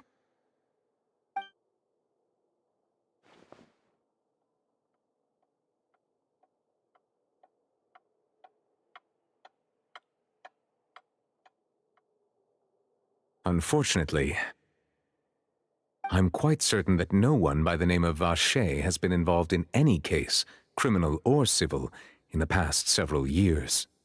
There are no records of him either in the files or in my memory. Traveler, what if it was really just a dream? Is that so? All right then. Thank you so much, Monsieur Nervalette. We'll take our leave now. Ahem.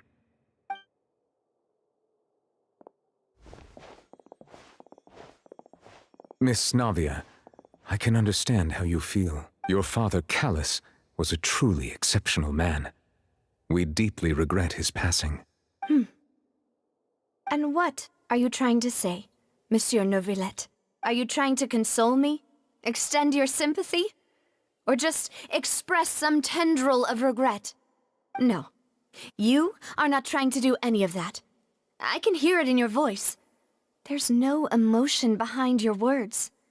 You only said those things because you felt like you should. It's just like last time. After my father took his place in the duelist ring, I pushed through the guards to talk to you as a last resort. You even told me then that you thought there was something fishy with the case, yet you still allowed the duel to go ahead. In your eyes, the value of a human life is nothing compared to those cold laws you hold so dear. If you truly regret my father's death, then why didn't you call a stop to the duel? Why didn't you give me the power to stop him from throwing his life away? Why did you just let him die, despised and hated by all? Everything was hanging on a thread at that moment. Just the tiniest effort could have changed everything. There are still so many things I never got to tell him. So many questions he still owes me answers to. If you really have no heart, then just look me in the eyes. I, Navia, will show you the true meaning of regret. I'm sorry, Miss Navia. You and my father are truly alike. You keep all kinds of things in your heart and never say a word to anyone. It's not so much that you can't feel, but that you would never express anything. Oh well. In any case, everyone already knows full well the apathy of the Chief Justice. My apologies for taking my emotions out on you, Monsieur Chief Justice. Let's go, Traveler and Paimon.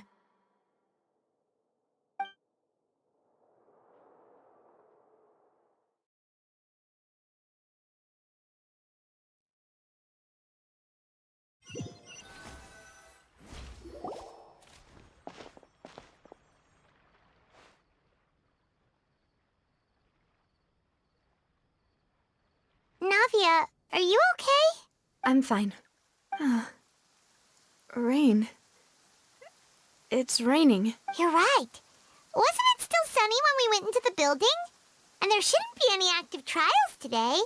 How strange. Now that I think of it, on the day my father was convicted of murder, it was also raining. What is it? Did you think of something? Yeah, he was outside. It was uncovered and the rain could fall there. Why? Do you think the rain could have affected the crime scene? That thought has occurred to us before. We've even expanded the search area to try to account for that, but didn't find anything of value. Oh? Wait. So you're saying that the true murderer could have been turned into water and then got washed away with the rain? Yeah. And if that's what had happened, then no one would have believed your dad, even if he explained what he saw to the authorities. I really think I found a true genius for a partner. You're completely right. How did I not connect the dots earlier? All right, let's go to Poisson. With this new lead in mind, we'll get to the bottom of my father's case for sure. Yeah, we're gonna make progress for sure this time. Do you want to go with me now? Or do you want to head over by yourself later? Great. Let's go then.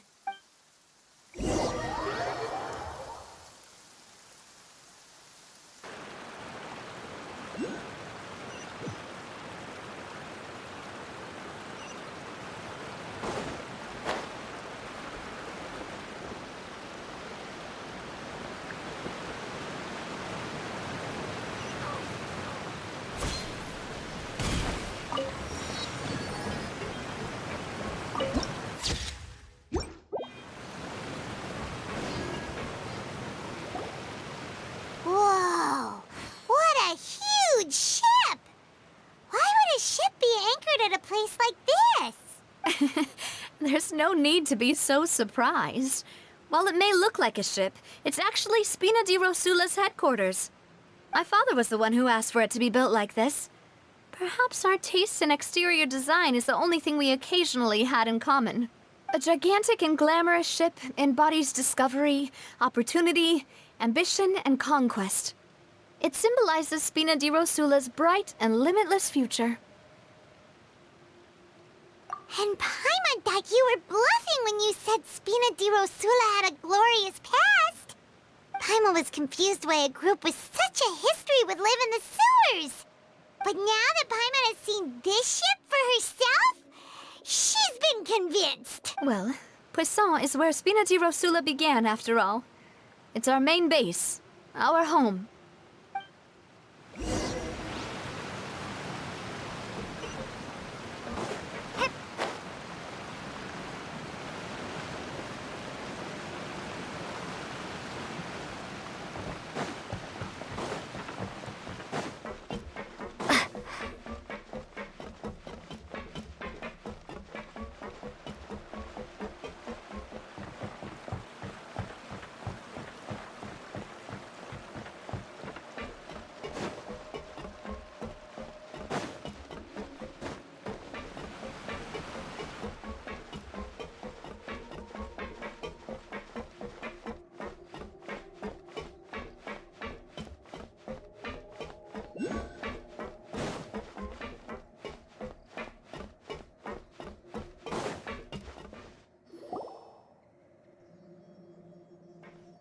Melus, we're back!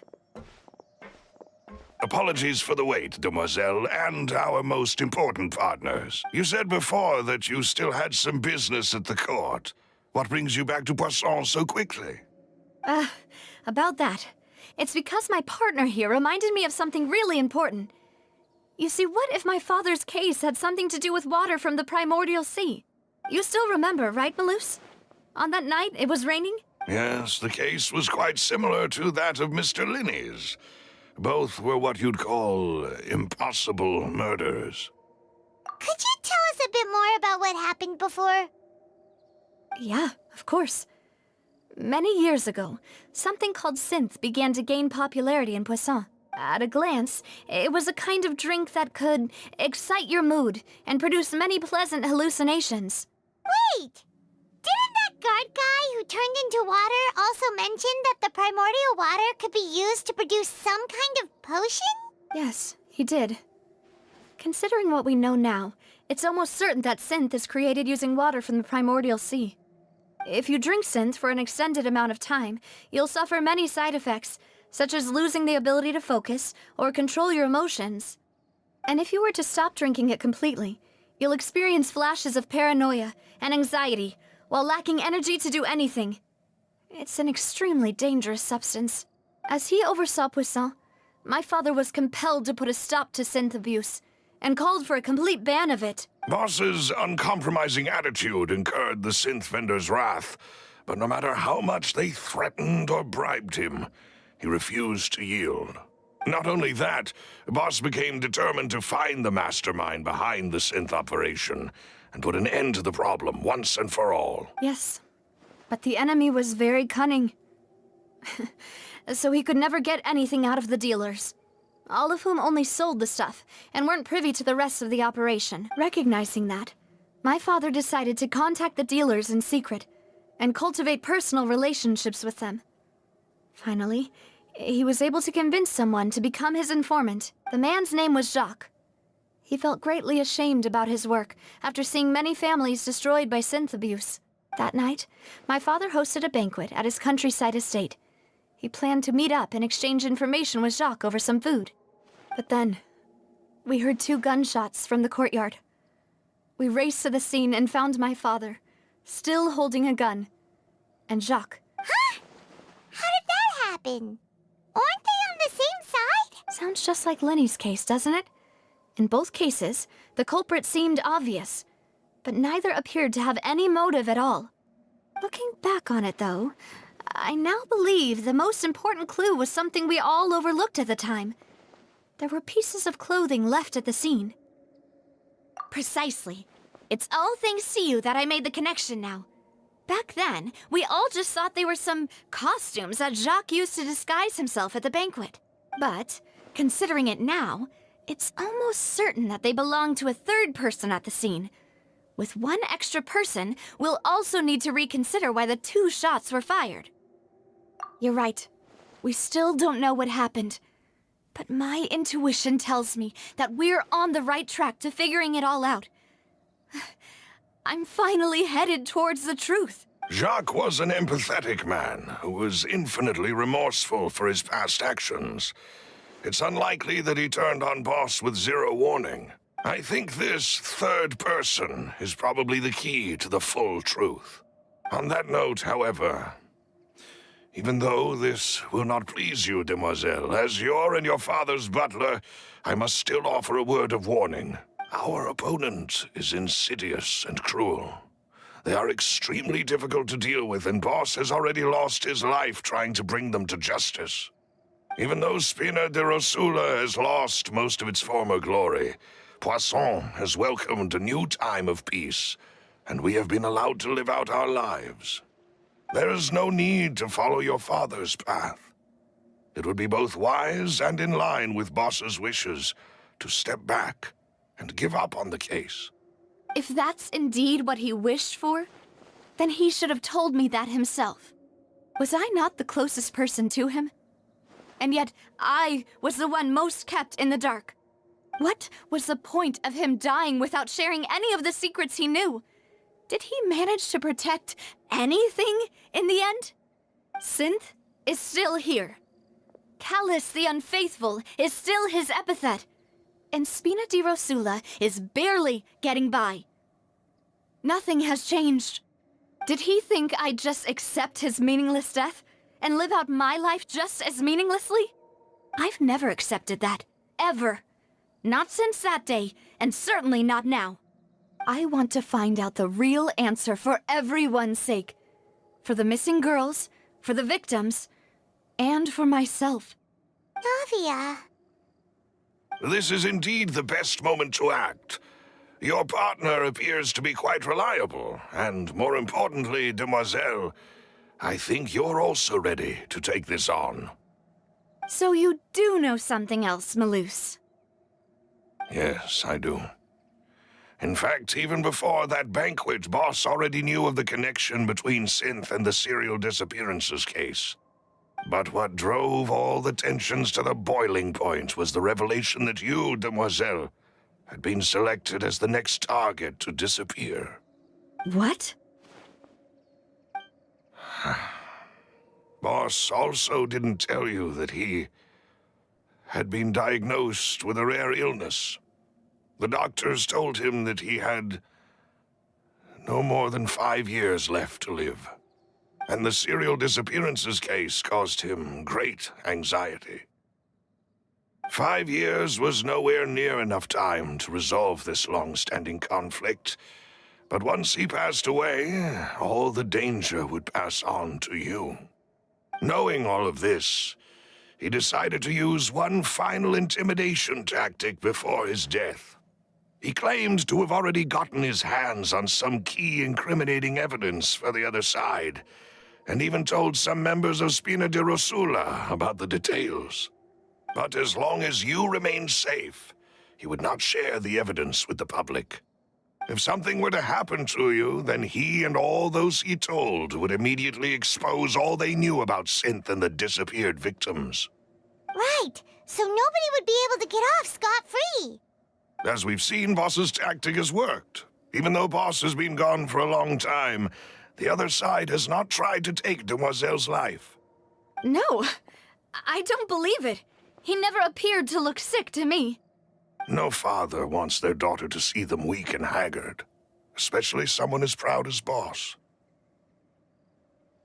To him, dying in a duel and suffering lasting dishonor as the unfaithful were still far preferable than losing face in front of his daughter.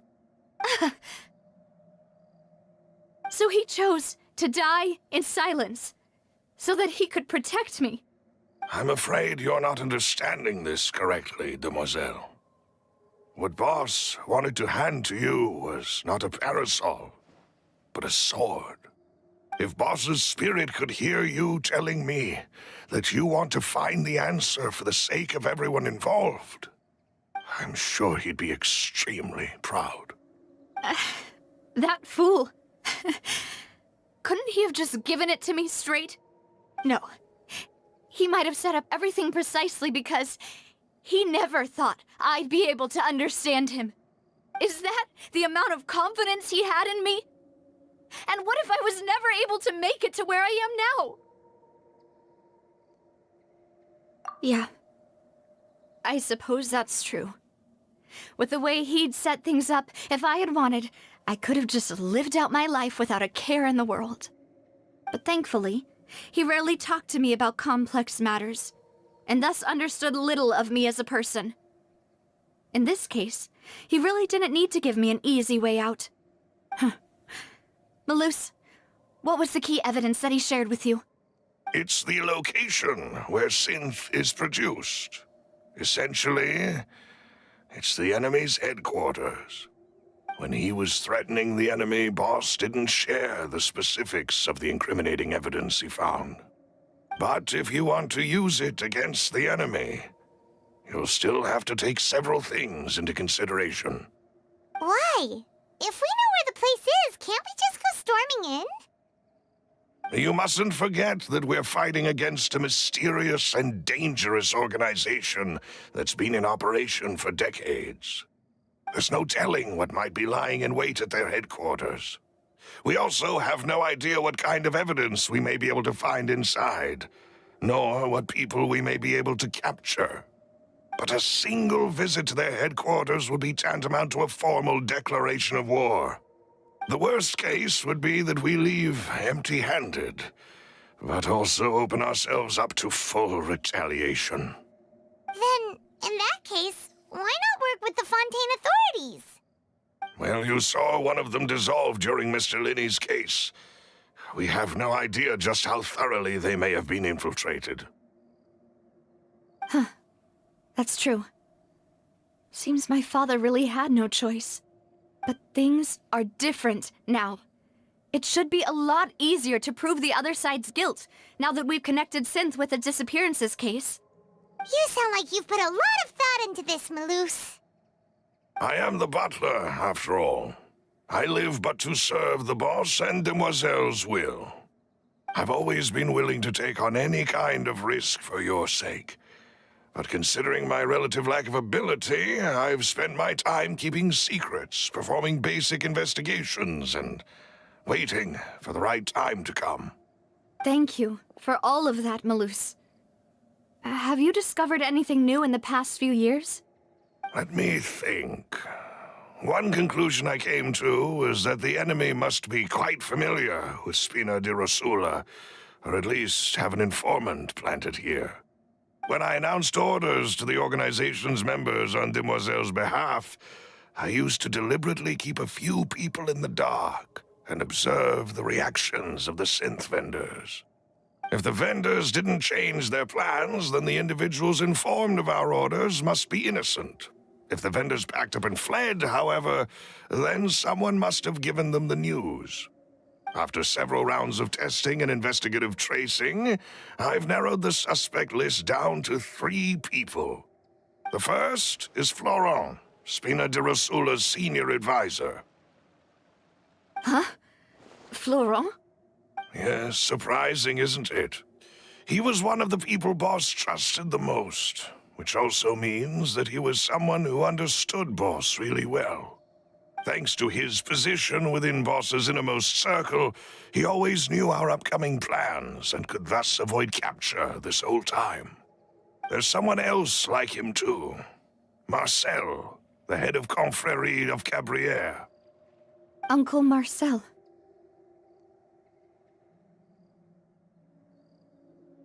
It's a guild in Poisson. Boss helped it to grow to its current size and prominence. In the beginning, they were only reselling some daily goods, but now they're one of the richest guilds around with a lot of business connections in the city. So, they're like a sister organization of Spina di Rosula? Yes, you can say that. When we were fighting against the synth dealers, they They provided us with plenty of support. It's a bit difficult to imagine someone using their own money to hunt down themselves. The final suspect is Thierry, the man responsible for coordinating information between Spina di Rosula and the guards. Although the guards mostly leave us to our own devices, there are still many activities we have to report to the local authorities. Since Thierry is always in the know about our current activities, he could theoretically always plan one step ahead. I see. These are all people who I communicate with quite regularly. To think that the enemy we've been fighting against has been right next to me all along, among those I trust the most. It's almost too hard to believe. If you want to investigate them, please take every precaution to not alert the quarry. Judging from our experience, the enemy is extremely cautious. Of course. And thank you, Malus. You've provided us with a lot of great information. You're too kind, my lady. I'm just doing my duty. And before I forget, proving Boss's innocence would also mean clearing him of blame in Jacques' death. After that incident, Jacques' wife and daughter were taken into the Spina's care. They still live in Poisson today. If it might help, you could also pay them a visit. I can make the necessary arrangements. Oh, thank you so much, Malus. You really are the best. A new case awaits, my dear partner. Once and for all.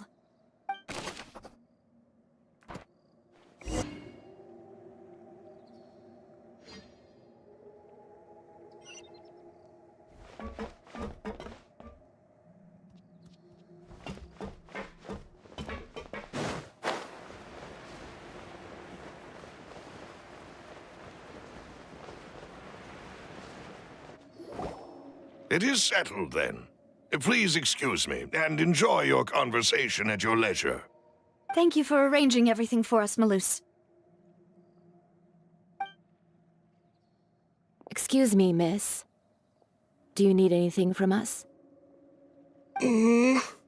Hey, Navia's all quiet. This isn't like her at all.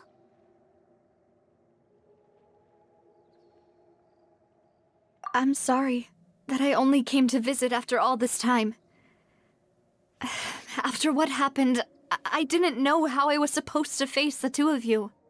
Ah, if it's about that, there's no need to apologize. After my husband died, Spina di Rosula sent us a lot of mora and support. I understood your guilt and apology to be genuine. But aren't all of those things nothing compared to the loss of Jacques? I can understand the kind of pain that comes with losing a father so needlessly. You don't understand at all.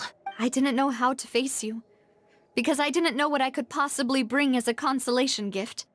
I know only the full truth could bring closure to you. And to all of us. I'm sorry. I appreciate the sentiment, but you don't have to carry all that guilt. On the matter regarding my husband, my daughter and I have more or less found our answer already. Would you mind sharing it with me? I really can't believe that my father could ever bring himself to shoot Jacques. I always knew that my husband's money was earned through others' suffering. He told me countless times that if he could turn back the clock, he would never go into the synth business again. He had many regrets, and felt that he took the idea of providing for his family too literally. For the longest time, he thought Mora was everything. So when Mr. Callis came to him with a proposal, he accepted it almost immediately. He tried to be as careful as he could, but even so, he was still found out by the higher-ups. They found out about his betrayal? Papa didn't say that exactly, but Papa did tell me that I should never be ungrateful. Before he left that day, he told me that he had no choice. It was only later that I realized it was his final farewell to the two of us.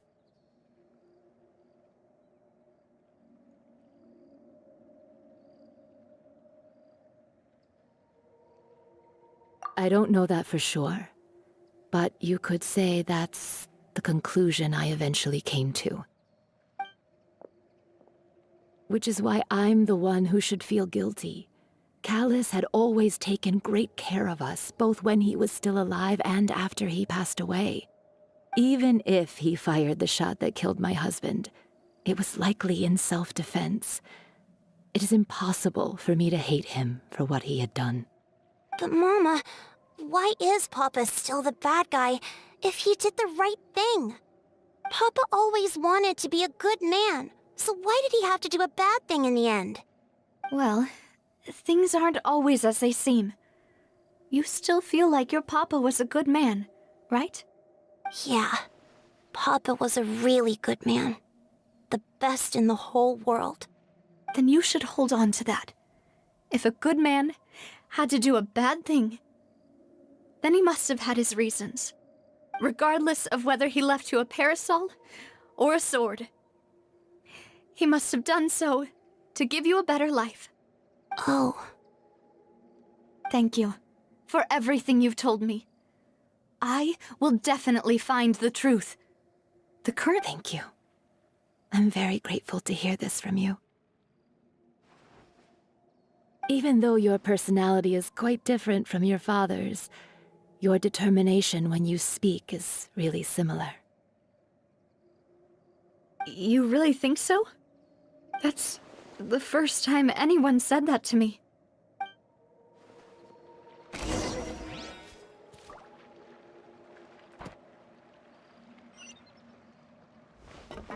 Are you okay, Navi?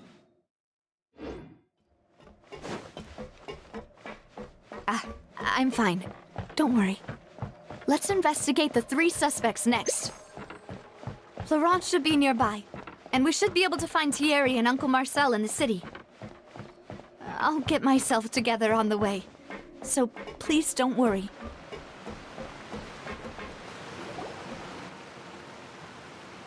Greetings, boss. How may I be of assistance today? I'm sure you've heard about what happened at the Opera House? Someone got turned into water right in front of us. Yeah, I've heard. With something that dramatic, I'm sure journalists will milk it for all it's worth. And it'll be all the talk for the next several weeks.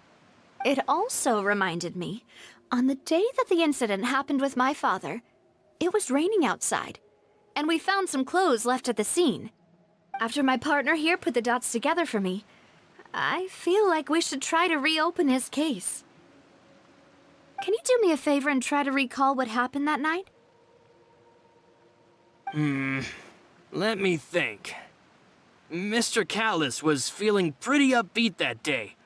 So he was drinking and bantering away with us at the table. After that, he told us that he wanted to go get some fresh air. So we let him go without thinking much of it. Who knew that we would hear 2 gunshots ring out right after? My first reaction was that Mr. Callus's life was in danger. So I grabbed my holster and made a mad dash toward the scene. But when I got there, it was already too late.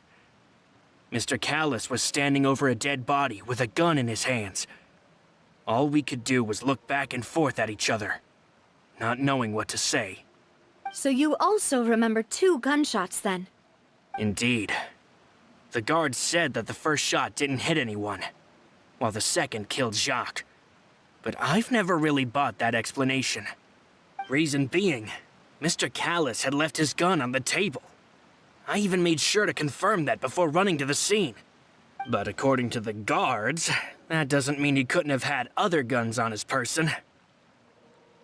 About the clothes left at the scene that you mentioned, do you think there was a 3rd person there who was turned into water?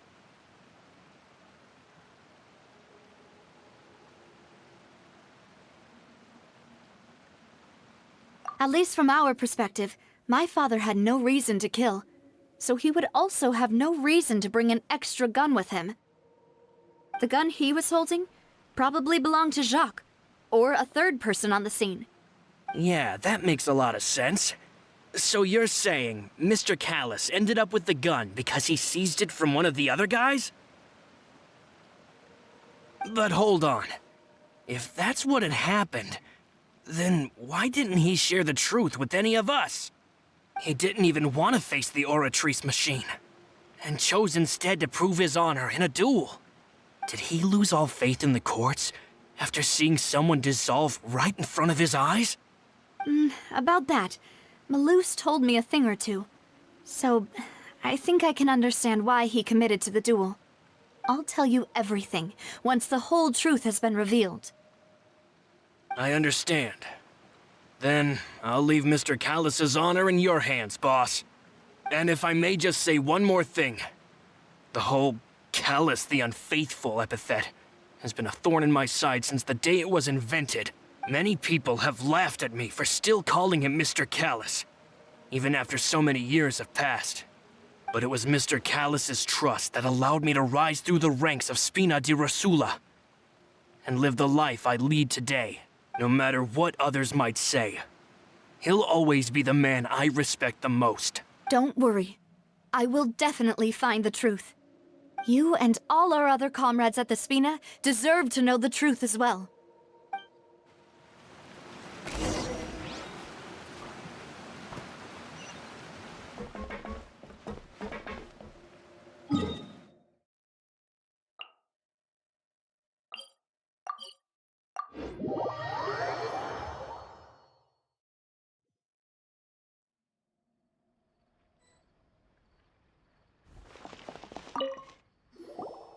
Hey, Thierry! It's me! Oh, now, what brings you here, Miss Navia? I've heard that you made quite the name for yourself at the Opera House. Oh, so you've got news of that already. Oh, okay. Hey, I'm also a member of the Guards, you know. The way you make it sound, people would think I was sent off to Poisson because I had done something wrong. Are you sure there isn't a little bit of truth in that? Under normal circumstances, shouldn't you have been called back to the city already? I mean, where I work is really up to me. Let's just say I enjoy the ambiance of Poisson. Callus did a fantastic job running the town, building Spina di Rosula from the ground up and clearing many obstructions in my way. It would be next to impossible for me to find a similarly easy but high-paying job in the city. Anyway, enough chit-chat. Are these two friends of yours? You, here for some formal business? Yes. These two are my partners. What happened at the Opera House made us realize that Linny's case, and my father's, may be related. We're trying to reinvestigate the details of my father's old case. Ah, I get it. You think there might be more to the case now that we know people can be dissolved into water, right? If you want to go through the original files from your father's case, I can help you look for them. That'd be much appreciated. Thank you. Actually, I have another question. Do you have the authority to dispatch Gardamex? Of course. Without them, I couldn't possibly handle Poisson on my own. Why do you ask? We definitely can't use them to forcefully get more evidence for your father's case. Well, you see, just recently, we were attacked by a horde of unnumbered Gardamex in the city. So, if you hypothetically wanted to do something against me, all you would need to do is get rid of the mecha serial numbers and send them after me. Then you think too highly of my abilities. Dispatching mecha is very different from controlling them. If I had to make an analogy, when you order a dish, the chef will make it for you. You can ask the chef to cook, but not to massage your shoulders or carry your baggage. If you try to make unreasonable demands, the chef would just think you're out of your mind and ignore you completely. The same goes for me and my Gardamex. Removing a serial number is also not as easy as you might think. There are a lot of complex steps to it, and it's almost impossible to keep it a secret. So I can promise you, those mecha were definitely private units. They're certainly not cheap. So, whoever their owner is must be super rich, powerful, or both. Now that you mention it, though, being in the synth business would definitely be profitable enough to afford this. Oh, then you're officially in the clear, Thierry. Oh, well, thank you for the vote of confidence, Navia. Jokes aside, I'd like to wish you all the best with your investigation. I'll be staying in the city for a little while, so just come find me if you need any support from the guards.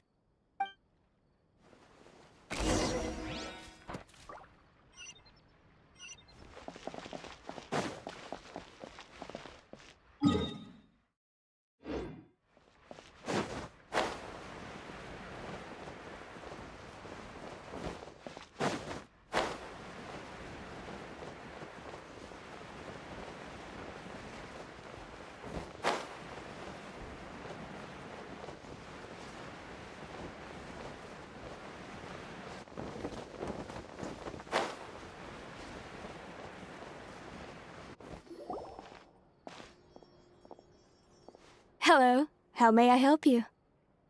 I'm here to see Marcel. Could you please let him know?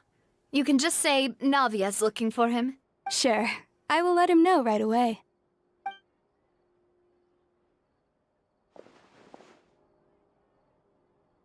Navia, hello.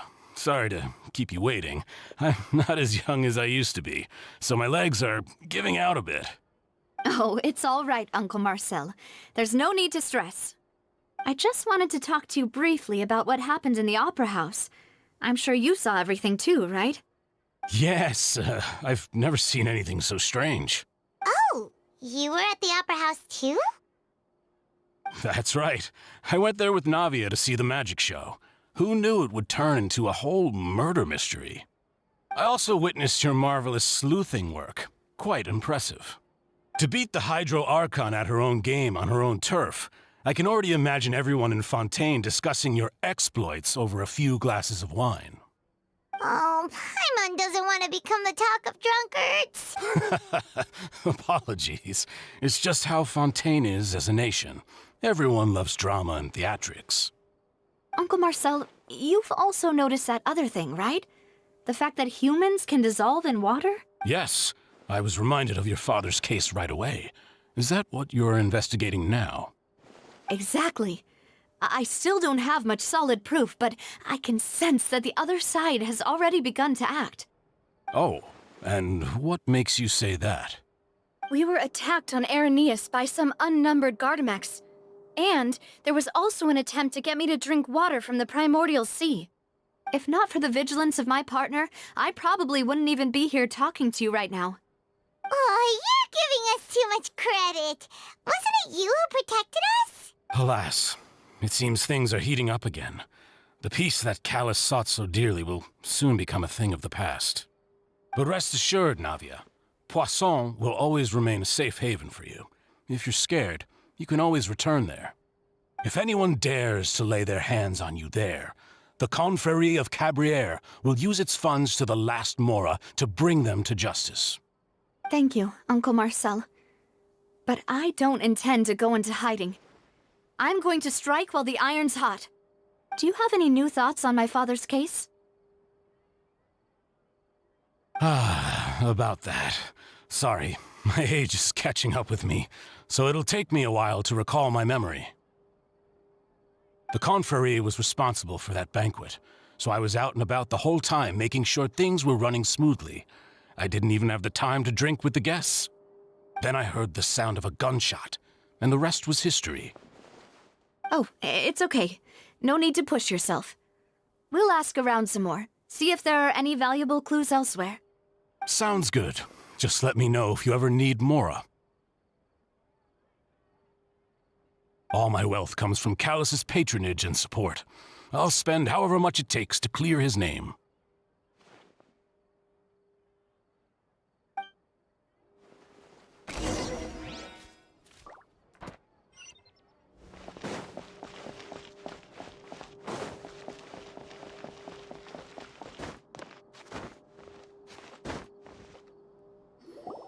We've talked to all three suspects, purely based on their conversations with me. None of them sounded particularly suspicious. I suppose that's to be expected, though. If a single conversation's all that's needed to find them out, then my father wouldn't have needed to investigate the case for so many years. Anyway, even though we didn't make a breakthrough, let's still compile what we were able to find. But where should we start? Ah, you're right! Flora mentioned that Callus probably only ended up with the gun because of circumstance. That makes sense. According to Jacques' family members, he already told them that he had been discovered, and that he had no choice before he left home that day. If I had to guess, he probably received an order from the synth boss to kill my father. Had he refused, he and his family's lives would have been forfeit. So, Jacques fired the first shot? Oh? And why is that?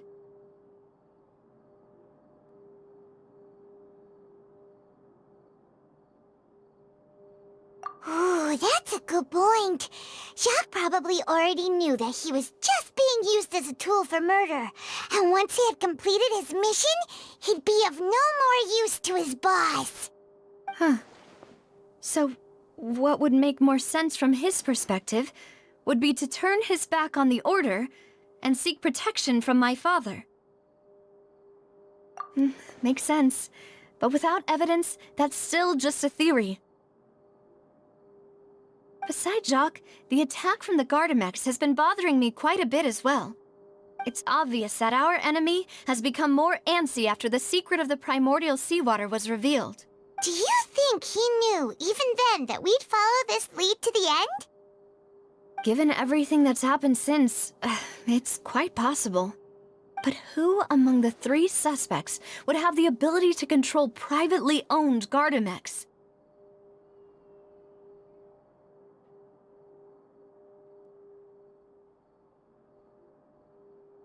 Uncle Marcel? My father, and with funds from the Confrérie, he could also afford a large number of Gardamex. It's still really hard for me to imagine, though. After all, Uncle Marcel has been around since I was just a child. Also, wouldn't this mean he has been spending a whole lot of mora and energy to fight his own synth business? Thierry, you say? It is possible that he's figured out a way to convert the Gardamex for personal use. But I didn't feel like he was lying when he was talking to us about the mecha. I also don't think he'd be able to keep that kind of tampering under wraps. Yeah, had he actually tampered with the mecha, we'd be able to prove it with a simple check of the guard's inventory. If the mecha were taken from the guards, it should be pretty easy to find out when and how that happened. Florent? It is true that he was closest to my father, and thus had the best chance of learning about his dealings with Jacques. But as Spina di Rosula's advisor, his work mostly deals with personnel and security, so he shouldn't have much means when it comes to finances. So you're saying he's too broke to afford a mecha army? Exactly. He can't. And even if he could, I don't think he would be able to dispatch a whole group so quickly. Who could it be?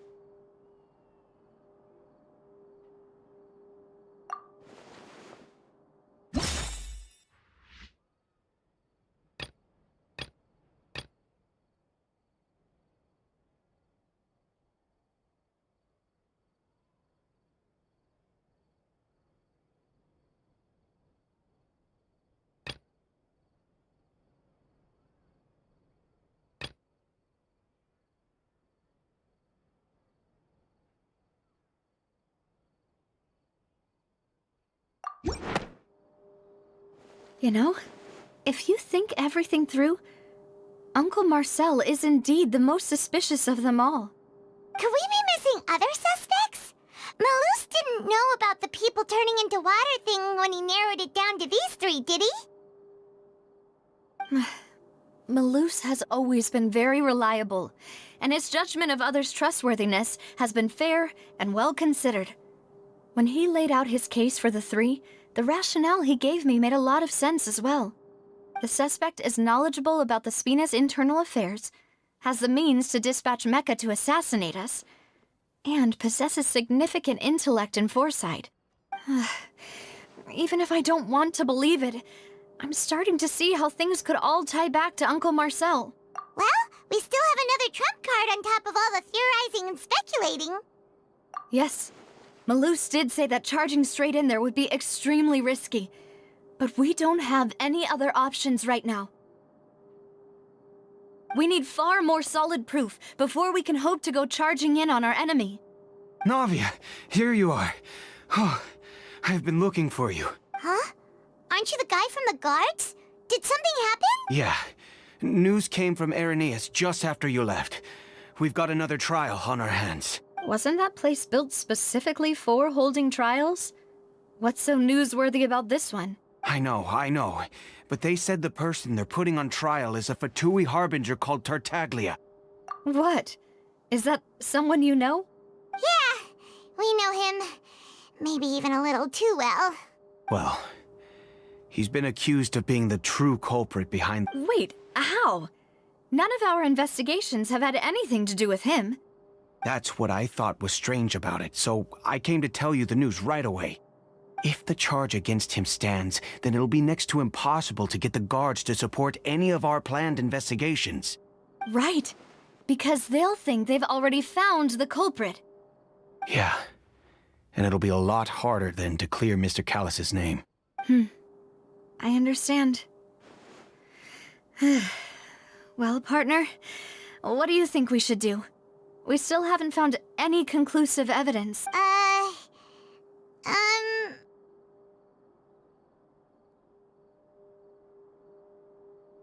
Huh? Split up? What do you mean? Just as expected of my partner. Since this is a trial about the serial disappearances case, the culprit's attention will be focused on Irenaeus, leaving his home base wide open. You're right. This is our best opportunity. All right then, let's do this. I'll stall them at the Opera House and charge Marcel as the true culprit. I won't have any chance of making that charge stick, though, unless we find more evidence. It'll be up to you to make it back in time and hand the decisive evidence to me. We'll help you, just like you helped us in Linny's trial. Demoiselle, please allow us to accompany you. I'm ready. Ah, Malus, Silver, when did you two get here? We heard that you'll be leaving Poisson and figured that you might require our assistance. It's our hope that your confidence will be bolstered with the two of us by your side. Thank you so much. Then, let's make haste for Irenaeus. Paimon, Traveler, I'll see you at the Opera House. See you then!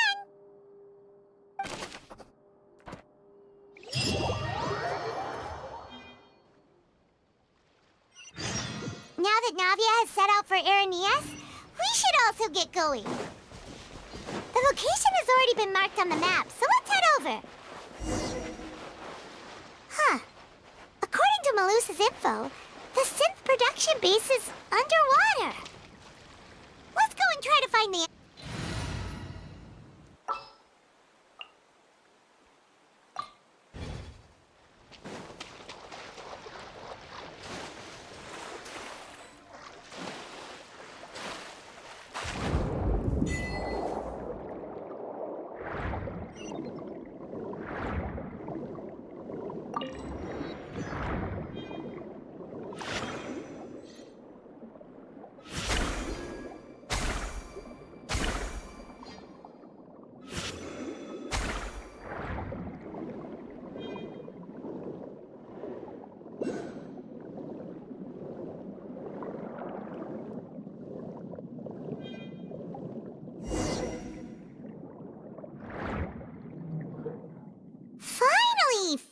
It.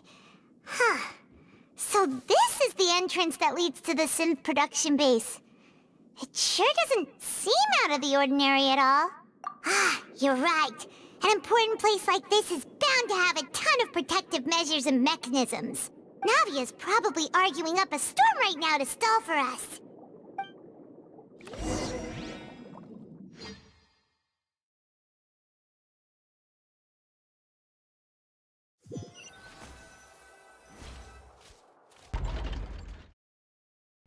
It would appear that I must repeat my question again, Mr. Tartaglia. Do you accept the charge that you are the true culprit behind the serial disappearances case? To be perfectly honest, I don't understand your country's complicated court system, or the reason why I'm being charged with something I've never even heard of. However, I did hear that people who have been charged can choose to participate in a duel to clear their name. Is that right? In which case, as long as I accept the charge, I can have an all-out fight with that champion duelist Clorend, right? I've got to admit, that's one of the most enticing offers I've ever received. When I privately sparred with her last time, she was obviously holding back. Real disappointing. Hey! Don't you understand? You're currently the prime suspect for a major case. This isn't the place for you to be looking for fights. Oh? Sounds like the Hydro Archon wants to lecture me on the ways of the Opera House. Then why don't you duel me too? I'm the kind of student that learns best in the heat of battle. No. That's not what I meant. Alas, it would appear that communication with the defendant is going poorly, and we have made very little progress. In that case, let me explain everything from the very beginning again. The goal of this trial is to determine the culprit behind the serial disappearances case. That case had nothing to do with him! You've got the wrong man! Huh? What's going on? Why is she interjecting again? I told you it couldn't be one of the Fatui Harbingers. Miss Navia, this is the second time you've interrupted the court proceedings. I only tolerated your behavior last time because you were able, but that was an exception rather than standard court protocol. I can very well charge you with contempt of court for your interjections. Oh, please. Did you ever think I had any respect for this place's pointless theatrics? We can put that discussion aside for now. I'm not here to argue with you.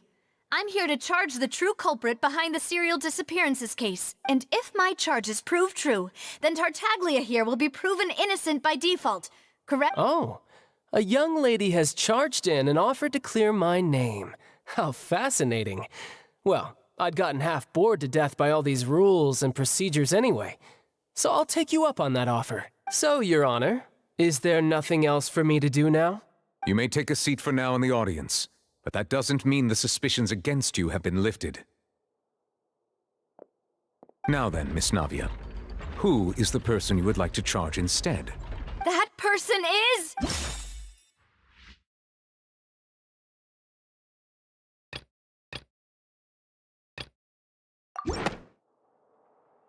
Marcel, the head of Confrérie of Cabrières! Huh? What Confrérie? Never heard of them in my life. I've heard of them, but weren't they Spina di Rosula's sister organization? Oh, is this going to be a friends to enemies type situation? Please let me remind you, Miss Navia, that charging someone is an incredibly serious matter. Committing to the charge also means taking on the legal responsibilities associated with it. And if the charge fails, depending on the circumstances, you may also be charged. Yes, I do. In that case, I declare the charge to be valid. Miss Navia and attorneys, please take your places on the court. Members of the guards, please contact Mr. Marcel right away so that he may stand trial.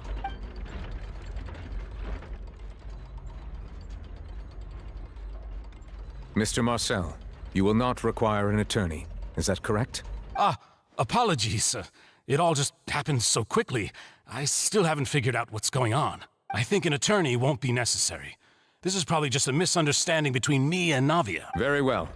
In that case, since both sides have now arrived, Miss Navia, please present your charges. I would like to take everyone back to 3 years ago, to the case of Callus the Unfaithful. Only through elucidating what really happened in that case can we connect all the dots for the serial disappearances case.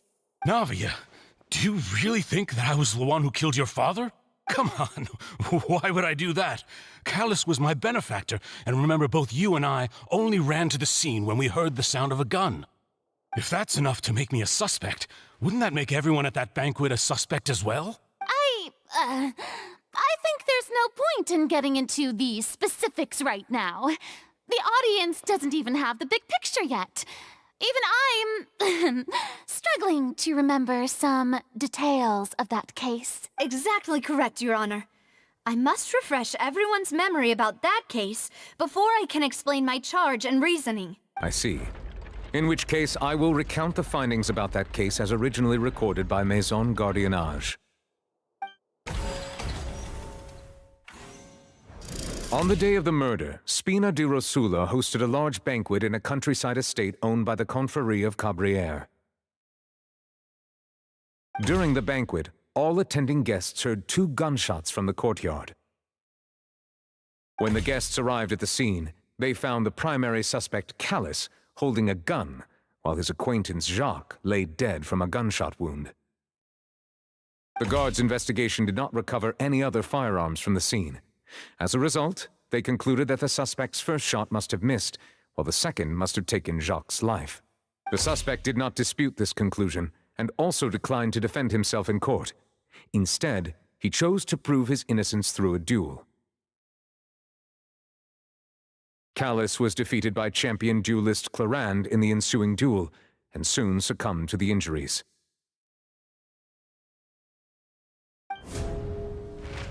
These are the known facts about the case.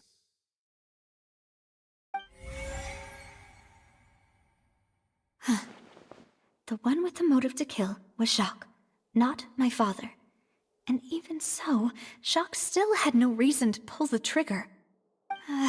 In truth, the third person shot Jacques first, and was shot in turn by my father when my father seized the gun from him. After that, the true culprit turned the third person into water, erasing all traces of him from the scene. Thank you for the summary, Your Honor. Of course, the guard's conclusion appeared quite sensible to us at the time. However, we should revisit the case now that we've gained new information about the abilities of water from the primordial sea.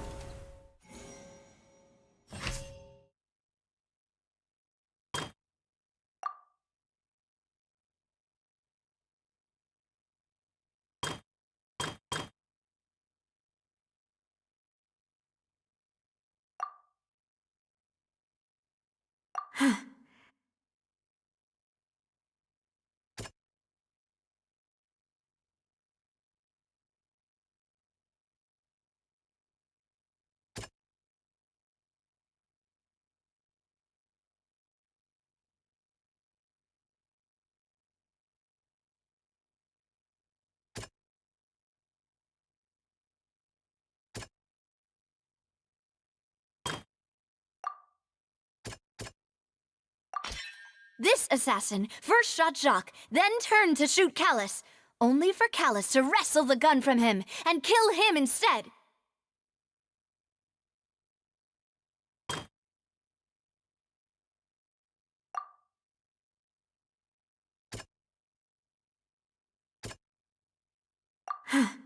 Something's not...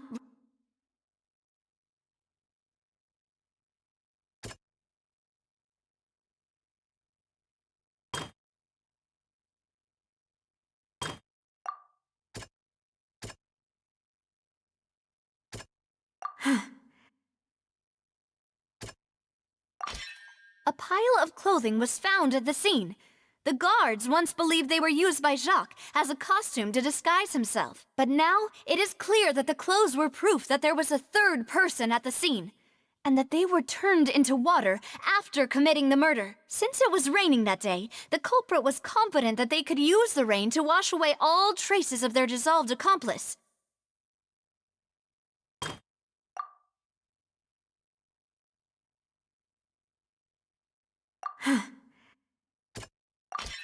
The testimony of the victim's family confirms that Jacques had thoughts of assassinating Callus when he set out for the banquet. However, in the end he reconsidered, and instead shared everything with Callus, hoping to seek the latter's protection. Unfortunately for Jacques, the true culprit had already considered this possibility, and had sent out another assassin. Realizing this, the true culprit caused the hired assassin to dissolve into water, leading everyone to believe Callus was responsible for Jacques' murder. This is the true version of events.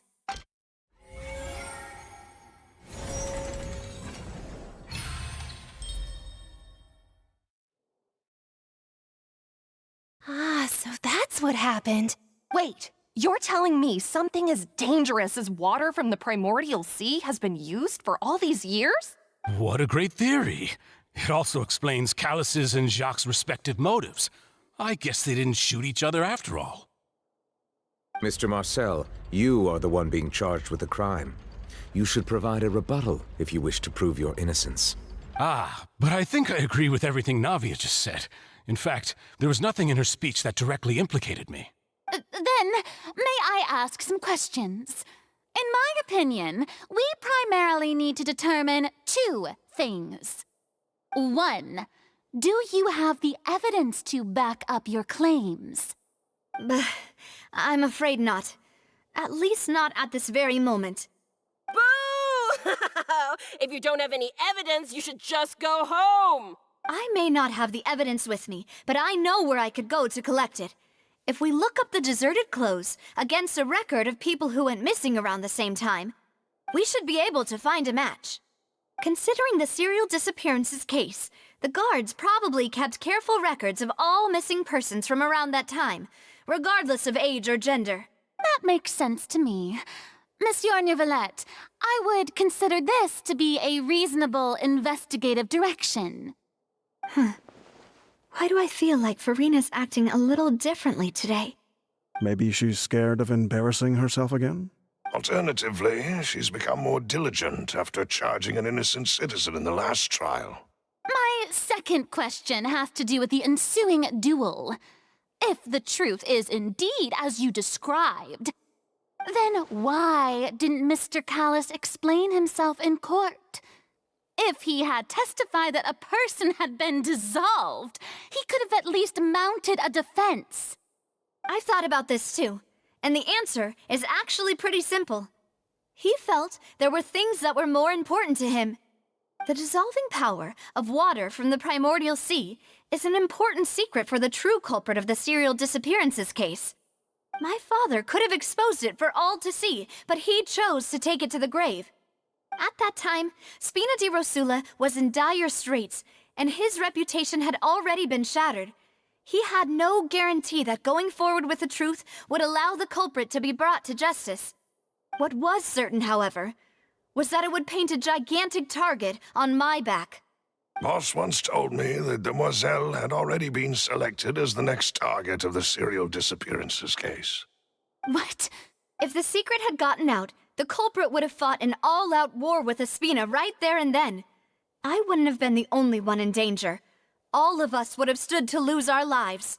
Of course, the guards might eventually figure out the truth of the matter and determine that we were in the right. But what good would that do? How can a hollow verdict protect anyone? Had this opera house ever given my father any kind of confidence in its brand of justice, Spina di Rosula would have had no reason to exist. But by staying silent, we retained the ability to deter our opponents and continue the stalemate. I was able to become Spina di Rosula's president, which made me harder to target, as well as giving me more time to grow and learn. And once I have figured out the truth and stepped up to the challenge, I will do what this opera house cannot, and restore my father's truth and honor back to him. So, you mean to say, your father intended to die in the duelist's ring? That's right. Do you have any proof? Of course. All you need is to ask his opponent, Clarand. I don't need your apology, your guilt, or your support from the shadows. You don't have to do anything for my sake. But since he entrusted his will to you, Clarand, you should tell us the truth about his sacrifice. So, during the duel, did you believe that Callus was intending to die? Yes, I did. As a champion duelist, I've fought many battles and taken a countless number of dishonored lives. In my line of work, I've seen all kinds of people give their all for the faintest hope to continue living. Some were determined, others passionate, and some even manic and twisted. Just one look and I can tell if a duelist is hoping to live or if they're looking to die. I hereby swear on my name and honor as a champion duelist that Mr. Callus never intended to leave the ring alive. Since that's your testimony, I have no more questions. It appears there really are good grounds to reopen this case. I concur. However, Miss Navia, you still have not explained the link between your father's case and the serial disappearances case. Right? What she said was fascinating, but kind of beside the point. Wait, weren't they just talking about the serial disappearances case? Of course, Your Honor. The two cases are connected via a matter of timing. In my father's case, the culprit intended to kill both Jacques and Callus. As a result, they planned to act after hearing 2 gunshots.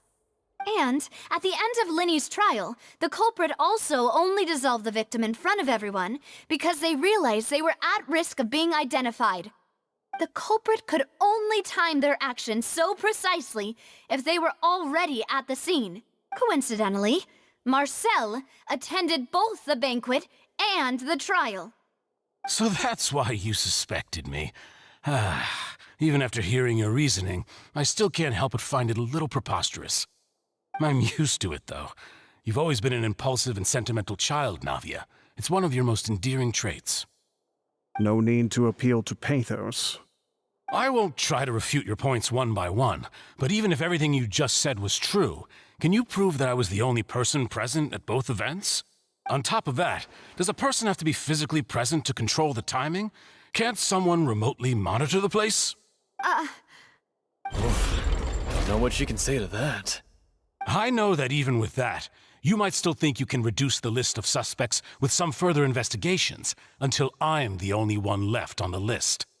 Alas, who won't feel at least a little hurt by an accusation of murder from a girl you see as your own daughter? But if I were to dismiss this completely, you'd also think I'm not being considerate of your feelings. Ah well, let Uncle Marcel teach you another lesson. Do you know what the biggest flaw in your reasoning is? I suppose you're gonna tell me anyways. It's timing again. I'm a businessman by trade. From that standpoint, there's no reason for me to kidnap young women. It's a high-risk action with nothing to gain. In addition, I left my home in Snezhnaya when I was young to come to Poisson and work in some trade. My business only thrived when I received Callus's patronage. But the disappearances began before I ever stepped foot in Fontaine. I do apologize, demoiselle. This was my mistake. No, it's not your fault. I'm sure he had come prepared. Is there anything else you'd like to say? Would you like to check the date of my first business license against the first known case of the serial disappearances? You can also take a look at my border entry records, or ask my friends and family when I left Snezhnaya for the first time. Could those records and testimonies do something to appease the unspeakable anguish in your heart? Seems like she got the wrong guy. At this rate, Navia will be convicted for falsely accusing him. I think you've done a superb job of dissecting your father's feelings as he neared the end of his life. But aren't you going against all of his wishes and expectations right now? He wished for you to become more rational, collected, and conscientious, instead of dwelling only on your own feelings. Once you've learned to be more considerate of others' feelings, and to stop rushing headlong into things, you'd have met most of his expectations. This isn't just about me, and it never has been. The biggest difference between me and the rest of the victims is that I still have the ability to search for the truth, while that same agency has long been taken from them. The people whose families were destroyed by synth abuse, the people who lost their loved ones to the serial disappearances, and the people who suffered tragic ends due to their sense of justice. Many people's images are flashing before my eyes. I'm sure some are coming to those of you in the audience as well. And whose image do you see, Marcel? Is it a man named Vacher? Oh, so you do know that name. I'm merely surprised you'd suddenly say the name of someone I've never even heard of. I was waiting for you to say that.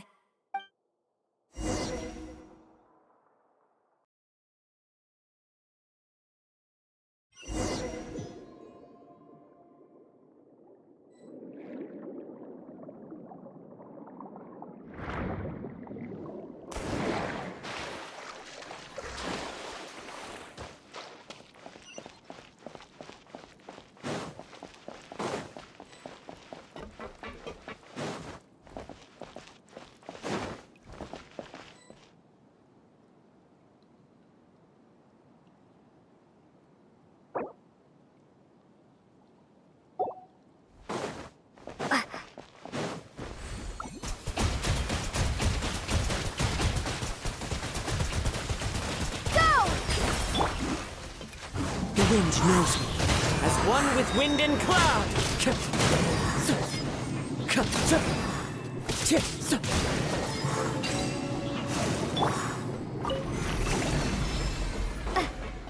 Whoa! The floor is going up! Is it because of this mechanism in the middle? That guy really prepared a lot of stuff for this place.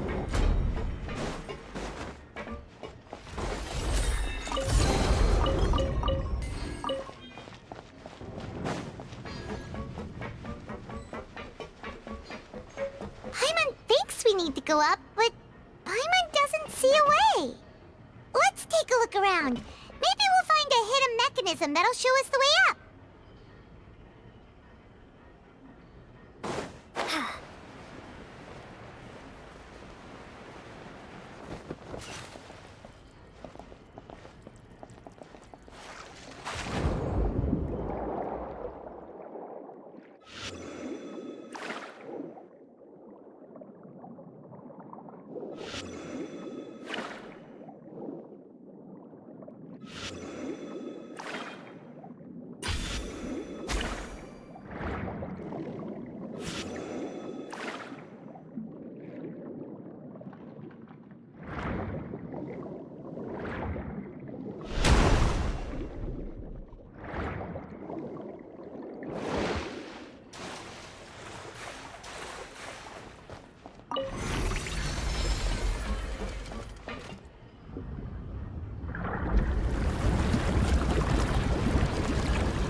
The water level is rising. Now we can swim to the top. But this is still a ways away from where we need to go.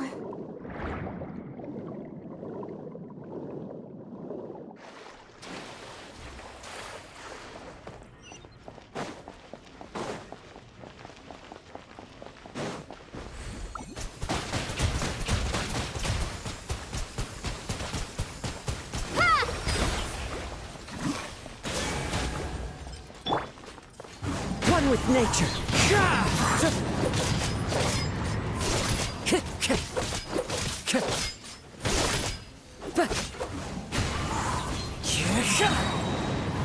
Fallen leaves, adorn my night! Water jet! Wipe out!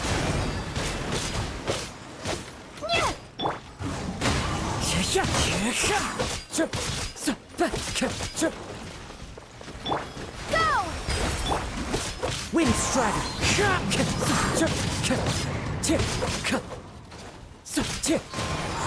Time to go! Go!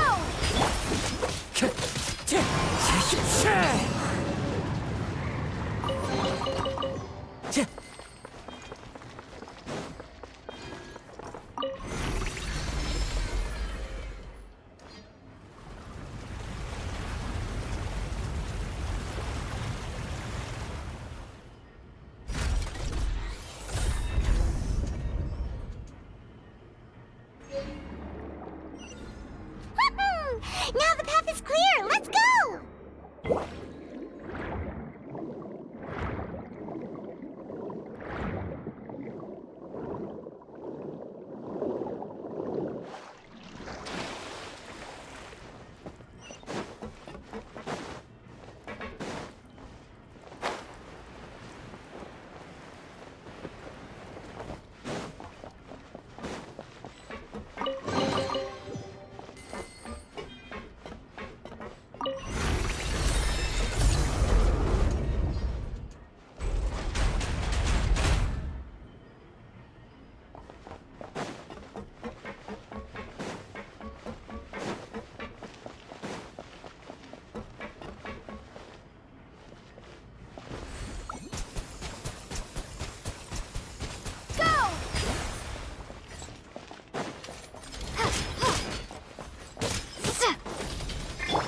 The wind knows me.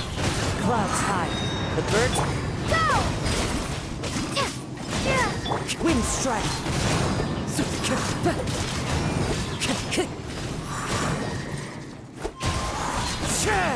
Time to go. Fallen leaves, adorn my night. Water jet! Wind strider.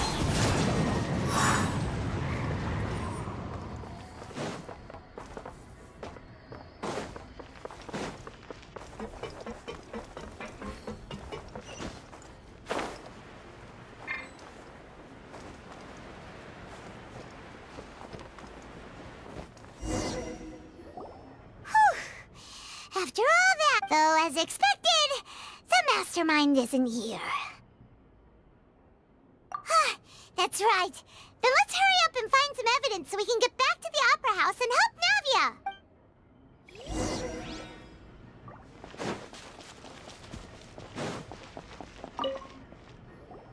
Whoa! There's so much synth here! And so many bottles of ingredients that probably just contain the waters of the primordial sea. Mixing in progress. Ready to drink? Stock sample? Whoa! There's even fruit-flavored synth? Yep!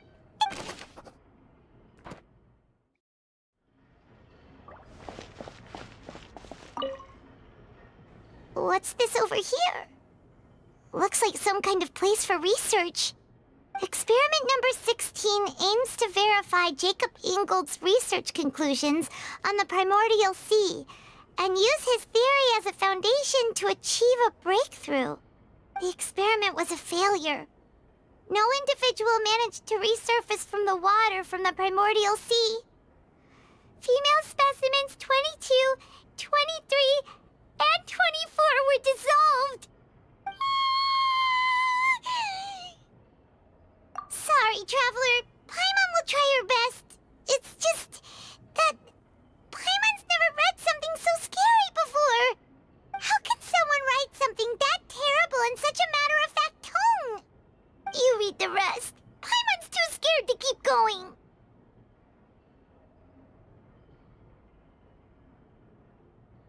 So that's why he did all of these experiments. Wait. Did he really think he'd be able to find a way just by dissolving people over and over? That's just insane! Huh? Isn't that the name you heard by the fountain? Paimon thought he was an eyewitness in the serial disappearances case. You mean Vacher is the one who did all of these... experiments?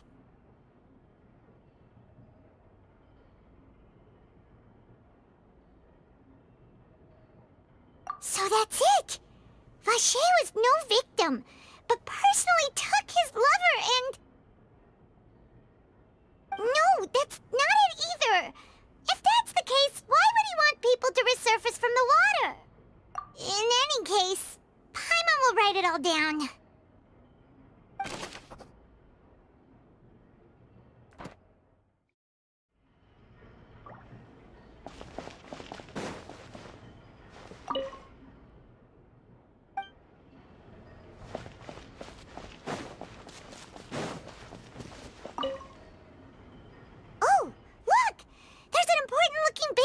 Here, and it's full of water. That means this is where they make all the synth, and that special water is the main ingredient. If you dilute it with normal water, you'll get synth, but the pure stuff can dissolve a human. Paimon will take notes on this incriminating evidence.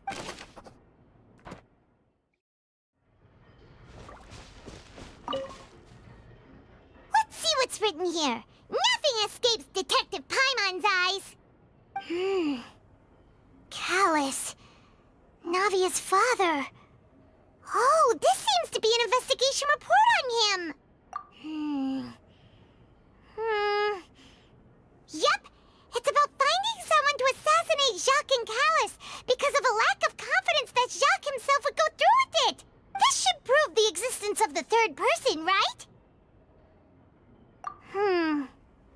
We still have not determined the exact content of the key information Callus has passed on to certain members of his organization. The old dog's a real menace to deal with. Even if he abides by the promise he's made to us, he will still have the upper hand. He can act whenever he wants to make our lives miserable. The only option left is to remove him from the picture entirely. I concur. Let's send someone to kill him. He won't declare war as long as we don't touch Navia. Oh, seems like we've got a bunch of correspondence between the higher-ups. They're all just so evil.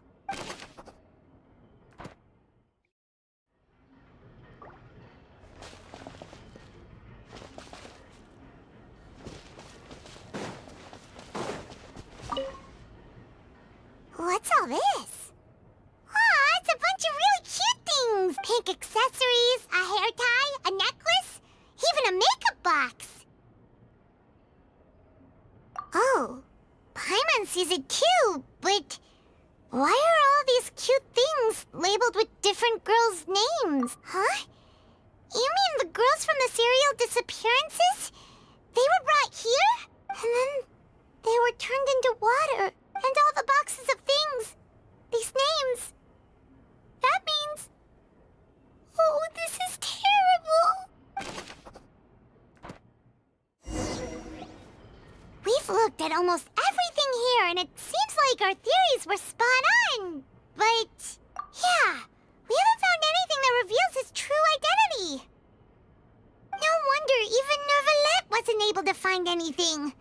Whoever it is probably destroyed everything to do with that name a long time ago. That way, even if we bring all this back to the opera, we won't be able to identify the true culprit. Sure thing. Paimon won't admit defeat to this guy either.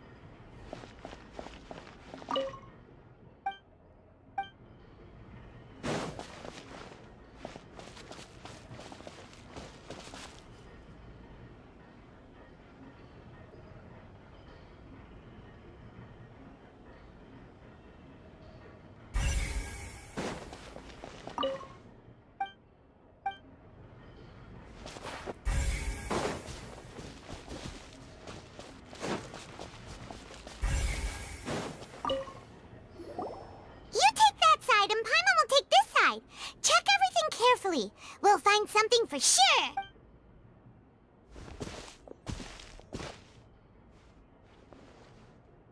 Ugh. Nothing at all. And Paimon can't even find snacks either.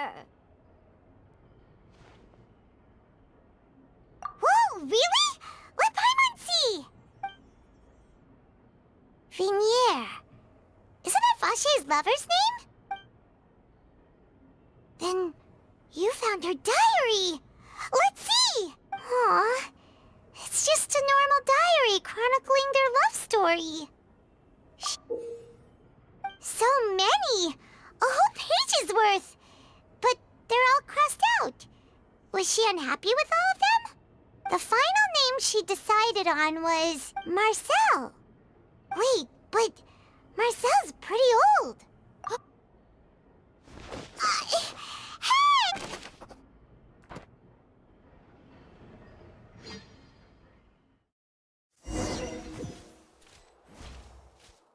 And whose image do you see, Marcel? Is it a man named Vache? Oh, so you do know that name. I'm merely surprised you'd suddenly say the name of someone I've never even heard of. I was waiting for you to say that. Navia! We're back! As expected of my partner. I just knew— Just how often do you intend to flout the rules of this court? It's all right, Monsieur Nervalette. Given their confidence, I expect they've found the crucial evidence.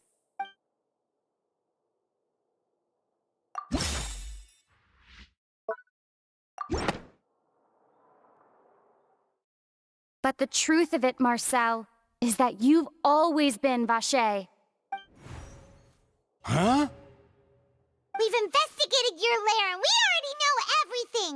After your lover, Venier, was dissolved, you kept abducting young women to experiment on the hopes of bringing her back to you! You even created Marcel as a new identity, and destroyed all records of your past as Vacher! So that's it.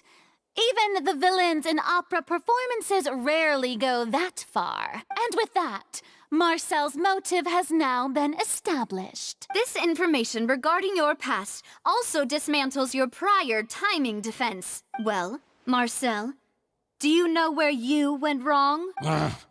You fixated your gaze on the lover that passed away, instead of paying attention to the living people around you.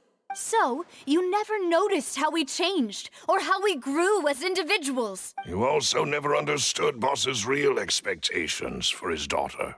Or our determination to see things through. Your determination. Mr. Marcel, please speak up now if you would like to defend yourself. Otherwise, the trial will move on to the next stage. Do you really think I wanted to do any of this? Pay attention to you? What for? Have you ever paid attention to me? Ever empathized with my pain? Ever known how it feels to watch the love of your life dissolve right in front of your eyes? No one helped me. No one even believed me. All those decades ago, even the officers from the Maison Gardiennage were laughing at me. They said there's no way a human being can turn into water. So I must have gone mad from grief. Vinier's death was brushed away by all of you as if it didn't matter at all. Well, now you know, don't you? Ha! Well, it's too late now. All those who were dissolved are gone forever. You only have yourselves to blame. You set up this ornate opera house in pursuit of your so-called justice, your beloved drama, while turning a blind eye to the suffering of the people. Venier is dead. We promised each other that we would always be together. Wherever she goes, I will follow. But I'm not from this blasted place, so I can't be dissolved, no matter what I do. Hey, is that water from the primordial sea that he's drinking? I can't dissolve! Can't dissolve! Can't dissolve! Do you all see? I can't go, I can't follow. So if I can't go where she is, what choice do I have but to try to bring her back? I did all of that, and in the end, that accursed Callus still got the better of me. I spent my entire life living on pins and needles, only to get stabbed by his idiot daughter at the very end. The suspect is exhibiting signs of mental distress. Guards, please restrain him. Don't touch me! Don't anybody come near me! I still need to save Venier. A promise. We made a promise. Venier. Venier! Please, Venier. Don't think badly of me. All I want to do is fulfill our promise. At this point, the verdict of this trial is clear. With Mr. Marcel's conviction, the charges against Mr. Tartaglia no longer have any basis. Fine by me. I was in a bad mood, but after a show like that, I'm actually feeling pretty good. Traveler, please submit all the evidence you have collected to the guards, so that I might review and summarize the truth behind the serial disappearances case. The man now known as Marcel was originally named Vacher and worked as an adventurer with his partner and lover Venier. During an underwater expedition, Venier accidentally came into contact with water from the primordial sea and was dissolved in front of Vacher as a result. Vacher learned of the primordial water's existence through the work of others and began to kidnap young women for research, with the goal of discovering a method to restore Venier back to life. To cover his tracks, he invented the new alias of Marcel and began to operate a business in Poisson. During the course of his research, Vacher discovered that a diluted concoction of water from the primordial sea can induce feelings of euphoria, and began to manufacture and market synth. However, as he accumulated wealth to fund his continued research and expanded the scope, he came into conflict with Spina di Rasula. After exchanging blows with Spina di Rasula for many years, Vache decided to assassinate their president Callus at a banquet. Although the assassination did not go as Vache expected, he was able to turn Callus into the murder suspect by dissolving the assassin he sent to the scene. And just recently, Vache attempted to frame Linny as the culprit of the serial disappearances case, using a similar method.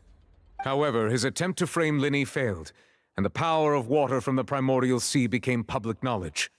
This case also exposed enough of Vache's machinations that he was eventually successfully charged in court. Thus concludes the enigmatic history of the serial disappearances case, with the truth revealed to all. The Oratrice will now deliver the final verdict regarding the charges against Mr. Vache.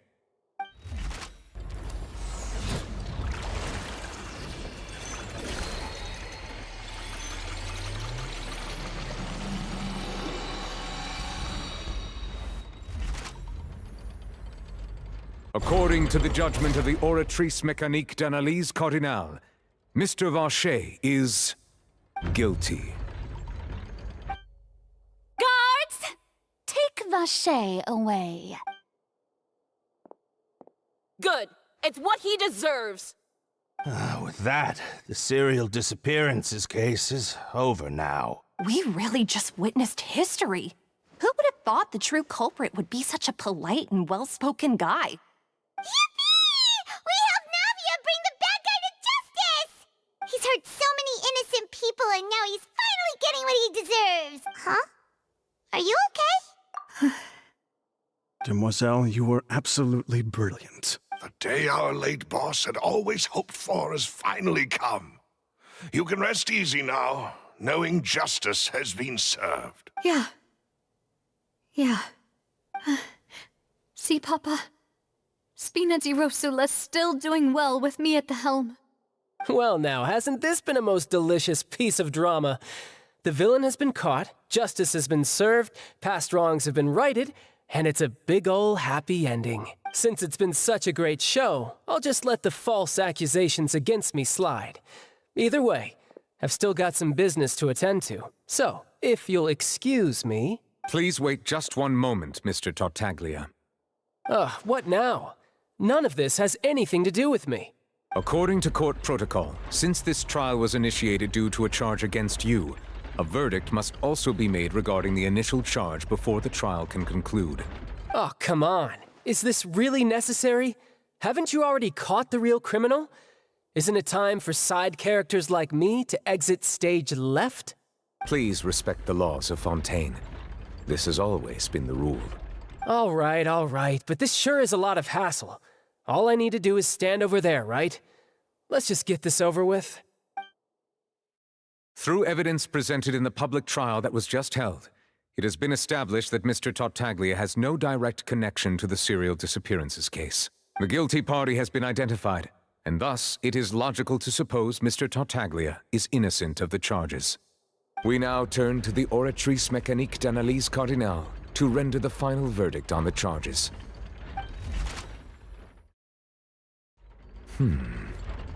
According to the judgment of the Oratrice Mécanique d'Analyse Cardinale, Mr. Tartaglia is guilty. What? Hey! That's not funny!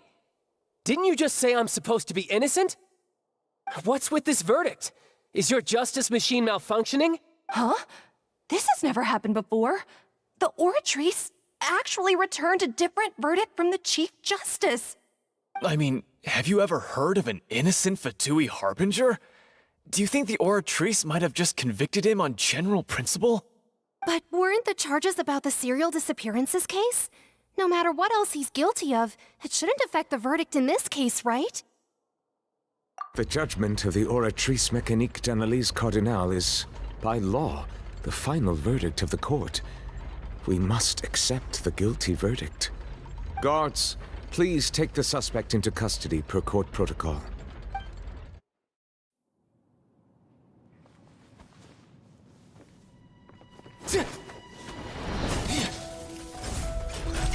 So this is how justice is done in Fontaine. What a joke.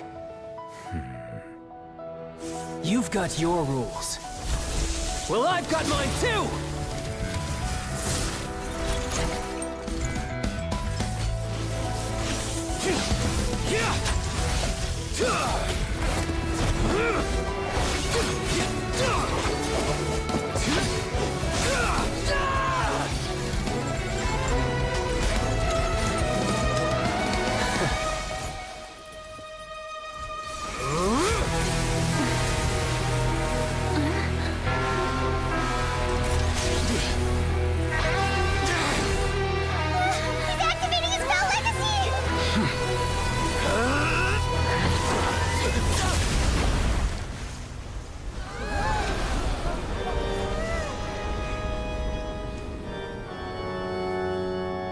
I am sorry. If you have been wronged, we will find the truth.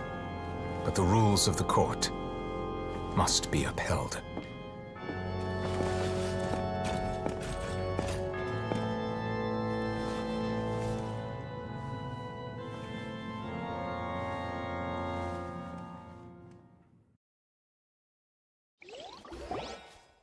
Hey, Monsieur Novelette, what's going on? Shouldn't they have been cleared already? Apologies. This is also the first time I've encountered such a situation. However, according to the rules established at the conception of Fontaine's court system, the Oratrice's judgment is the final verdict of the court. All I do is follow court procedure. As for why the Oratrice arrived at the conclusion it did, you should probably ask someone more knowledgeable than me.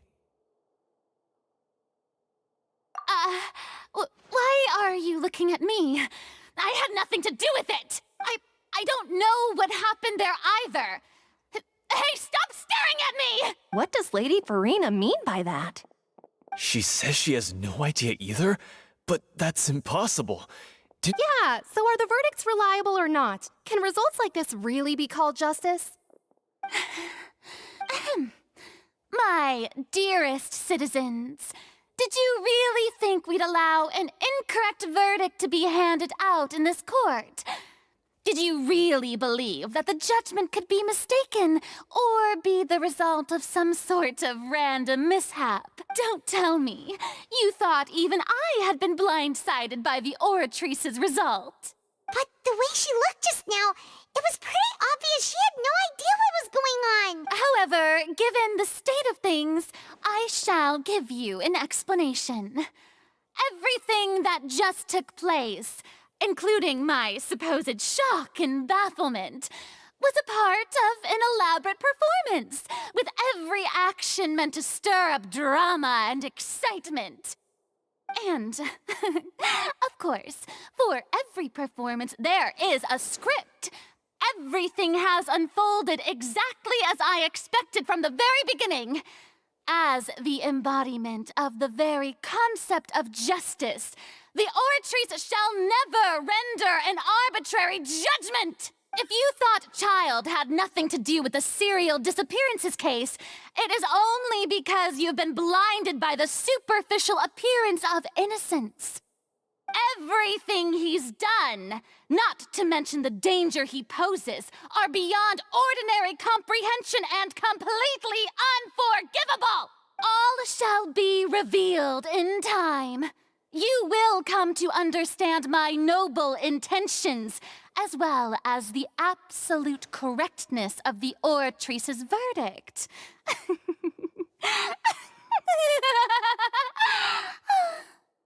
Now, having said that, although I hate to leave things hanging in suspense, it is now time for this performance to end. As the lead actress, I shall be the first to take my leave. Toodaloo! So she chose to make her escape after all, did she? So you're saying we shouldn't put much stock into what she just said? She probably just put on that performance to save face. As for the truth, it's unlikely that she actually has any idea. However, please be assured that I will continue to investigate this case in a personal capacity. Just as I promised, if the judgment has been incorrect, we will do our utmost to clear his name. All right. Even though we feel pretty badly for him, we'll take your word for it for now. After all, he's done plenty of bad stuff, so he should have known he'd go to prison someday, right?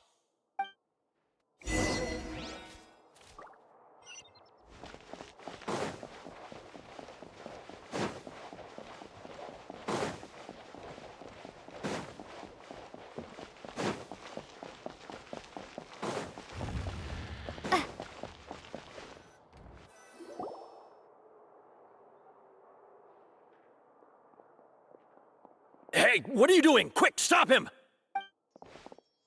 Traveler! Hey! Traveler!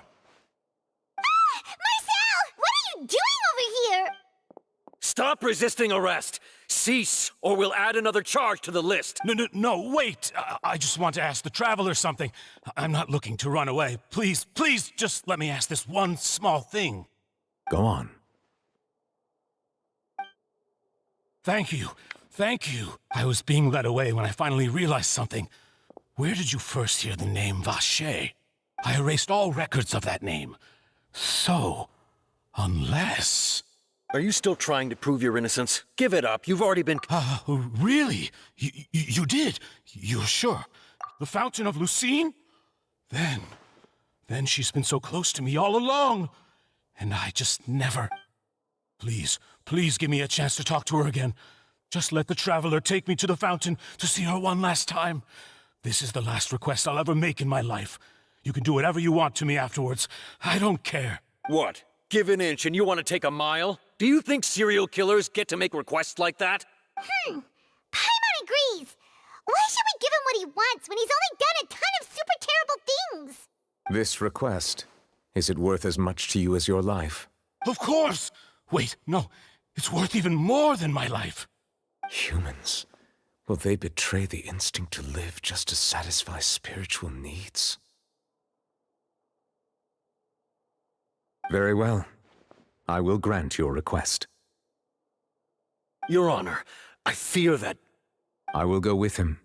You do not need to worry about any escape. In that case, I shall leave him in your most capable hands, Chief Justice. Thank you, Your Honor.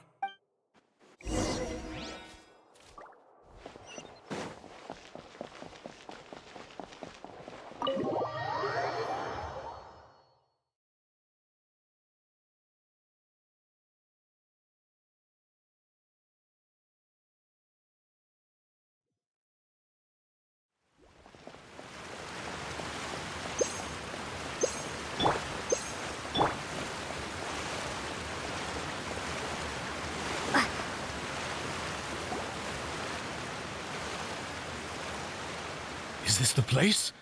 You said she's here, but what do I need to do to see her? Yeah, and even Paimon could hear her after drinking that thing. Didn't you just drink a lot of it on the stage as well? Oh, in that case... Vache! Ah! Yes, that's it! So you heard it too! Vignier, it's me! It's me, Vache! Vache? Vache! I'm here! Where are you, Vignier? I'm coming for you. I'm finally here for you. Hey, wait! Be careful! Vignier, is that you? It's me, Vache! Vignier! Vache? Why did you come? Didn't I say? You don't need to look for me. You look a lot older than I remember. How long has it been? It's been more than 20 years. I've suffered for over 20 years since the day you left. All this time, only the thought of bringing you back has kept me alive. Nothing else mattered to me. I must be dreaming. Who would have thought I'd get the chance to tell you all of my feelings like this? Vignier, you are my everything. I really don't know how I could live without you. But Vache, if you ask me, this world would be better off without you. What are you saying? If not for you, I would have finished my law degree and probably become a top-tier attorney one day. If not for you, I would have continued to pursue my love of the arts, and my works would have been displayed in the Palais Mermonia itself. If not for you, I would at least have been able to take care of my mother. And she would not have grown old and died alone, with nothing but the tears on her cheeks. It's all because of your selfishness, Vache. It's all because of you. You... Wait, you are not Vignier. Who are you? You're right. I am not Vignier. I am the sacrifices. Every woman who died by your hand, as our bodies dissolved, our consciousnesses flowed back to the primordial sea. Our thoughts circulated endlessly within the primordial sea, and we were no longer individuals, but we became one, just as streams of water come together in the sea. I'm Cressy. I'm Lemonie. I'm Azine. The only one I am not is Vignier. Why? But then, where is Vignier? She doesn't want to see you anymore. Every tendril of her consciousness is avoiding you. This is what you get for your selfishness. Your selfishness robbed us of our lives and our futures. You said time and time again that you'd do any and everything for her. But did you ever consider whether she'd want to see you do the things that you did? If she would despise you for what you became?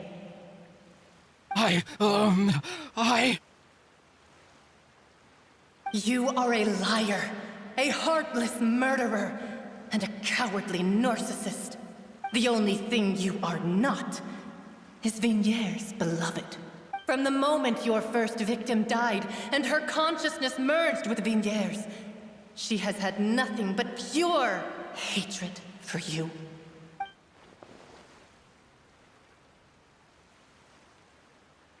No!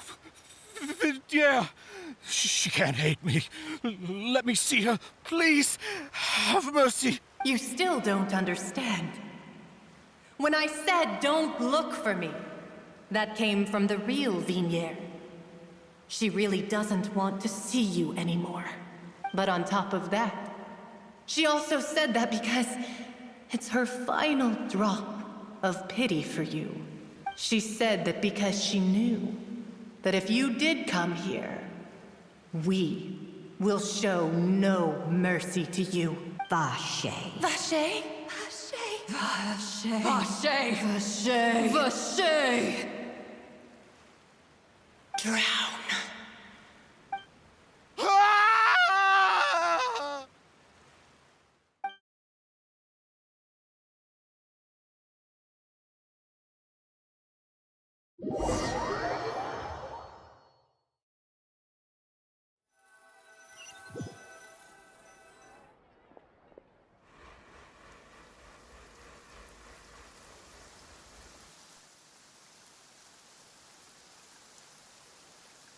Finally, we have some time to do shopping.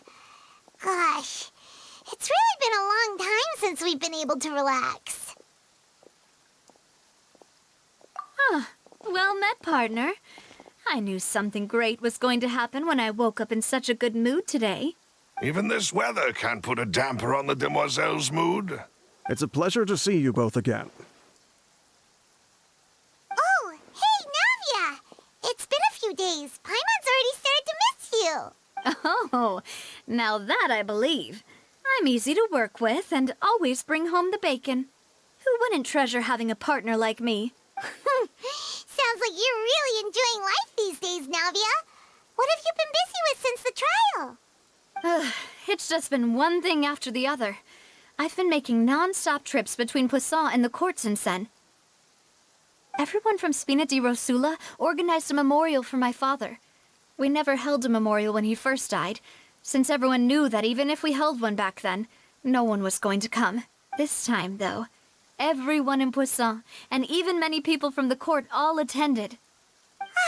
So his name's definitely been cleared now. That's what we like to hear.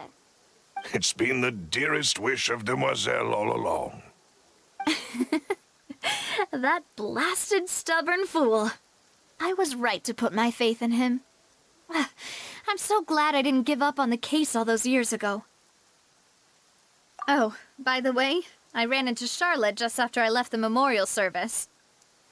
Well, maybe it'd be more accurate to say I knew she would be there, and there was no way she'd just let me go.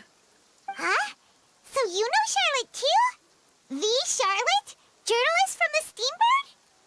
Yeah, way back when I first became the president of the Spina di Rosula, she was all over me. Wouldn't take no for an answer. I believe the story was called The True Heart of Darkness, Secret Tales of the Yellow Rose. To be fair, though, it was a really flattering feature. So, we've been on pretty good terms ever since. She was trying to lean on our friendship to get me to do an exclusive piece on the serial disappearances case. Oh yeah, she told us about that. She's always been super interested in that case, so now her wish has finally come true too. Anyway, I told her to make sure that when she writes about you guys entering the opera house with the critical evidence, that you both sound really cool. Now that's another thing to look forward to. We trust Charlotte's skills with a pen for sure. Oh, and in other news, I also took Clarand out for a meal.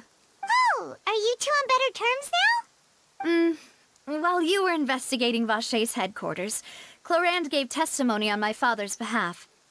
It was thanks to her that we were able to turn the tide. I wanted to thank her. I mean, there's also no point in being awkward all the time, so we took the chance to reconcile with each other. Oh, that's great. Paimon also thought Clarand wasn't actually a bad person. It's always good to have more friends. Anyway, now that the case has finally been solved, perhaps it will slowly begin to fade from the public consciousness. Oh, actually, there's still one last thing I need to do. What is it? I should pay a visit to my father's grave, and tell him the truth of what happened, as well as how it all ended. And on top of that, just how much people still look up to him, to this day. That includes me, too. Miss Navia. Indeed.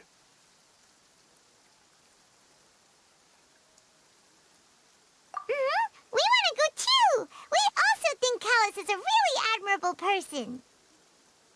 Sure thing. I'd like you two to share the moment with me.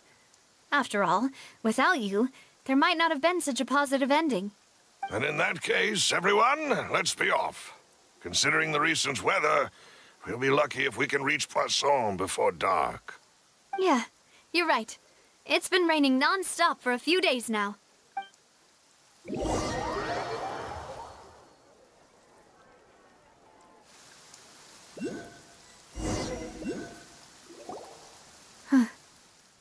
This is where my father's grave is. To be perfectly honest, even I haven't been back here for a long time. Huh? There's someone there already. Wait. That figure. It can't be... Hmm? Isn't that Neuvillette? Why would the Chief Justice be here? Huh? Navia? My apologies. I should have asked before coming to pay my respects. Don't say that. Sorry about that. Oh, I was trying to say there's no need for you to apologize. I wanted to show my father how much I've grown, but still, I doubt I've grown to the point that even the Chief Justice would feel compelled to apologize to me over and over. In that case, I will stop apologizing for now. You really could use some pointers on understanding human emotions, Monsieur Neuvillette. In any case, why did you come to Poisson? Well, ever since that day, I've been turning a question over and over in my head. Just what is justice, anyway? There was once a time when I didn't want to believe that there could be anything more important to humans than life itself. Oh, rather than that, it's probably more truthful to say I didn't believe humans were capable of resisting the most basic instinct of living things. that they could rebel against their own nature, or consider certain things to be more important than their own lives. Which is also why I didn't stop your father from beginning that fateful duel. I believed that a truly innocent man would never throw away his life like that. That there was nothing, should have been nothing more important than one's own continued survival. But Mr. Callus proved me utterly and decisively wrong. If not for his sacrifice, the serial disappearances case would have remained unsolved to this day. Mr. Callus made the choice he did for his daughter, for his associates, and for many people completely unrelated to him. And in the end, from a certain perspective, one could say that he did it all for the sake of justice. A justice that's higher than life itself. So, you asked me why I came here. I just wanted to say my apologies to Mr. Callus in person. I should have noticed all of this much sooner. This regret has filled me with a sadness that has haunted me for days. That high and mighty chair in the opera Epiclese indeed insulates one from many important things. Spina di Rosula, thank you so much for your hard work and perseverance. I'm sorry for being mad at you before. So, you're actually one of those types that's cold on the outside, but pretty thoughtful on the inside, huh? That reminds me of Silver, one of my guys. Sorry about that. Self-expression is not one of my strong suits. Didn't I just say you don't need to apologize? Ah, so Navia and Neuvillette seem to have made their peace as well. Let's not disturb them for now. We can wait till after they're done.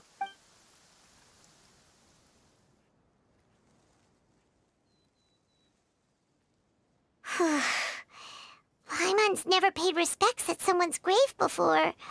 Did Paimon do anything rude there? Huh? Oh, Paimon didn't know that was a thing. But Paimon doesn't know what she would do if she can't fly. Oh no. Paimon hopes Miss Navia won't be too mad. Anyway, Neuvillette is still standing around there. It's not often that we can catch him alone like this, so why don't we go talk to him for a bit? If we can't talk to Lady Farina, we can at least talk to him, right?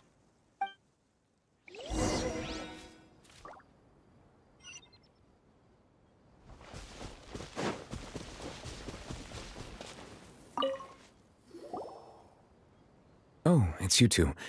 Did Miss Navia invite you to come pay your respects to her father? Mm-hmm. We ran into Navia on the streets today, so we just followed her here. I see. Then is there something that I can help you with? Well, it's pretty hard to run into you like this, since you're usually super busy. So we figured we could try to ask you a few questions, if that's okay. Please feel free. Though outsiders, you helped us solve one of the greatest mysteries in Fontaine, and it would be my pleasure to return the favor. So, at court, the bad guys referred to that special water as water from the primordial sea, but what is it really? Truthfully, that name is already quite accurate. I can only surmise that Vacher and his ilk only learned of its nature and existence after extensive research. There used to be a special sea on the surface of this planet. The nature of its seawater was rather different from that of the sea we know today. Most of TheFat's life forms were first born in that special sea. You could say it nurtured much of the life on this planet. Huh. So it really was where everything began. It makes sense to call it primordial then. But today, the primordial sea no longer exists on the planet's surface. What Vacher discovered must have been some kind of special case, or a remnant from a truly ancient age. Huh. So that's how it is. Oh, you really know everything, Monsieur Neuvillette. But if that's the case, then why would people, at least people from Fontaine, dissolve in that kind of water? Indeed. Why would the primordial sea, which was known to engender and nurture life, suddenly reverse itself and devour life instead? To be frank, that also doesn't match my understanding of this world and its laws. There must still be some unknown secrets around the people of this land. Is there anything else you'd like to ask me about?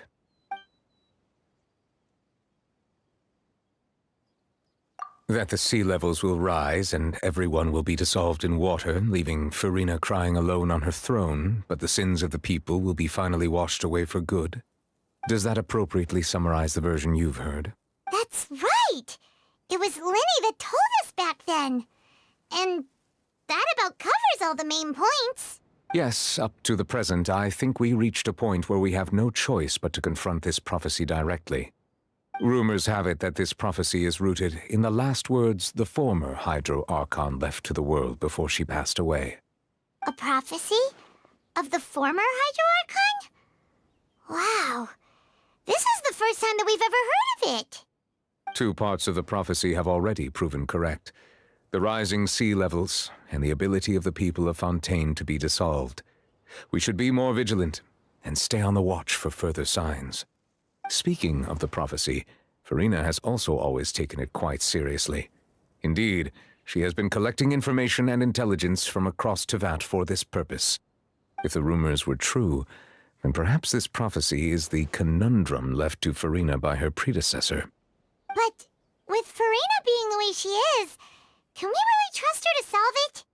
Is there anything else you'd like to ask me about? My apologies. My investigation has still not reached its conclusion. However, I still believe the judgment of the Oratrice was not rendered arbitrarily. Huh? But you also said you thought he was innocent. For many years, I have been quite aware that the Oratrice does not simply mechanically repeat the verdict that I give on each case. As a divinely created mechanism, the people's unified faith in the concept of justice is integrated into it. Not only can it produce the incredible power of indemnitium, but it likely also possesses other traits, such as self-awareness. Which is all to say, I have been prepared for a situation like this for a long time. Huh. So when Lenny told us that he heard a human voice from the room where the Oratrice's core is stored... I was not aware such a thing had occurred. Perhaps that could serve to prove my conjecture. I will add that to the list of items to investigate. In any case, I am inclined to believe that the Oratrice does have a methodology all its own. We just do not have enough information. Based on Farina's reaction, I doubt even she had any idea what was going on. She managed to bluff her way through it, though, with her time-tested twin tricks of bravado and drama. While we do intend to get to the bottom of this, for now, we regret to say that the Fatui Harbinger will just have to bide his time in the fortress of Meripede. If we did incorrectly convict him of crimes he did not commit, we will most certainly compensate him to the fullest extent allowed by the law. If you ask Paimon, the only compensation he'll want is a no-holds-barred fight with you. Is there anything else you'd like to ask me about? Your sibling. Another blonde-haired traveler. I'm sorry, but I've never seen anyone who matches that description. If he ever stepped foot in Fontaine, I'm sure he followed our laws to the letter, and had no reason to appear on the stage of the opera Epicles. Is there anything else you'd like to ask me about? Very well. It was my honor to provide you with what answers I could. It will soon be time for me to leave this blissful tranquility behind and return to Palais Memornia. You really are super busy, Monsieur Neuvillette. Paimon thought you only came here to pay your respects today because you had the day off. Crime and villainy do not have the day off, and so justice must work around the clock as well. This is merely the nature of a justice's work. All right. You've got a point. Huh? Paimon just noticed that the rain has stopped.